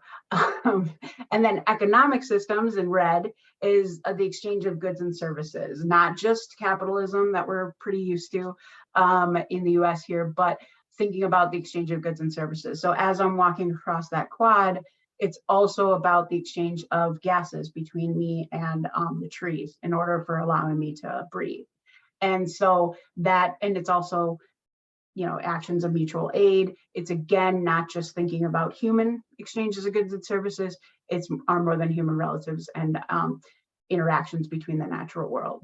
And then finally, the blue one, which we all as social workers know a lot about in terms of wellness, maybe not our own personal wellness, where we got to get better at like how we take care of ourselves and each other, but is really thinking about, that's personal wellness, that's individual wellness. So spiritual, mental, and physical well-being. And when all of those systems are in balance, that's the sustainable world that we're working towards. And that's the model that I really appreciate, because that's the model that we use at Bemidji State and then also at Augsburg and a few others. It's becoming now a thing within higher ed. There's a few others that now have adopted this model, is how we think about our actions as an institution, our actions with students. I think about this in terms of like, when I develop a course, I also teach in environmental studies, and I think about how I not just teach this model, but how do I actually live it out with my students? So that really has informed then what is the work that we need to do in the world together. And so what I'm going to kind of walk you through is, because we're social workers, luckily I can speak our language, is going through micro change, meso change, and macro change. So what that means is kind of micro, as I kind of described in my job, micro is that interaction between kind of individuals on an individual level, mesos at an institutional organizational level, and then macro is at the systems or advocacy level. And what I appreciate about my job, and also sometimes get frustrated about my job, is I get to work on all of those levels sometimes simultaneously. And when I was pursuing my master's in social work, I was really interested in, coming from a community organizing background, I was really interested in how do you connect the through line between what's happening on the ground with people and what's happening at a macro level where decisions are being made, and how do on a macro level where decisions are being made, how does that connect down to or up, in terms of perspectives, and how does that through line get connected? And I don't have a great answer for you, but this is a little bit of where I think this model is helpful in terms of better intersecting that through line. So I'm going to start with micro change. In my work, I get to work with students and neighbors and individuals, and we get to do programming together. I don't have a list of programs because I try not to just talk about the programs. We do a great garden, we do this, but really think about, and I talk with my students about how we work on trying to change systems through the work that we do together. And so the things that have come up in terms of priorities for our students and neighbors is food sovereignty, mutual aid and circular economy, wellness, and then just transition, that's thinking about energy. And a great example of this is a lot of this work has come from student and neighbor mobilizing. And so one of these is our Share Shop, which is a free store on campus, and where students can go anytime when it's open and get stuff for free. They can also drop off stuff for free. And you'll see that there's some interview clothes, there's bike helmets, there's fans for residence halls. And this came actually out of a class project. So quite exciting in terms of students really having an idea and then being able to implement it into action. And we're really trying to then move towards new ways of thinking about waste diversion that isn't a recycling campaign, which is great, but like really thinking about what is a wellness model for looking at waste diversion. We want to eliminate waste, but we want to do it in a way that is through the wellness model. So this really captures that in terms of really focusing on mutual aid, how students can help each other, how staff and faculty can help students, and then how everyone benefits. And then on a meso level, in terms of my work, is at an organizational level. I chuckle at this because, surprise, committees. In higher ed institutions, we really enjoy making change and making decisions through committees, for better or for worse. It's just kind of how that works. And we have two committees at Augsburg. One is our Environmental Stewardship Committee of University Council. University Council is a council body of staff, faculty, students who advise the president on important deliberations. That's everything from parking, we're an urban campus, so parking is a hot topic, to back in the day thinking about tobacco use on campus. And then we also have the Environmental Action Committee, which is a committee of our day student government. So in student government, there is a committee dedicated to the environment, and that student group, or that committee, administers our green fee. So the students have imposed a self-tax on themselves. It's separate than an activity fee that's called a green fee. And then the students get to decide on that committee, get to decide on how those funds are spent. So every student at Augsburg right now pays $40 a semester towards that green fee. And then that green fee goes towards things like universal transit passes, which I'll get into in a little bit. We have a bike share program and individual grants and events. So a student organization, class, some individual students can apply for a grant about greening on campus, and the Environmental Action Committee gets to decide whether to grant that group funds for that action. So what's nice about this is that you've got a committee thinking about institutionally policies that directly inform the institution when it's making decisions, that has the perspective of the environment. And then you also have a student committee that actually has a significant budget. And the officer, the one that's kind of the president of the committee for the students, actually sits on the university council committee. So there's some really nice kind of shared governance in there, as well as can lead to some really cool actions and opportunities. This is a picture of our community garden at on campus, and what's behind this picture, and so this is a great example of one. It's a cool community garden, 63 gardens, garden beds, so over 63 individuals, because it's individuals and families that steward these garden plots. 70% of the gardeners come from Cedar Riverside neighborhood. Over 6 languages are spoken in the garden. It's really a great focus on food sovereignty in terms of what neighbors grow for themselves and each other. And from an institutional piece, this garden existed before this building, our Hagford Center, which is a LEED certified building, was built. And when that building was being built, they actually, Augsburg as an institution focused on, through the committee work, a need to engage neighbors in that redesign. And what came out of it was a much more established community garden with raised beds that were more accessible to our elder gardeners, as well as the arms of that building are supposed to architecturally think about the arms reaching out and embracing our neighbors. Augsburg does not have a fence around the institution. It is open to our neighborhood. And so that really lends itself to the connections between our students and neighbors, our connection to neighbors and the institution and students. So a really kind of powerful way that I think committee work can actually help, I think, inform institutional practices. And then finally, and this is kind of where I'm getting to a little bit of our through line, is in the macro policy. And I actually have some cool news for y'all. I didn't bring up the video, but I won't spoil it yet. But in terms of thinking about accessible transportation, so I kind of walked you through a couple of like ways that we have some programming that students do that then moves towards macro systems change. So we've done some work around mutual aid and circular economy. We've done some work around food sovereignty, and now we're looking at just transition.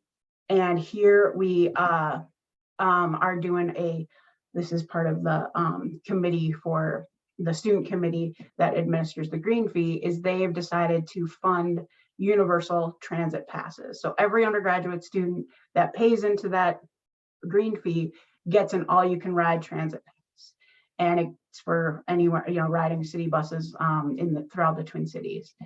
And what is interesting about that is this is awesome.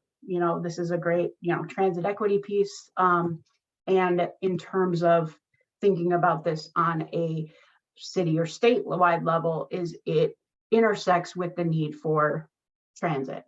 Folks need to get to school, folks need to get to work. And we have been working with some advocacy groups around advancing 1% sales tax to fund transit. And we actually got our university president to sign on to this legislation. The legislation was just introduced last week. And our environmental action officer, who's in charge of that student committee, she testified in front of the committees for this legislation, and for, in particular, reduced fares for students, especially BIPOC and low-income students. So that's kind of an exciting, bit in terms of my work of seeing those through lines. But that is kind of like what I'm most excited about, is how to think about us as social workers. And I'm going to pull up my contact information here, but is thinking about how can us as social workers best situate ourselves to be those change makers, to think about how, if we're working in advocacy, how are we connecting to the individuals most impacted? If we are working on the front lines with folks, how are we engaged with other institutions and partnering, and how are we then thinking about the advocacy work on the macro level.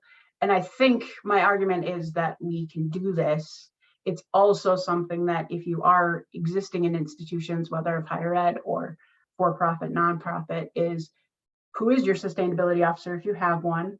Should you have one? And how do you engage with them on this work and to inform them about the impacts beyond environment and economic to also the social and wellness pieces. So thanks everyone for your time. We are up, but if you have any kind of questions, feel free to email me. That's my contact info. You can always follow us on Instagram and all the rest. But thank you again for your engagement with those word clouds as well.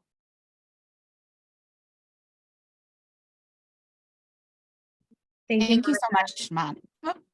Thanks so much, Monica. There's so many ideas here to think about in terms of replication, like whatever space you find yourselves, we find ourselves in. I know Kelly and I have talked about this idea of positive peer pressure too. When one area is doing it, other people sort of jump on board. I know I've seen that in the place that I work.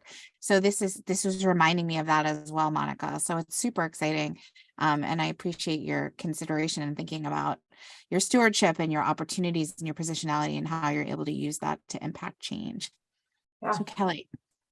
Yeah, really exciting, Monica. Thank you. We do a lot of work with multi-solving, right? Figuring out how you can use one solution to address multiple problems, and your transit program really does that. And how exciting to hear how the students have been so empowered to raise the funds and then divert, figure out how to spread them around. So congratulations. I hope it's replicated. And we appreciate that presentation so much. For sure. Yeah, thanks. All right, and next up, we're so excited. This is definitely a place close to my heart. I'm very much looking forward to welcoming Rachel Forbes as our moderator. Rachel is co-editor of Eco-Social Work Practice and will be hosting 2 panels with the authors. This is really an exciting moment. We've been working on this book for 2 years. I'm very grateful to Meredith Powers, who brought us together in order to, again, continue this work of collaboration and knowledge building and raising voice and listening and all the things. So Rachel, welcome. Rachel is an associate professor of the practice of social work and the Western Colorado MSW program director at the University of Denver Graduate School of Social Work. She is an appointed member of the Council on Social Work Education Commission on Educational Policy, the inaugural co-chair of the CSWE Committee on Environmental Justice, and former member of the CSWE's Council on Global Learning and Practice. Rachel was the task force co-chair for the CSWE Curricular Guide for Environmental Justice back in 2020, and is co-author of the book, The Intersections of Environmental Justice, Climate Change, Community, and the Ecology of Life. Rachel, we are so grateful to have you here with us today. Thank you. We have some amazing panelists, so I'm just going to jump right into it. As Kelly mentioned, this is part 1 of a 2-part panel series where we will feature chapter authors from the forthcoming edited volume Eco-Social Work Practice through NASW Press. That will be out this June. So we're super excited to give you a little sneak peek of what you might expect in the book. Okay, so panel number 1. Why don't we start with the Environmental Racism chapter group? If you could self-introduce and let us know the title of your chapter. We'll start with you, and then I'll do prompt the other chapter groups to go, and then we'll have some questions. Awesome. Thanks, Rachel. So I'm curious, can I share a screen? I know we have limited time. Am I able to share a PowerPoint? Yes, when it's your turn. So what we're going to do is we're going to have like each chapter group like self-introduce, and then I'll circle back around to you. And when I ask you your question, definitely, I think you can share your slide at that point. Perfect. Thank you. So I'm Yeah. Christine Morales, and I am one of the co-authors for the Environmental Racism chapter. And I'll stop there and I'll give it to Marianne. And I'm Marianne Bischoff. I'm excited to be here today, and I'll give it to Natalie. Good afternoon. I'm Dr. Natalie Bembry, and likewise, I am excited to be here to share on environmental racism. Thank you. What about our chapter group on teaching place? Who's here today from that chapter? Hi, everyone. My name is Bree Augustin. I'm a professor in social work at Wilfrid Laurier University, and my co-author, Cindy Sousa, is here and will introduce herself and the name of the chapter. Hi, what a fun thing to bring us all together. Thank you so much. So I'm Cindy Sousa, and I'm presenting with Bree, and we're both presenting to you on behalf of Susan Kemp, who's in New Zealand, so the time difference was very difficult for her. So we are really excited. Our chapter is called Teaching Place for Social Work Practice. Thank you. And what about our chapter on socially engaged art? Do we have our author here from that chapter? I'm not sure if she's... Yes. Hi, it's Mary. Oh, Mary, hey, there you are. Mary Stiles. I'm professor of social work and sociology at Damon University, and so happy to present on socially engaged art and environmental justice, social worker as artivist. Thank you for having me. Fabulous. And our final panelist is our integrated social work practice chapter. Who's representing that chapter? I am. Good afternoon. Hi, I'm glad to be here. I'm Brahma Krasdeni, Associate Professor at Sacred Heart University in Health Science and the College of Health Professions. Awesome. Okay, great. So now we know who we have for panelists. Today, I'm going to circle back to our first question for Christine, Marianne, and Natalie. So their chapter, as you heard, was entitled Social Work Perspectives on Environmental Racism. And so I'd like for the chapter group to please describe the 3 kinds of environmental racism you talk about in your chapter and give examples of an intervention for each.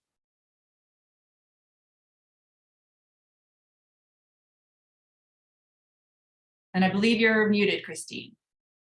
Oh, you missed some really pivotal information. In All right, that let's 2 seconds. redo that. Let's redo it then.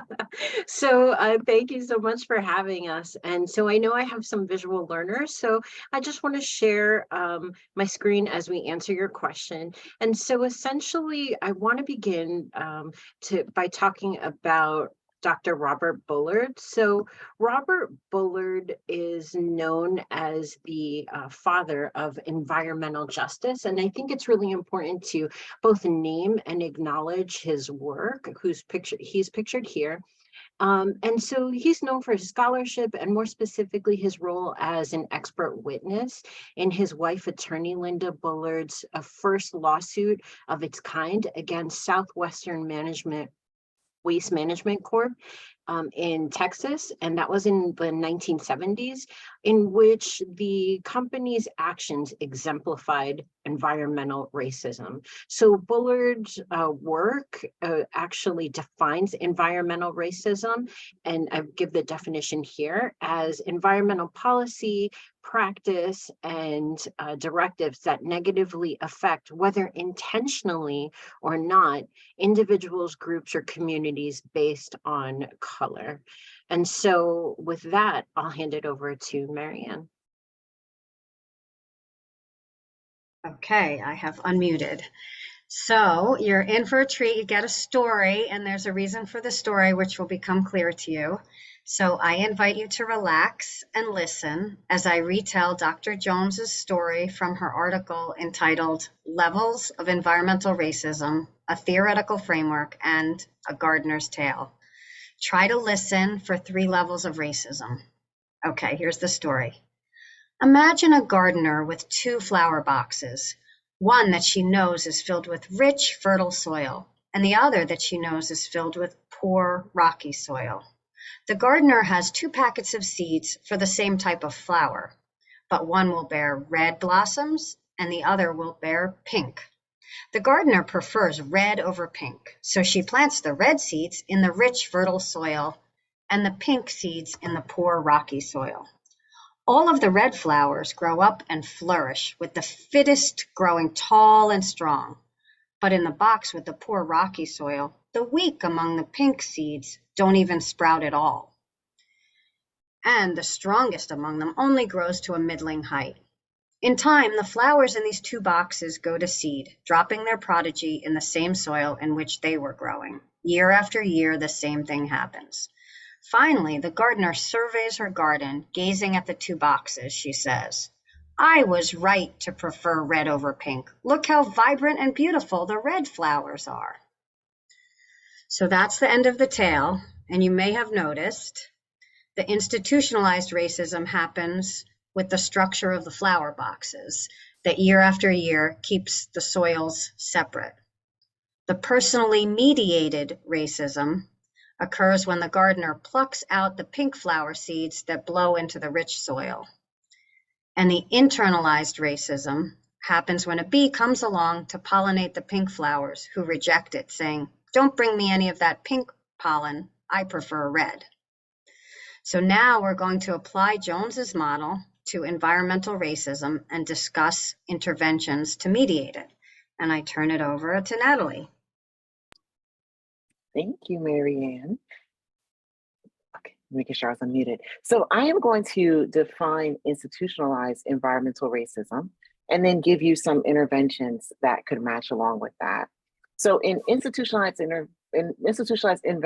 environmental racism, when you look at the definition, it's a differential in access to goods, services, and opportunities by race. And that's what institutionalized racism looks like. But when we talk about environmental racism, it is perpetuated through the historic policies, laws, regulations that have long favored white residents over residents of color. These laws furthered white dominance in zoning and housing across various cities and states. And so just a couple of examples that can be found in literature is one, housing discrimination and discriminatory zoning. That is the deliberate placement of toxic waste sites, municipal waste facilities, power plants, radioactive waste disposal sites, landfills, incinerators, toxic wells, all being placed in low-income neighborhoods that have high minoritized populations. What we've also seen is exclusionary housing policies and practices. And that's where you'll see residential segregation, where Black and brown neighborhoods were rezoned to be manufacturing zones, which led to increased levels of asthma. We saw neighborhoods that were built near highways, which led to increased exposure to highly polluted air. We've also seen decreased property values for Black and brown communities that led to the inability to move out of those environments. Another example is the weak enforcement of the U.S. Environmental Protection Agency policies, or EPA. So just a few years ago, which is very new, not new, but very apparent to us, was the Flint water crisis.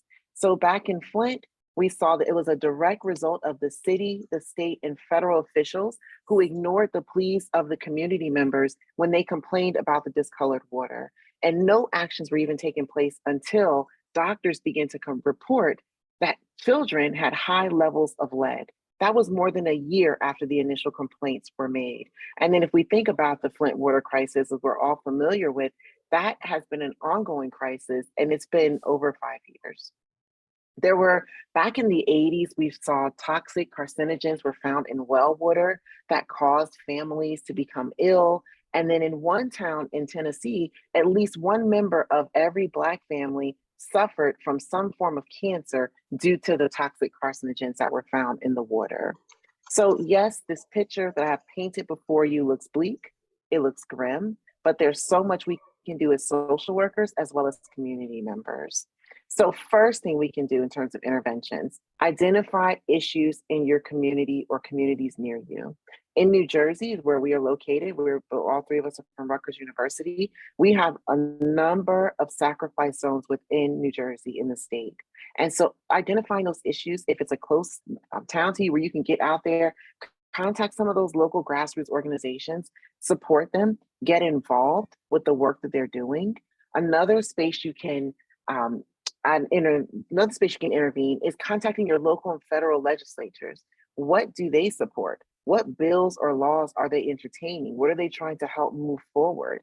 And looking at your city council, your town councils, your mayor, talking to your assemblymen and women, state senators, and then even moving on to the federal level, the congressmen and women and those senators, finding out what's going on. The last one that I pulled up that I made a note of was the Congressional Legislation Tracker. So in 2021, a bill was introduced called Environmental Justice for All. That bill is still sitting. It's 2023. So it is time for us, know what bills are being introduced, what's being passed, what the laws that are coming out there.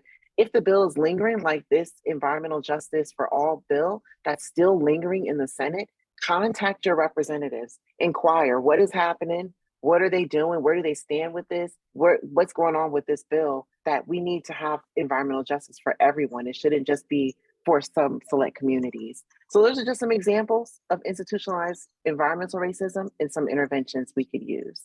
And I will turn this back to, is it you, Marianne? Marianne, yep. Okay. Whew, okay. Thank you for that, Natalie. That's a lot of information. So that's the one where there's just so much. Those are the structure of the flower boxes where there's so much power in making changes. But personally mediated environmental racism is important also. And that focuses on what individuals, including us as social workers, do. So personally mediated environmental racism can manifest as a lack of respect. It can be devaluation, scapegoating, and dehumanizing of people of other races. It's important that it can be perpetuated by omission or by commission. It can be intentional or it could be unintentional. So some examples are on a micro level, social workers may employ pull yourself up by your bootstraps approaches, which blame victims by making, for example, seemingly benign suggestions like get a water filter that clients may be unable to implement. On a meso level, it can manifest as paternalism. So social workers might exclude residents from community building efforts, which can result in not pursuing root causes of solutions because the residents know they're closest to the problem and they know what the real problem is and what the root causes are and what kind of implementation of potential solutions could help. So to intervene against personally mediated environmental racism, social workers can impact that within themselves, like by examining their own racism and colonialist beliefs and making changes. They can also intervene against it by contributing to community organizing efforts to improve the environment, while at the same time strengthening and deeply honoring an interconnected and decolonized mindset. So that's just a smattering within our time frame, and I'll turn it over to Christine. Thank you. So I'm going to wrap it up, and I really just want to appreciate this model by Jones. And we were just really moved by it. It was introduced to me by my friend, Dr. Natalie Moore-Bembry, co-author, and we decided to apply the ideas of environmental racism to that. And so I want to just talk about internalized racism, which in essence is believing the messages that society has stated, whether it was implicit or explicit, about the racial groups that one belongs to. And so it's also like believing the stereotypes and the prejudice to be true of yourself as a result of social conditioning. And it's not necessarily being aware of the assimilation that's occurring, the subconscious assimilation. So one might believe that they have no control over the environment that they live in. So one way that we can combat this is through educating our clients or client systems on the power and the influence of social structures, and as well as their own individual power. And we can encourage them to create or join groups that are already existing that promote environmental justice agendas and efforts. So we recognize that these forms of racism do not occur in isolation of one another. And we just wanted to highlight frameworks to help unsettle any narrow views of racism, particularly if they exclude the environmental racism that occurs. And so we're also hoping to clear a pathway forward that's genuine to you and your pursuit of anti-racist efforts. And that's it. Thank you so much. So we are going to move on to our next chapter group. We have Bree and Cindy. So you wrote in the book about teaching place for social work practice, and we do have some educators here in our audience today. I'm sure they would love to know more about the case examples brought forth in your chapter surrounding integration of place within social work education. And so perhaps you could share a little bit more about the importance of teaching from a place-based perspective in social work and how this has shown up in your work. Yeah, thanks so much, Rachel, and great to follow that wonderful presentation as well.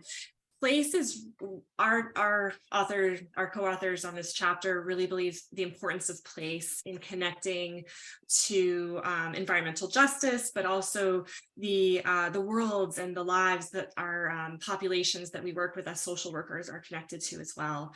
So we really believe that place is relevant across populations, fields, and levels of practice. And place is really vital to the lives and outcomes of our clients that we work with, particularly those that are most vulnerable. And we think that it's really important for social work education to embrace a concept of place and kind of connect to place. But unfortunately, it really hasn't, education generally hasn't given a lot of attention to place as a key setting for social work practice, which we think is an oversight. So our chapter was really aiming to prioritize place and emphasize place and show educators how important it was and it is to include. So we came up with 3 case studies, myself, Cindy, and Susan, at different levels of social work education. And our examples that we use really have some kind of cross-cutting areas of focus. So before I talk briefly about my case study, and then Cindy will talk about hers and Susan's, I just want to mention some of the kind of cross-cutting areas of focus. First, all of our cases really use course content and activities to help students understand the practical dynamics of place. So all of our examples are very practical, practice focused. We also focus on the emotions and the meanings behind place that are associated with place. So things like place attachment, place identity, a sense of belonging. And so all of our examples connect in that way as well. And I'll say that that really connects with students as well, because they can see the tangibility of place. It's not some high level theoretical concept, but it's something that they can connect to in their lives and therefore connect to when they're working with their clients. We also focus on social justice implications of place. So things like power, responsibility to the environment, resources, territoriality, concepts like that. And then woven throughout our examples is an emphasis on the role of social work in engaging with and caring about and acting collaboratively in place. So I'll give my example and then turn it over to Cindy. My case example is from a first year BSW course here in Canada, in Southern Ontario. And the activity that is place-based was really embedded in discussions and lectures about place theory, Bronfenbrenner's person and environment model. So this is maybe the first time that students are learning about that model. They're learning also about social workers' responsibility to address environmental issues. So we had an exercise within that class, kind of embedded within that class, where students were asked to work in pairs and do a walking tour of their community, of the community where our university is located. And our university is located in a pretty low income, a small town in Southern Ontario. There's high levels of drug use, high levels of homelessness as well. And so it was a real opportunity for students to, instead of kind of complaining about the environment and saying, oh, these things are these social issues that are kind of prevalent within the area, to actually pay more attention to the social welfare implications of place and pay special attention to things like access to services, things like playgrounds, neighborhoods, parks, hospitals, libraries, things like that. And then also to kind of pay attention to what feels safe and what feels unsafe and why it feels that way to them. We asked them to create a map of the community. They brought the map back to the classroom, and then the students would do a gallery walk and walk around and look at everybody's maps. And they were basically maps of the same place, but really different perspectives and different viewpoints and different resources that were noted and things like that. So this exercise was really a way to connect students with place, recognize elements of place, but also to increase their connection with how the populations that we work with connect with place. So lots of different levels and layers. I'll just give some examples. So one example from students is that they noted the prevalence of drug treatment clinics. There's a lot of drug treatment clinics just around our university. And they were able to kind of connect in that way and talk about how these different kinds of resources, the location might increase feelings of stigma for people who are using those drug treatment clinics. And then for others, it might increase rates of maybe feeling unsafe because you have people who are drug users who are kind of, gathering around those spaces. So it kind of opened up areas of discussion and using place as this theoretical lens. And then some students also noted the Indigenous history of the city where our university is in Brantford, Ontario. And they conveyed kind of the location of just certain statues and certain kind of statues that were commemorating Indigenous leaders, and noting the location of the largest reserve in Canada, which is just outside our university steps as well. So in this way, the map making exercise really resulted in this discussion or catalyst for future discussions and future interests for the students. And I'll just note again, this was a first year course, so very basic understandings of place, basic connections to place, but again, providing a catalyst or a jumping off point for students in future years to talk about place and the importance of it for all different sorts of topics such as access, resources, environmental justice, Indigenous land rights, and those kinds of issues.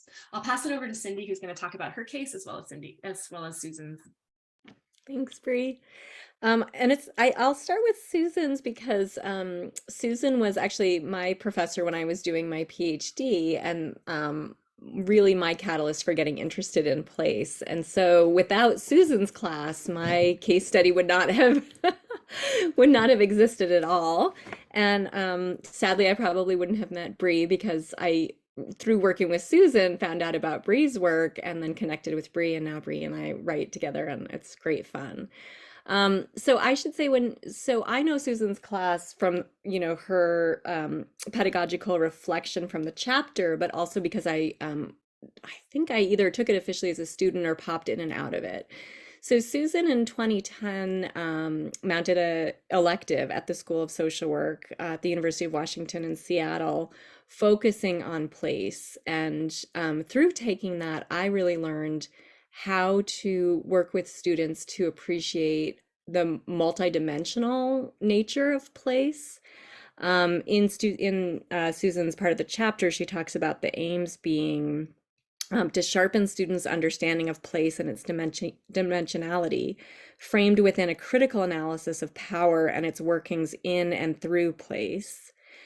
And then, as Bree mentioned, building students' knowledge and skills in place-centered practice and interventions, including innovative methods such as walking interviews that are drawn from other disciplines.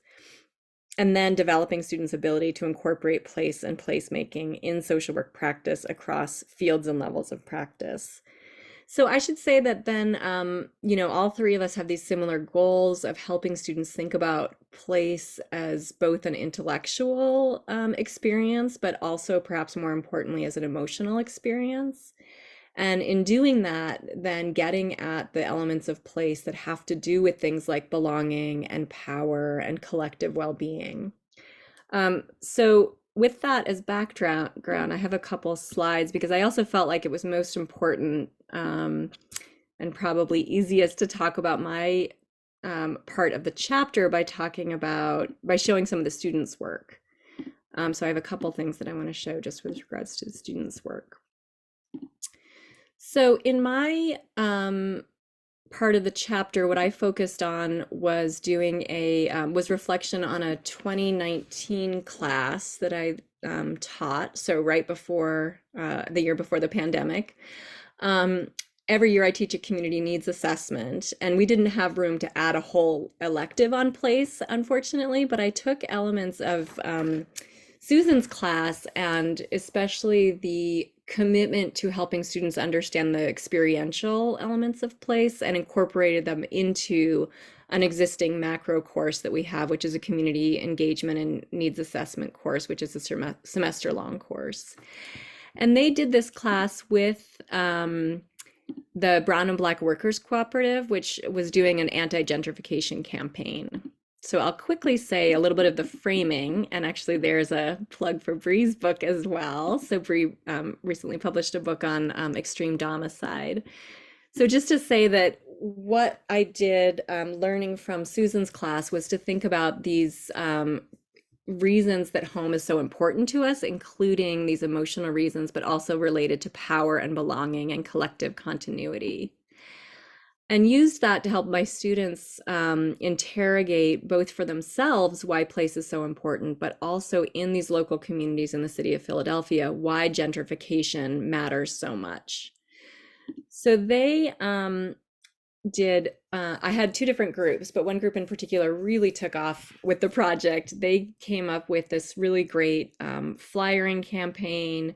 They set up a whole Gmail account so that people could give information and take, and they set up a survey. And they also did sketch maps with the community members. So walked around and did a lot of different kinds of data collection.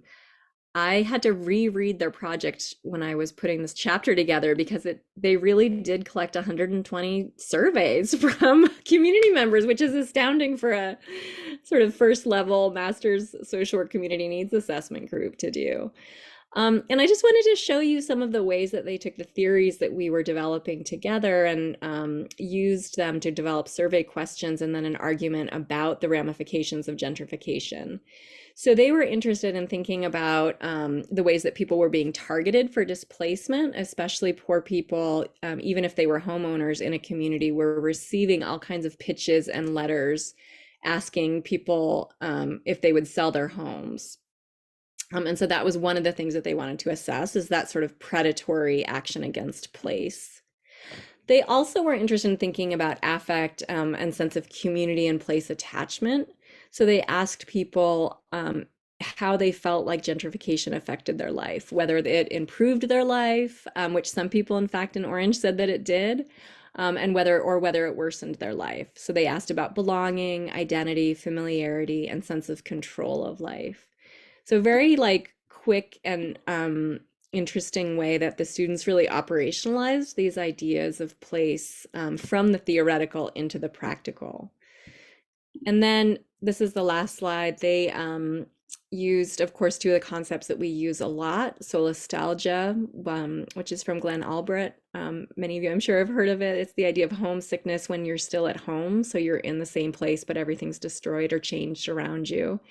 And then the idea of root shock, which is from Mindy Thompson Foley Love and her work, which has also really been foundational for me. So, and then they ended on this quote, so I'll end on it too. They ended on this quote: "The ache for home lives in all of us, the safe place where we can go as we are and not be questioned." So I just really thank you for letting me share their work, really, and just appreciation for them, for their the work that they put into it. I mean, they showed me more than I could show anybody else, like what students can do with these kinds of concepts when given the time and the sort of scaffolding. So. Thank you. Thank you so much. Wonderful. So let's keep this moving along, because I know we are kind of on a tight schedule for the day. We're going to hear from Mary next, who did our chapter on socially engaged art and environmental justice, social work as artivist. And Mary, the idea of being an artivist is such a refreshing concept. In your chapter, I appreciate the ideas you bring forth regarding the possibility for art to transform community. What are some ways that you see this happening today? And why does this continue to remain important to social work practice? Thank you so much for those questions. And just let me tell you that this chapter was a joy to write. It's been a long time where I've been trying to sort of bring social work and art together in my own kind of scholarship. And it finally happened with this group of people who got together to write this really powerful book. First thing I want to say is, what is artivism? Like, where's that come from? And I'm sure you've already, sort of determined that it's the intersection of art and activism. So it's, art and activism, it's creative-based activism. And those that engage in artivism are called artivists. And if you look online, there's plenty that's been written about folks who are kind of in this space, but it's mostly from the artist lens, and some from social work lens. So I was happy to find that. So I just want to talk a little bit through kind of some aspects of the chapter, as well as answer the questions that were posed. So I hope to get to all of them. some of the ways that we can participate in artivism.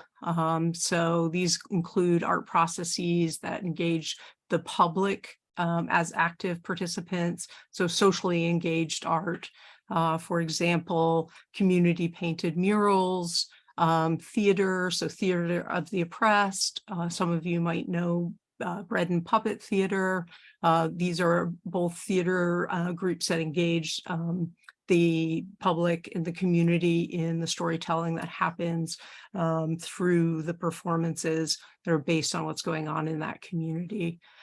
Storytelling, writing, poetry. A lot of communities have sort of come up with themes, and you'll see kind of poems all around the community posted in windows, or they'll sponsor storytelling events where people from the community are kind of telling what's happening from their lens. And other approaches are political art, social sculpture, which is art that strives to kind of structure, shape society in some way or the environment, and ecological art. So you'll probably seen sculptures that have been made out of collected garbage or trash, or even the ecology, maybe degraded ecologies become art in some way.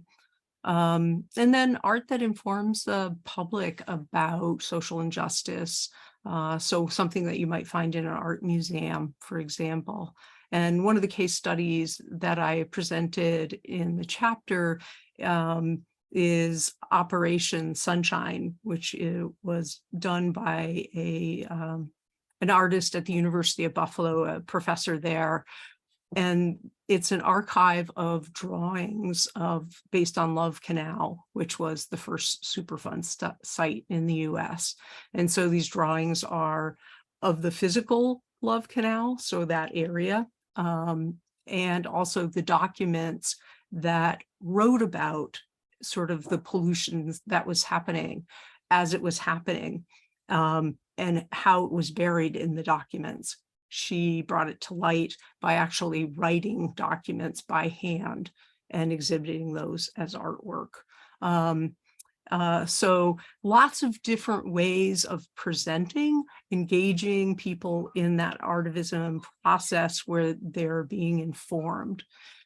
Common to all of these are sort of the use of artistic techniques and mediums to create some emotional affect and some thinking, to get people sort of thinking about what are the what could we do for social change, what is possible, sort of getting them to think about social action in some way. And I think Eve Ensler has my most favorite quote on what artivism is. She said, "It's all of the ingredients of activism, but it's charged with the wild creations of art." And I'll tell you, that had me hooked right in. I was right on board. This historically, art has been a really strong vehicle for social justice. If you could think about Dorothea Lange's images of the Great Depression and the Japanese internment camps, Lewis Hines' documentation of child labor. Both of these bodies of work were instrumental in building a really compelling case for the need for public policies to reduce human suffering. And they were effective. Many, many other artist movements or artivist movements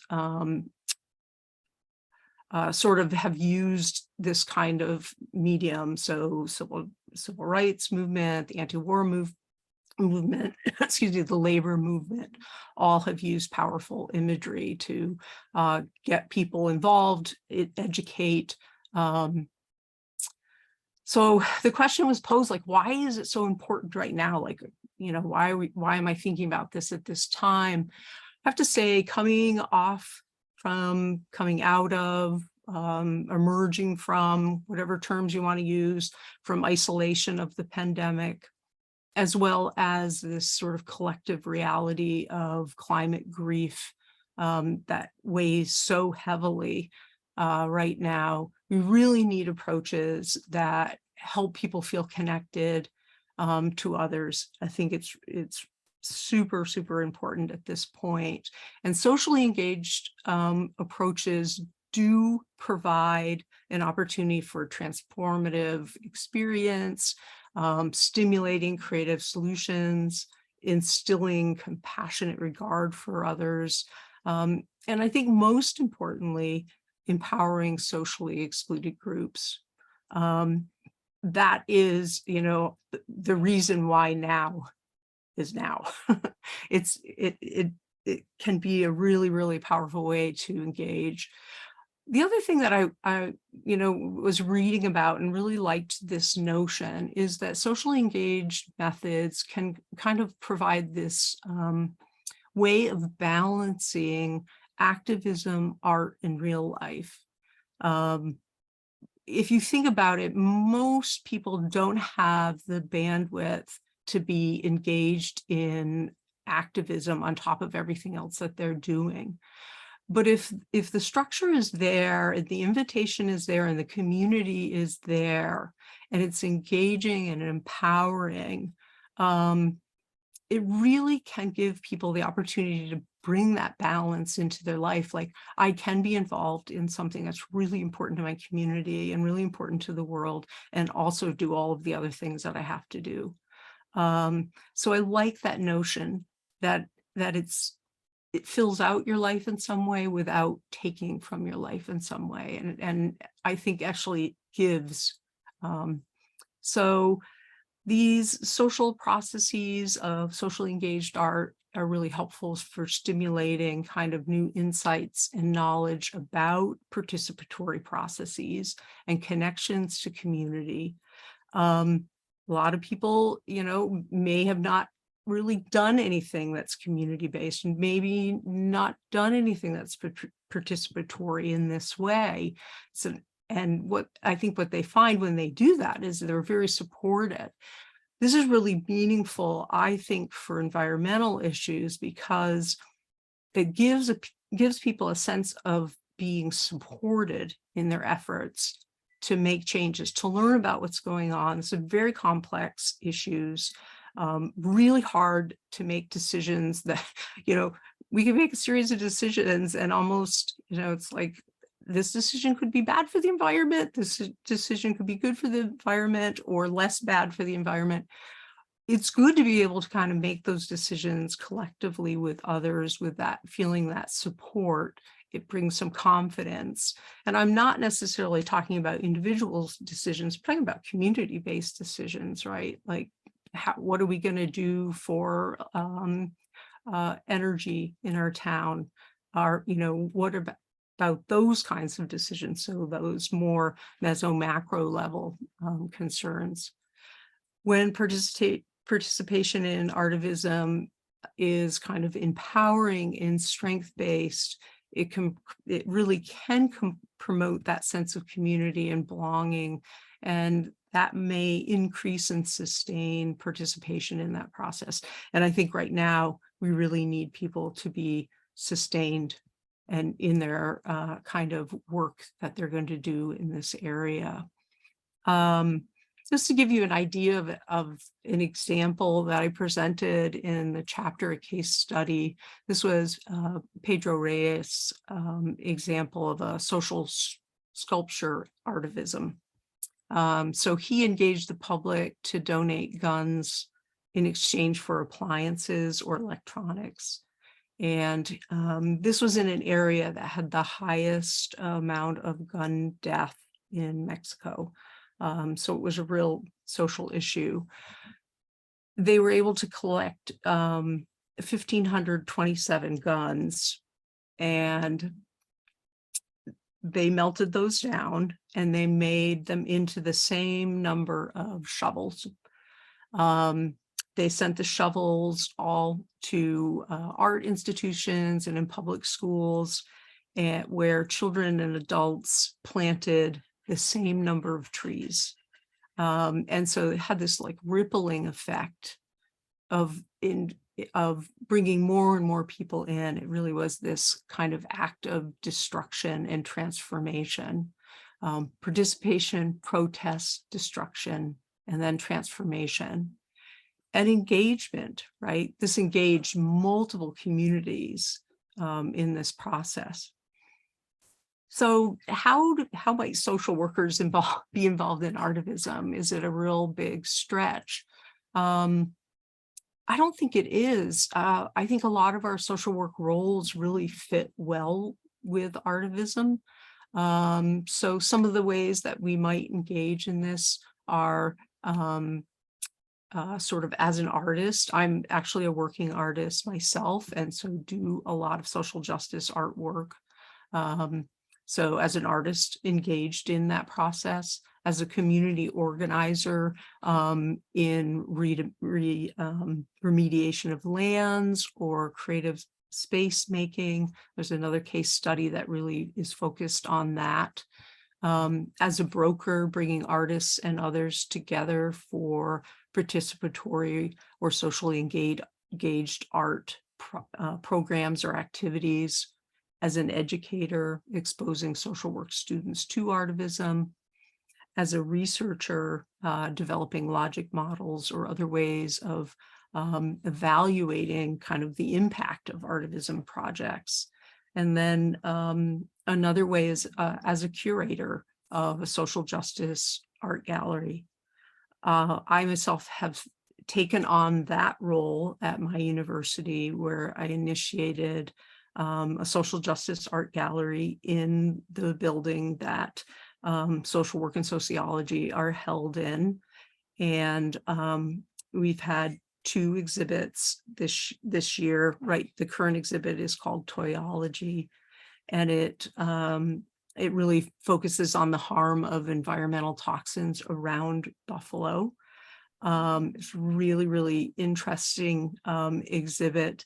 They're basically dioramas that include toys that were found in certain toxic sites around buffalo, photographs on the back of it, sort of showing that site, and then graffiti and other artifacts that were found in that area. So it's really this map of kind of places that people may not very often go to or ever go to.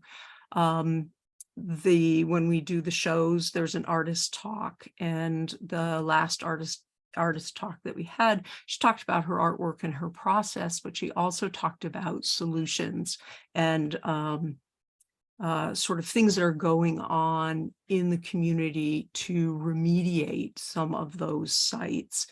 So there were opportunities for students to become involved in those processes. But just even knowing about the fact that these sites are around and this is what it looks like, because if you don't go to those sites, you just don't see it, right? Well, Mary, I'm so sorry. I know we're over time. I just want to keep us on track because we have a limited number of time for each panelist. I'm so sorry. That's okay. That's all right. I can end here. Okay, fabulous. Because I Yep. do want to give some time to our final panelist, Bronwyn, who did our chapter on achieving environmental justice through integrated social work practice. And Bronwyn, thank you for wrapping up our first panel. In your chapter, you give a great example of how integrated social work practice can be applied to climate refugees. Can you talk about this case example for our audience today and why this is essential to understand for social workers? So I know we're short on time, and I think I'm someone who can be brief, so I'll try to move us through kind of quickly. But I do want to recognize my co-panelists and the work that they're doing is really something that leads nicely into this concept of integrated practice. And then I'll talk about the case example. And so integrated practice, I'm going to give you just real quickly a definition, and this is from a book I recently published. Integrated social work practice is effecting social change through the social work process that intentionally considers the influence of all practice domains and intervening at more than one domain if indicated. And I think everyone that I have listened to has really talked about this, that we cannot just focus on one system level or one practice level. Everybody has really talked about that micro, meso, macro, and that greater society impact. And I think that writing this chapter in this book was a nice opportunity to really apply this framework, because with environmental justice, we're focusing on individuals, families, groups, organizations, and communities. And we really need to be looking at all of those. And I think it was Mary that said, we have to be, that bandwidth of activism. We all have really busy lives. And so even if it's signing a petition or being aware of the political ramifications of our policies and the climate, I think is important to inform our practice with either micro or meso level systems. So really to sort of answer your question and then expand, Rachel. So you're asking, why is this essential? And I'm going to talk about this case in a minute in terms of migration. And quite simply, CSWE and NASW talk about the fact that we need to promote human and community well-being, that we need to meet the basic needs of all people. And I'm paraphrasing here from the Code of Ethics, and that dual focus of individual well-being in a social context and the well-being of society. We can't continue to ignore the environment. And, I went through some of the codes of ethics in different professions, including social work, and it is rarely mentioned or very, very surface content.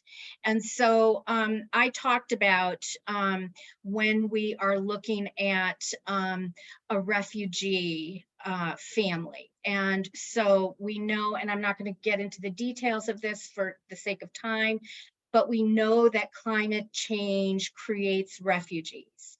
And one of the things in writing this chapter is that we have some new terms: environmental migrants, climate refugees. And the legal definition of a refugee does not include the climate. And so that's something that we need to incorporate. So if we change that definition of refugee to include climate refugees, that can open up access to services and resources. So in my chapter, I talked about assisting a refugee family, and we've seen refugees from climate issues, and this is, throughout the ages, people have migrated due to drought, due to, change in environment.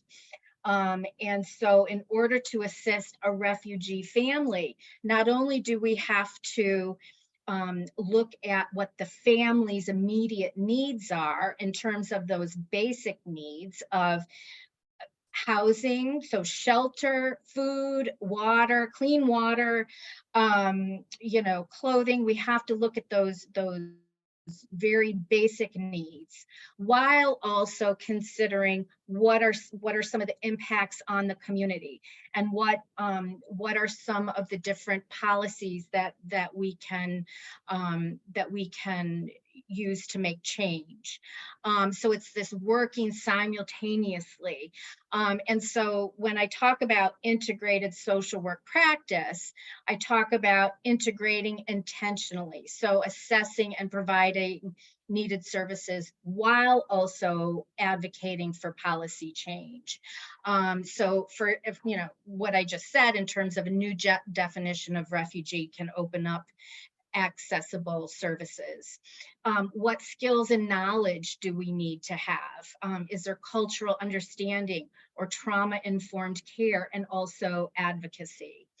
And then our work plan or our intervention really needs to, and I'm sort of echoing a lot of what my co-panelists, co-presenters talked about in that multi-system interdisciplinary way, because it impacts all levels of life. Of course, taking into consideration that we need to address those urgent needs first and having like a scaffolding response. And then who's involved? You know, people, practitioners, professionals, what organizations and services and communities do we need to engage? And it's really from that micro to macro level practice. And so I think, you know, the environment, you know, environmental change, unfortunately, gives us the opportunity to use all of these skills and knowledge that we have acquired as social workers. I think that we're key participants in the response to climate change and how it affects society and individuals, families, groups, organizations, and communities. So I did it. I know. Thank you for that mini speed session. And thank you to all of our panelists. If you are interested in part 2, join us to hear some more authors coming up later on. And I defer this back to Kelly. Thanks, Kelly. Thank you, Rachel, and thank you everyone on the panels. It was really wonderful to have you all, and we're grateful for your scholarship and the diversity of your chapters. Next up, we're so excited to welcome Dr. Alyssa Martin, an associate professor of social work and BSW program director at Siena College. Her research includes examining self-care in college students and within social work education. Dr. Martin developed a course, Feeling Stressed, Try Nature, which helps students explore the healing aspects of nature while also encouraging them to become stewards of the earth. Thank you so much for joining us and welcome. Thank you. So I had all these visions, like I'm going to look super professional, but now that time ran over, there's going to be a point where I'm going to be like, oh, hold on, let me go get the kids off the bus. So I'm going to apologize in advance for being human. So there we are. No apology necessary. We're all balancing so many different roles. Thank you for making it happen. All right. So people can see my screen. Yes. All Yes. right. So then I have to start the slideshow because then that makes it all official. Come on.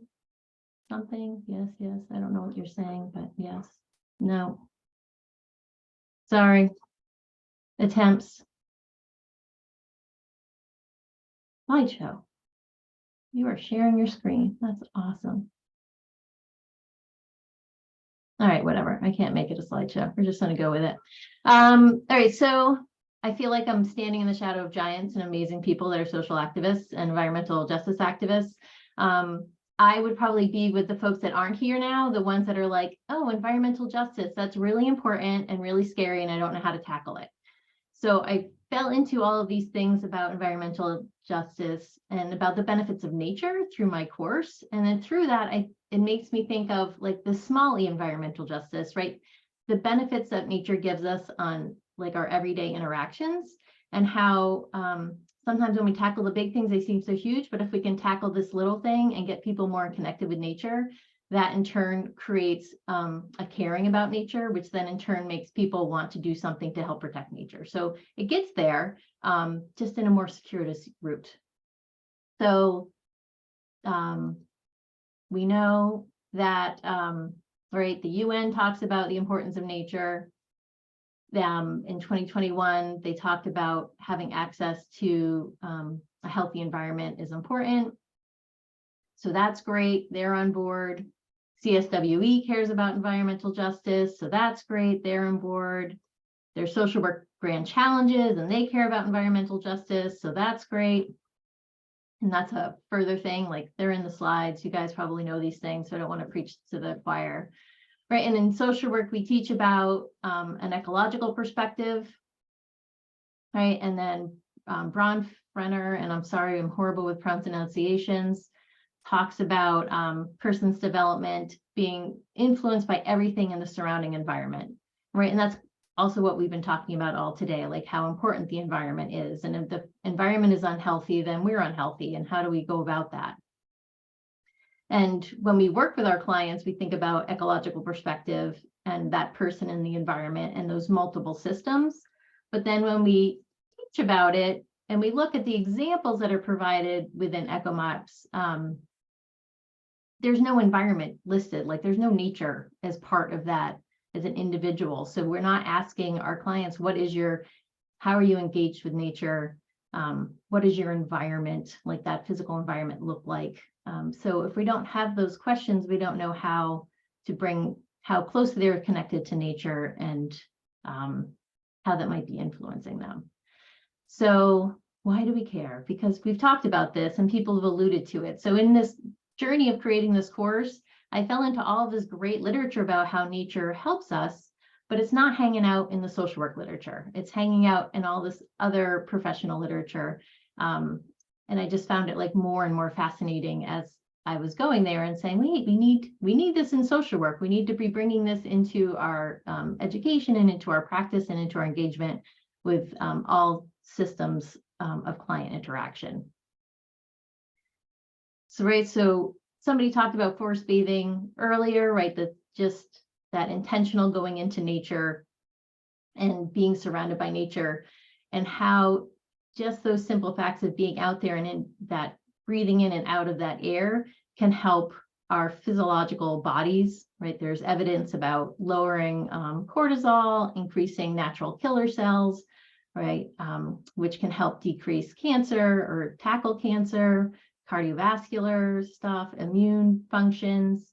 And this works if you go out into nature. This works if you use it through aromatherapy, because there was research that did that. Like they put 2 separate people into hotel rooms.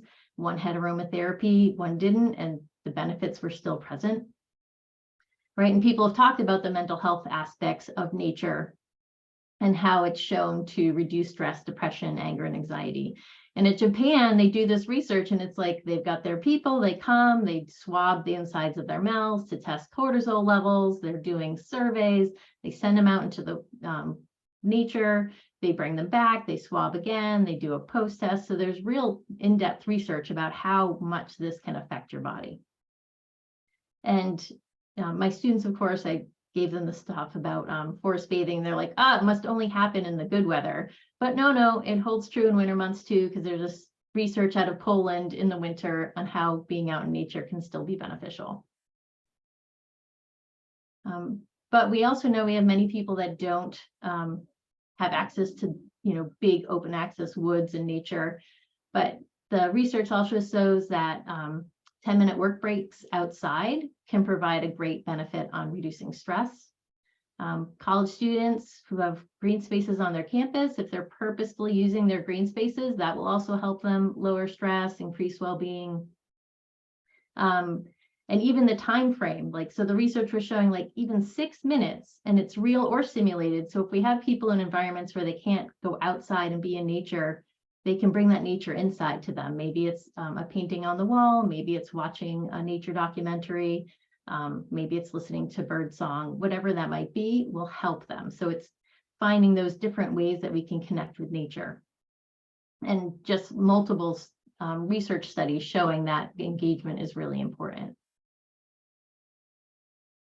Right, and we think about child development, so that right, those developmental milestones, person and environment.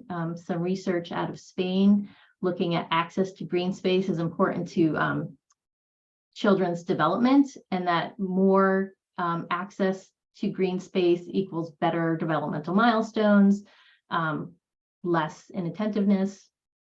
And actually there was kind of some excitement when they had the COVID lockdown and there was teachers taking their students outside. And there was a fear that students would be more distracted, but they were able to be more focused.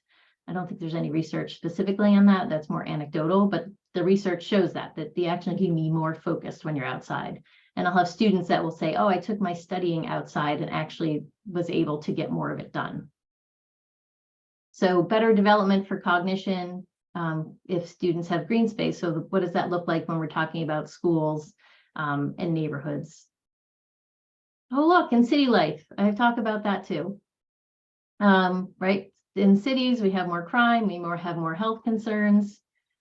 So research showed that communities that had more tended yards, trees, shrub, had less crime in their communities. And this stayed true after controlling for socioeconomic status. And they had a study where they were taking vacant and unsafe properties and restoring them. And in those places where they did that, there was less gun violence, reduced vandalism and crime.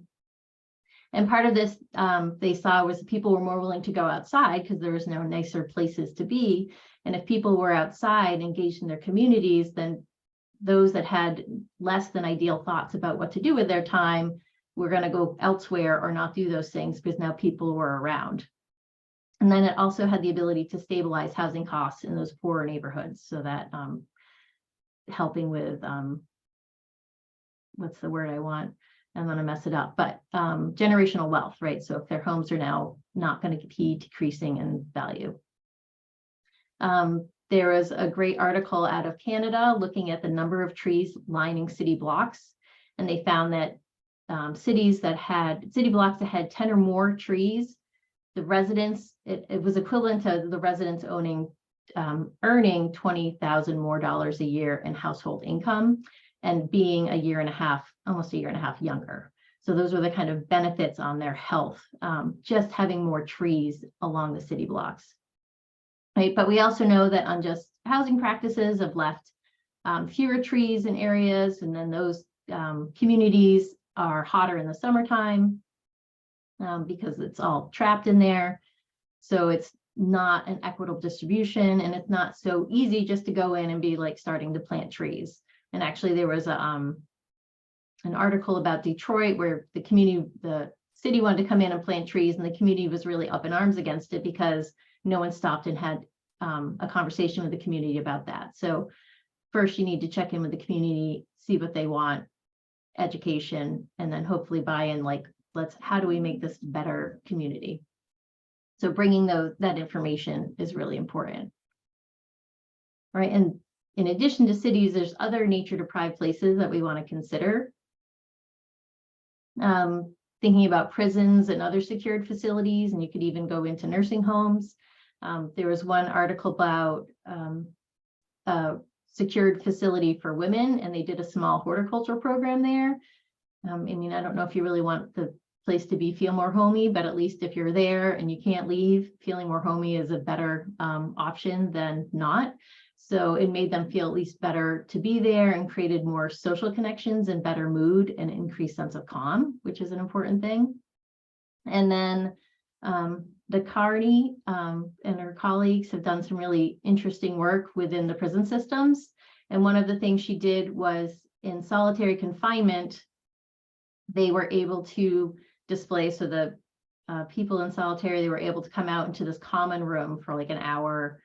And when they were in there, they had a choice of nature scenes that could be shown on the walls. And they were shown that just that exposure to nature was able to make them feel calmer, which if they're calmer, then there's less opportunities for violence. So then that means that, they're going to not get injured and the prison guards aren't going to get injured. So it has a really positive effect.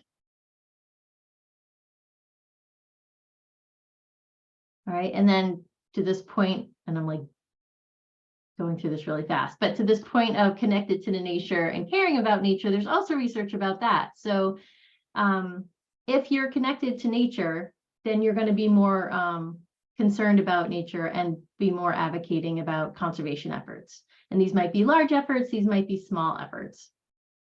And there was one article that was talking about like how much people feel connected to nature, and then looking at, are they recycling? Are they buying locally grown? Are they doing volunteer work? And granted, some of this is for people with higher socioeconomic means, but that is, but hopefully we can like build that in to everybody.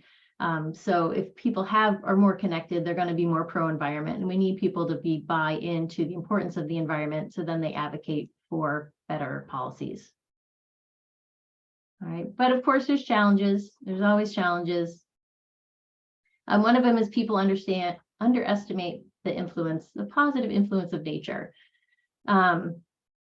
So one of the studies that they did was on a college campus that had tunnels. And so they said, hey, okay, you group, you're going to take the tunnels, and you group, you're going to walk outside.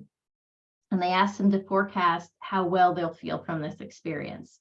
And inevitably, the people that took the tunnels underestimated, like they were like, oh, it'll be fine, right? And the people that walked outside were like, this isn't going to be a big deal.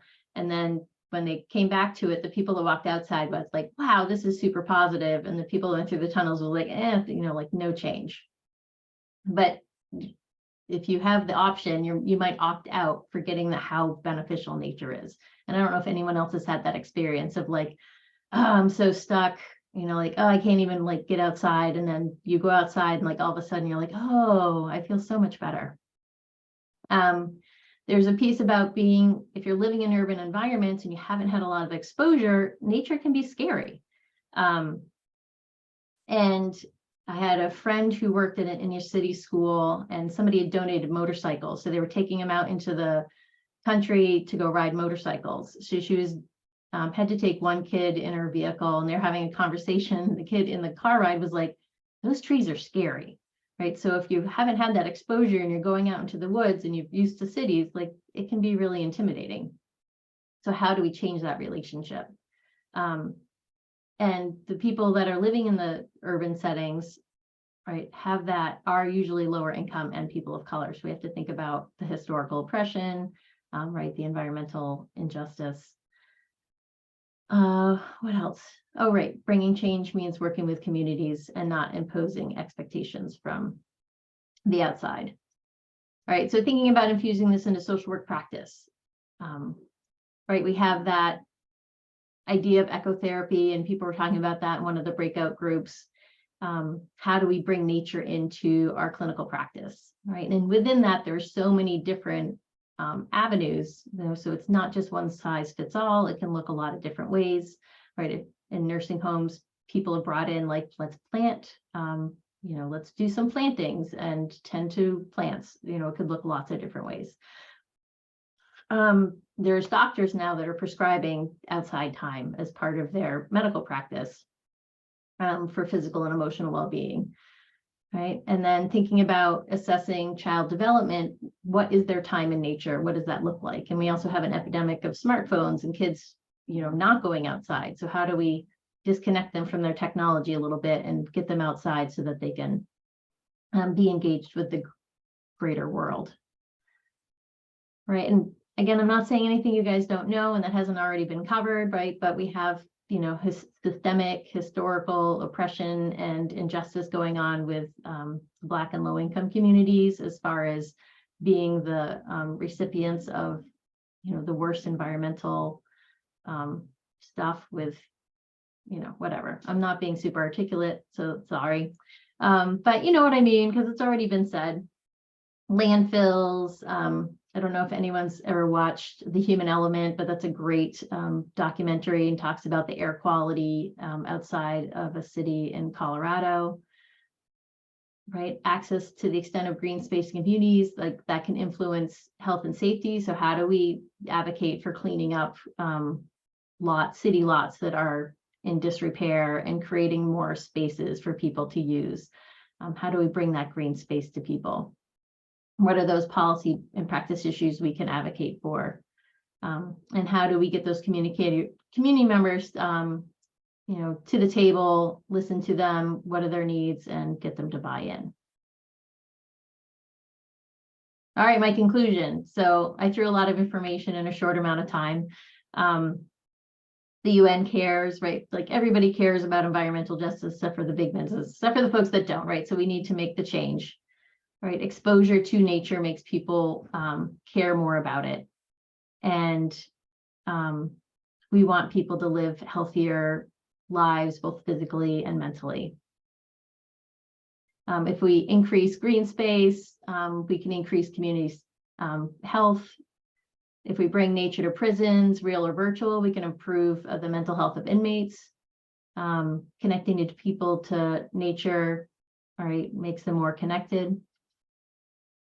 Right, and then here we go. Here's my favorite slide, right? I threw a lot of information and today has been full of information. So what do you do with all of it? You go for a walk, because when you're taking a walk, it allows you to be more creative and allows you to put pieces together. And this works, it's ideally best outside, but walking overall can be pretty good. And if you can't walk outside, because of wherever you live, then maybe you put on a lovely view of nature that you walk through on your treadmill or something. But that was me being very fast and have a moment if anyone wants to ask me a question.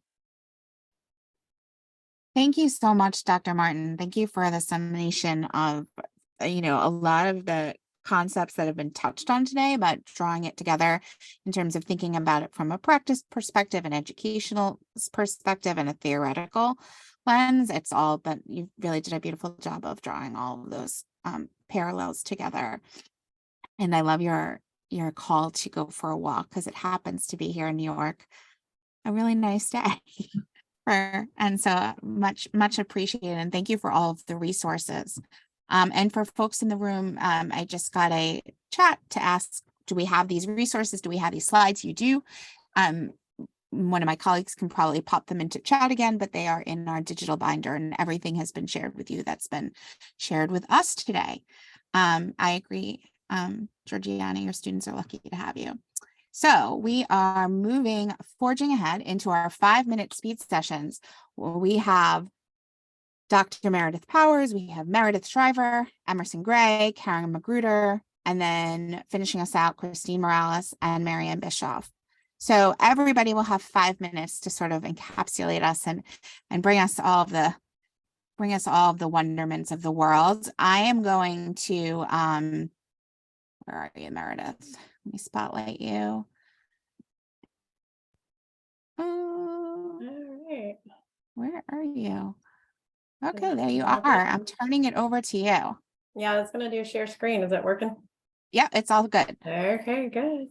Well, let me start out by saying that was a wonderful presentation, and thanks for trying to capture so much content in a short amount of time. I'm going to try to do 5 minutes worth, so we shall see. I said that this was going to be about be the change you wish to see in the world, and I'm Dr. Meredith Powers. I'm in North Carolina, and the land that we are on is the people of the Kiawe and the Saura indigenous people, and I'm living in Guilford College Woods. I do work at UNC Greensboro, but this is where my home is situated, and we take walks and enjoy this land that has been under the care and the stewardship of many different indigenous people, and I just want to pay my respect to them.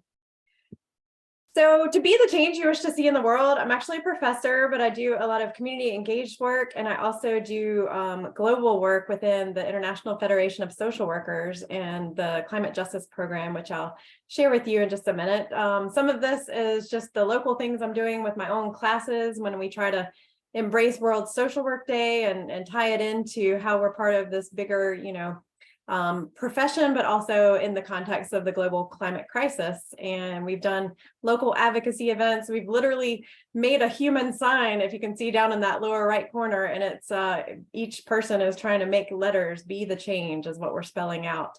And then also creating painting projects around transgender visibility and getting outside, doing some ecotherapy, planting tomato plants with my daughter. Those are her hands there. And just finding ways that we can be the change that we wish to see in the world and hold on to the hope in the midst of a lot of the crises that we are enduring.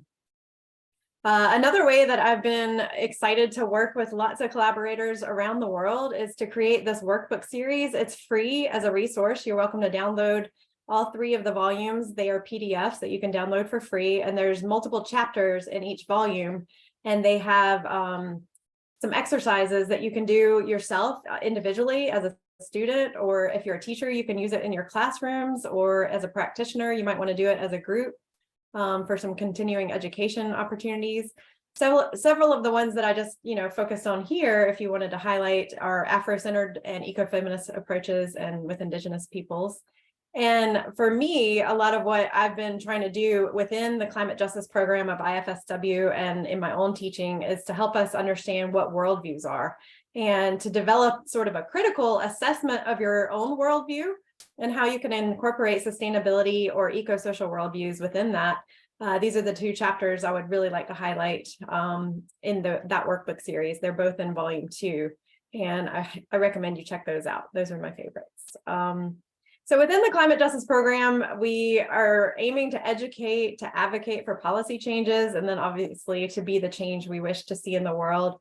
One of the ways that we were educating recently, we just launched for World Social Work Day this year, the climate justice program has launched Jam Sessions, which is a podcast.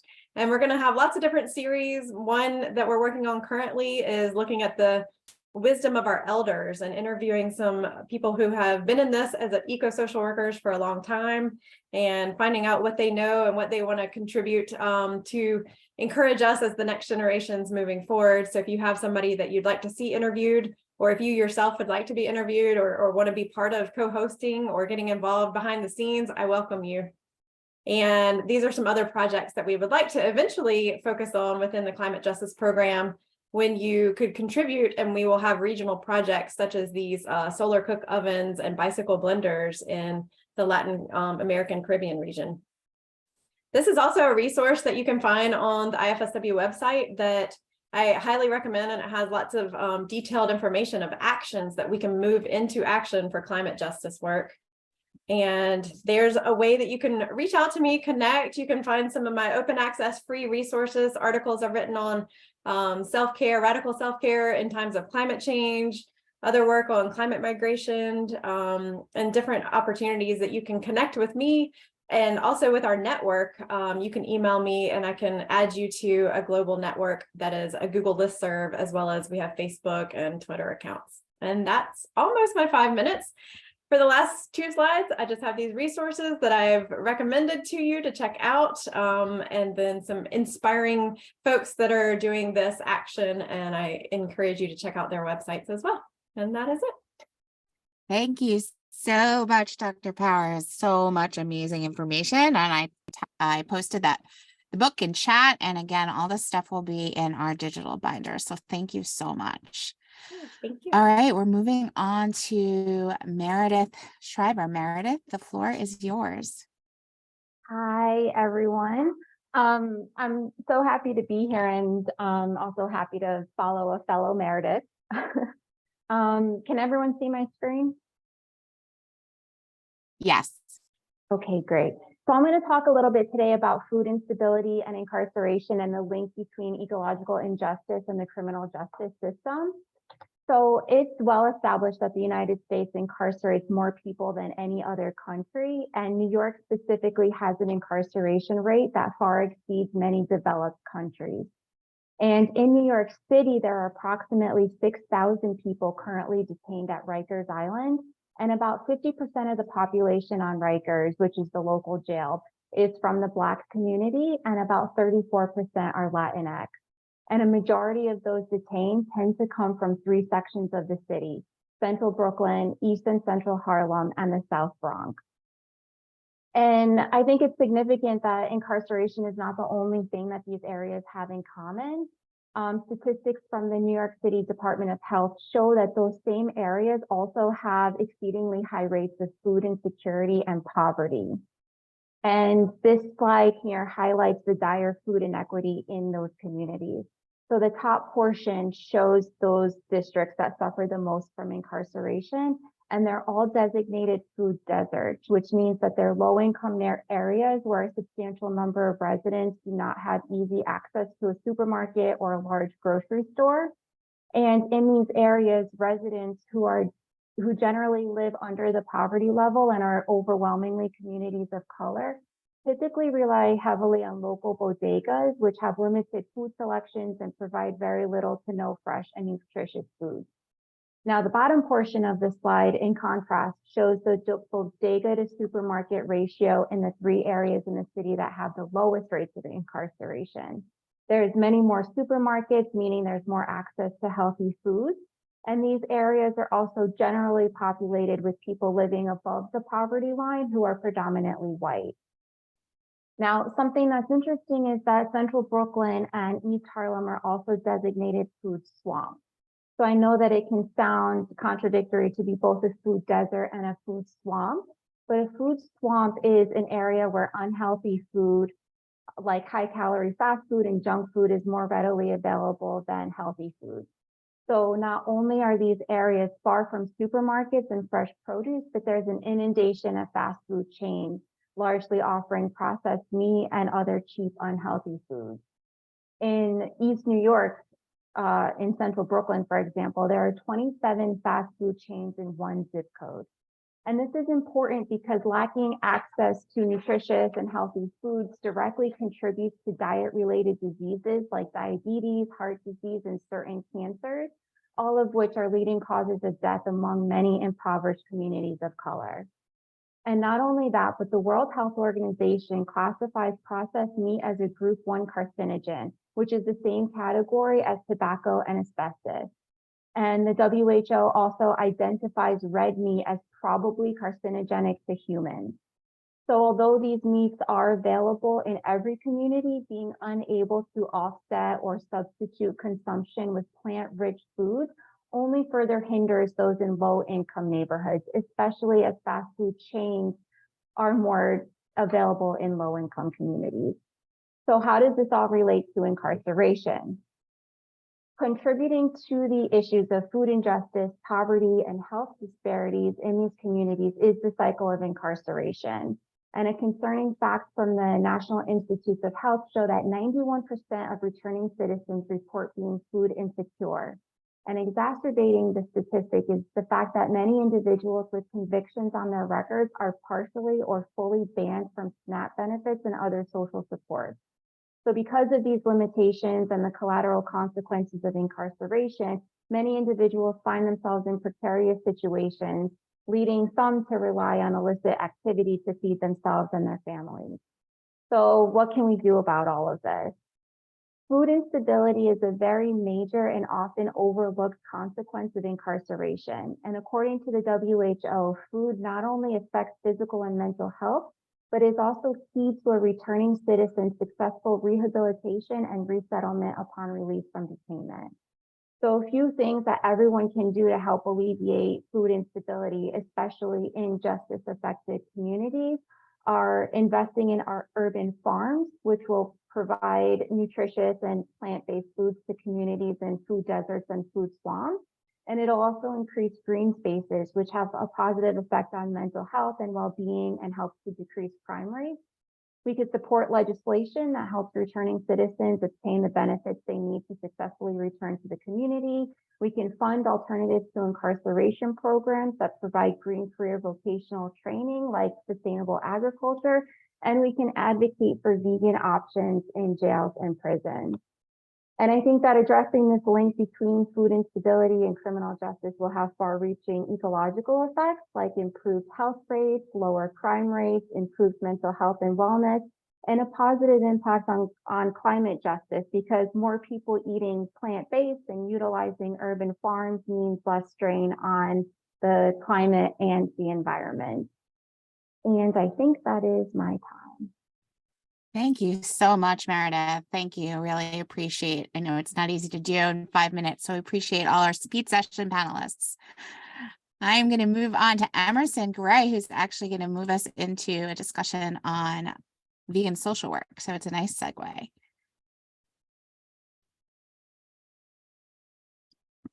Oh, get you. You should be able to share your screen, Emerson. Okay.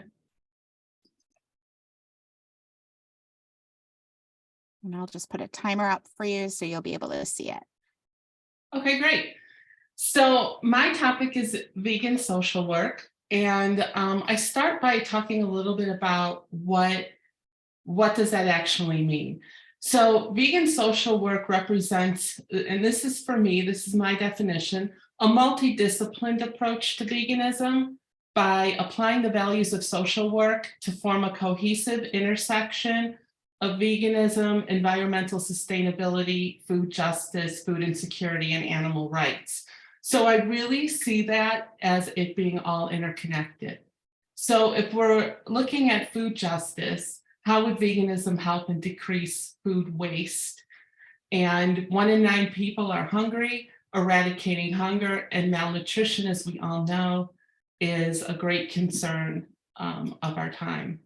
So where's all the food going? Globally farmed animals consume 5 times as much food as humans. Eliminating animal agriculture would result in 75% reduction of overall use in farmland. And really currently, animal agriculture is the ultimate form of food waste, as it's responsible for most losses of all the harvested crops on Earth. And it does play a major role in challenging a culture where we tend to be a little bit wasteful. So I wanted to show this graph so you can really get a visual to see the distribution of the world's food supply. So currently right now, most of the world's food supplies is going to feed farmed animals. And then we see here in how You know so what? We little of can't see, that. Emerson, I'm sorry to interrupt. We don't see your screen. Oh. I wonder why. It's okay. Let's try this again.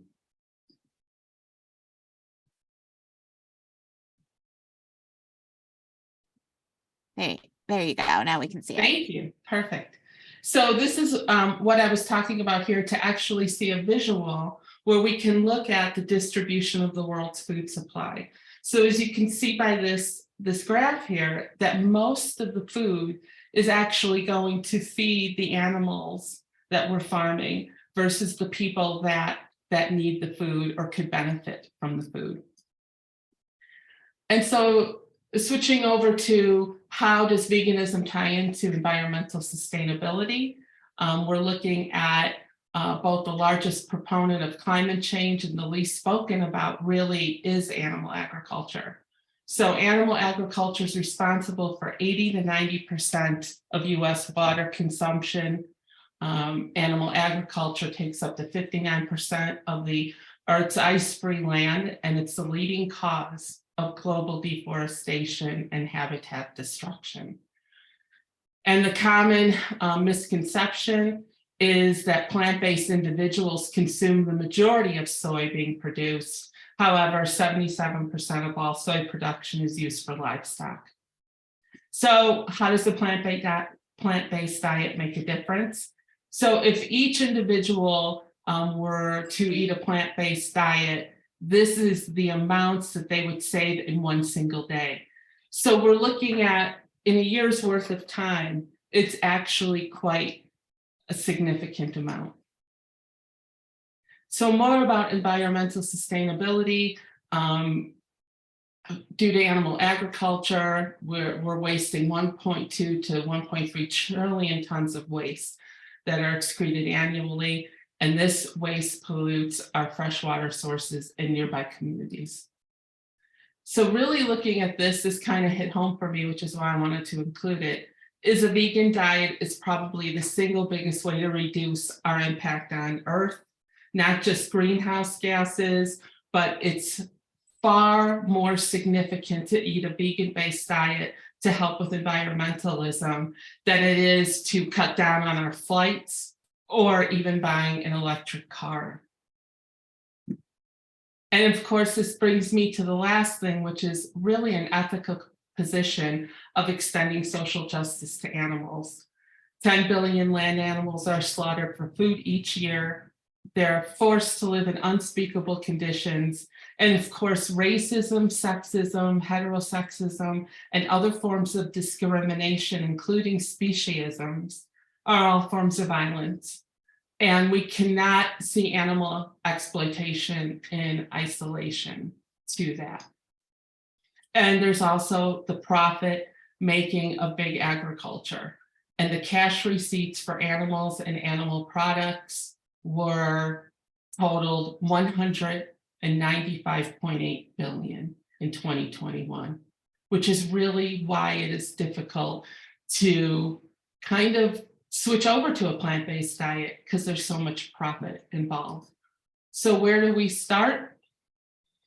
I think we really underestimate how much power our dollar has as social workers, and I feel like we have to take the lead in realizing that our food purchases as consumers dictate the type of future that we're going to have on the environment, that we're going to have on the planet, and also in feeding others. So I really appreciate how veganism ties into all of those things. And I have reached my end. and keep the oceans blue, the planet green, and the animals safe. So thank you all for listening. Thank you so much, Emerson. Really appreciate all of the contributions you made here. And Emerson just completed our postgraduate certificate in ecological justice program at Adelphi.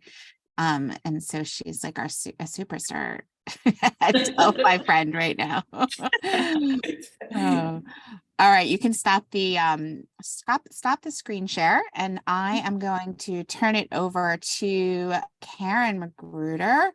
There you are, Karen. I'm going to spotlight you. And you are up. You're good. Oh, I can't hear you though. That's strange. Is it just me or does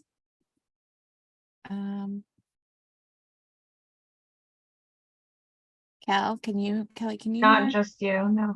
Not yet. Okay. It's weird. It says you're turn off your maybe do like an audio check? Because you were working fine before, like test speaker and microphone. The little drop down next to mute button on the bottom. You go next to mute, you can test speaker. Yeah, I'm trying. Oh, we got it. We can hear you. Yay. Okay. I was worried I was gonna have to like pantomime this thing, but okay, I'll be able to use my voice, which is great. All right. I'm gonna share my screen. So can everyone still see my screen? Wonderful. And thank you for the timer. All right.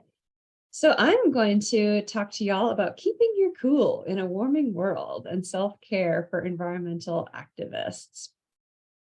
I want to do a brief temperature check about how we are feeling, and then talk a little bit more about what I touched on if you're in my previous session earlier today about self-care and mental sustainability, and then introduce a snappy little acronym of some different things that we can do to care for ourselves, and then a final note on knowing versus doing. So if I had more time, I would love to do one of those fun, poll everywheres or something to get a fun word cloud of how you're feeling. But I'm just going to go ahead and take a wild guess that when you think about the climate crisis and all the environmental injustices that we are facing today, you might be looking a little bit like some of these guys. Am I right? A little bit of fatigue, concern, annoyance, anger, perhaps at times. And so that is why, self-care is not just a trope, not just a cliche, but something that we really do truly need to prioritize. I know you all have, I'm sure, heard the oxygen mask analogy, but I really do think that is such a poignant way of describing our need to take care of ourselves so that we can appropriately care for others. And I think that when we talk about sustainability, just like we need our resources in our world to be sustainable and renewable, similarly, we don't want to drive ourselves into the ground and get burned out and go into a totally different field and not be able to contribute to the solutions anymore. And so this is preventive medicine, if you will. So I'm an educator. I love mnemonic devices and acronyms and memory tricks. And so I came up with an acronym to be able to help me remember what some of those key self-care strategies are. And it is upstream. So when I'm feeling kind of fatigued, burned out, I tell myself, maybe I need to go upstream. So I'll go over each of these in a little bit more detail. So the U stands for understanding and self-compassion, basically that you're not the only one who feels discouraged at times. That's understandable response. P is participating in the solution. So being able to overcome some of that sense of overwhelm to do your part, to cultivate your own garden, if you will, and just work within your sphere of influence. A lot of research shows that when we help others, it helps ourselves, and that can obviously make a difference too. And so being a part of it and engaging in that community is important. Also having positive and affirming self-talk, being aware of any of those cognitive distortions, all or nothing thinking or other traps we might be falling into. dealing with and healing our own trauma. And so if you have, whether it be environmental based or other issues, things that are triggers for you and working in this space because of your own lived experiences, prioritizing that healing, reducing your social isolation with like-minded peers and colleagues, and just having some fun and having that social community around you, especially if you're having a dark moment, and then engaging in ecotherapy as well and maintaining that positive balance between both understanding the need to fix environmental problems and also enjoying the positive, healthy environmental spheres that give us that renewed motivation to be protecting these spaces. A is for acts of self-care. I love Stephen Covey's 7 Habits of Highly Effective People. One of the habits is sharpening the saw. It's this idea that, if you're a lumberjack or whatever, probably not a good analogy to use in this group. We don't like cutting down trees, but just go with me here. You're using an axe or saw and it's really effective, but after you use it enough, it starts to become dull and doesn't work as well. And so you actually save more time by stopping, sharpening your saw and getting back to work than you would by using your dull blade. And then the last one, M, is for mindfulness, having that non-judgmental awareness of the present moment, because eco grief can be, backward facing, eco anxiety can be forward facing. Let's be in the present moment and enjoy, what we have right now. And my last thought here is knowing versus doing. I probably didn't give a lot of new information to any of you, but I bet that you're not consistent about always practicing these things. And so I encourage you to really take what you quote should do and put that into action this week. That's it. Thank you. Thank you so much, Karen. Much appreciated. And we have our final panelists coming up. We have Christine Morales and Marianne Bischoff are joining us one more time. Thank you so much. We're glad to be back talking with you. So Christine and I created another chapter for the NASW book on eco-social work. It's called the Social Work Application Model for Environmental Justice. So what happened was Christine and I were having a conversation at an actual water cooler. And that was the birthing of, why are we paying for water? So we're going to have to pay for air. And we're not learning about environmental justice in social work. And so we created a course, we created some continuing education workshops. And what we started noticing is that, number one, people felt overwhelmed with the enormity of the problem. And number two, people who were doing policy work also had some kind of personal connection with nature. And you'll be wondering why there's a napkin on this slide. So we would go out to eat after the presentations and be like, oh, how can we describe all this? How can we conceptualize it? And that became what we called the napkin model, which is the model in this chapter. And just trying to see you can switch to the next slide. So in the model, we touch on different approaches to social work. So when we did all our reading to develop the course and the continuing education courses, we noticed that there were kind of 3 theories or theoretical approaches. One being an anthropocentric one, where humans are the important thing. So the environment is there to serve humans. The other being ecocentric, where the earth is just as important as people. And Christine made this awesome graphic where the earth is a client, just like the man there is the client. And third is an interconnected, non-dualistic or indigenous perspective, where you see the people, the planet, and all beings as connected. Christine? Yeah, thank you. So I love teaching these different perspectives to students because Marianne and I were at a conference a few years ago. Wow, it was probably 7 at this point. And they were talking about environmental injustices. And I looked over at her and I was like, where's the theory? And so, we were looking at the different perspectives and theories. And I like to draw images, as Marianne has shared. And so one of my students actually found this article by Liam Min, and in the article, it shows this like anthropocentric. You'll notice that in hierarchies, there are even additional hierarchies where man is on top, right? Because we know that within hierarchies, there are other inequities. And so this was the ecocentric one where the hierarchy is removed and we're all seen as equally important. And this final one is actually one that I tried to create, but I'm not artistically inclined. But so this image is trying to represent that we're one.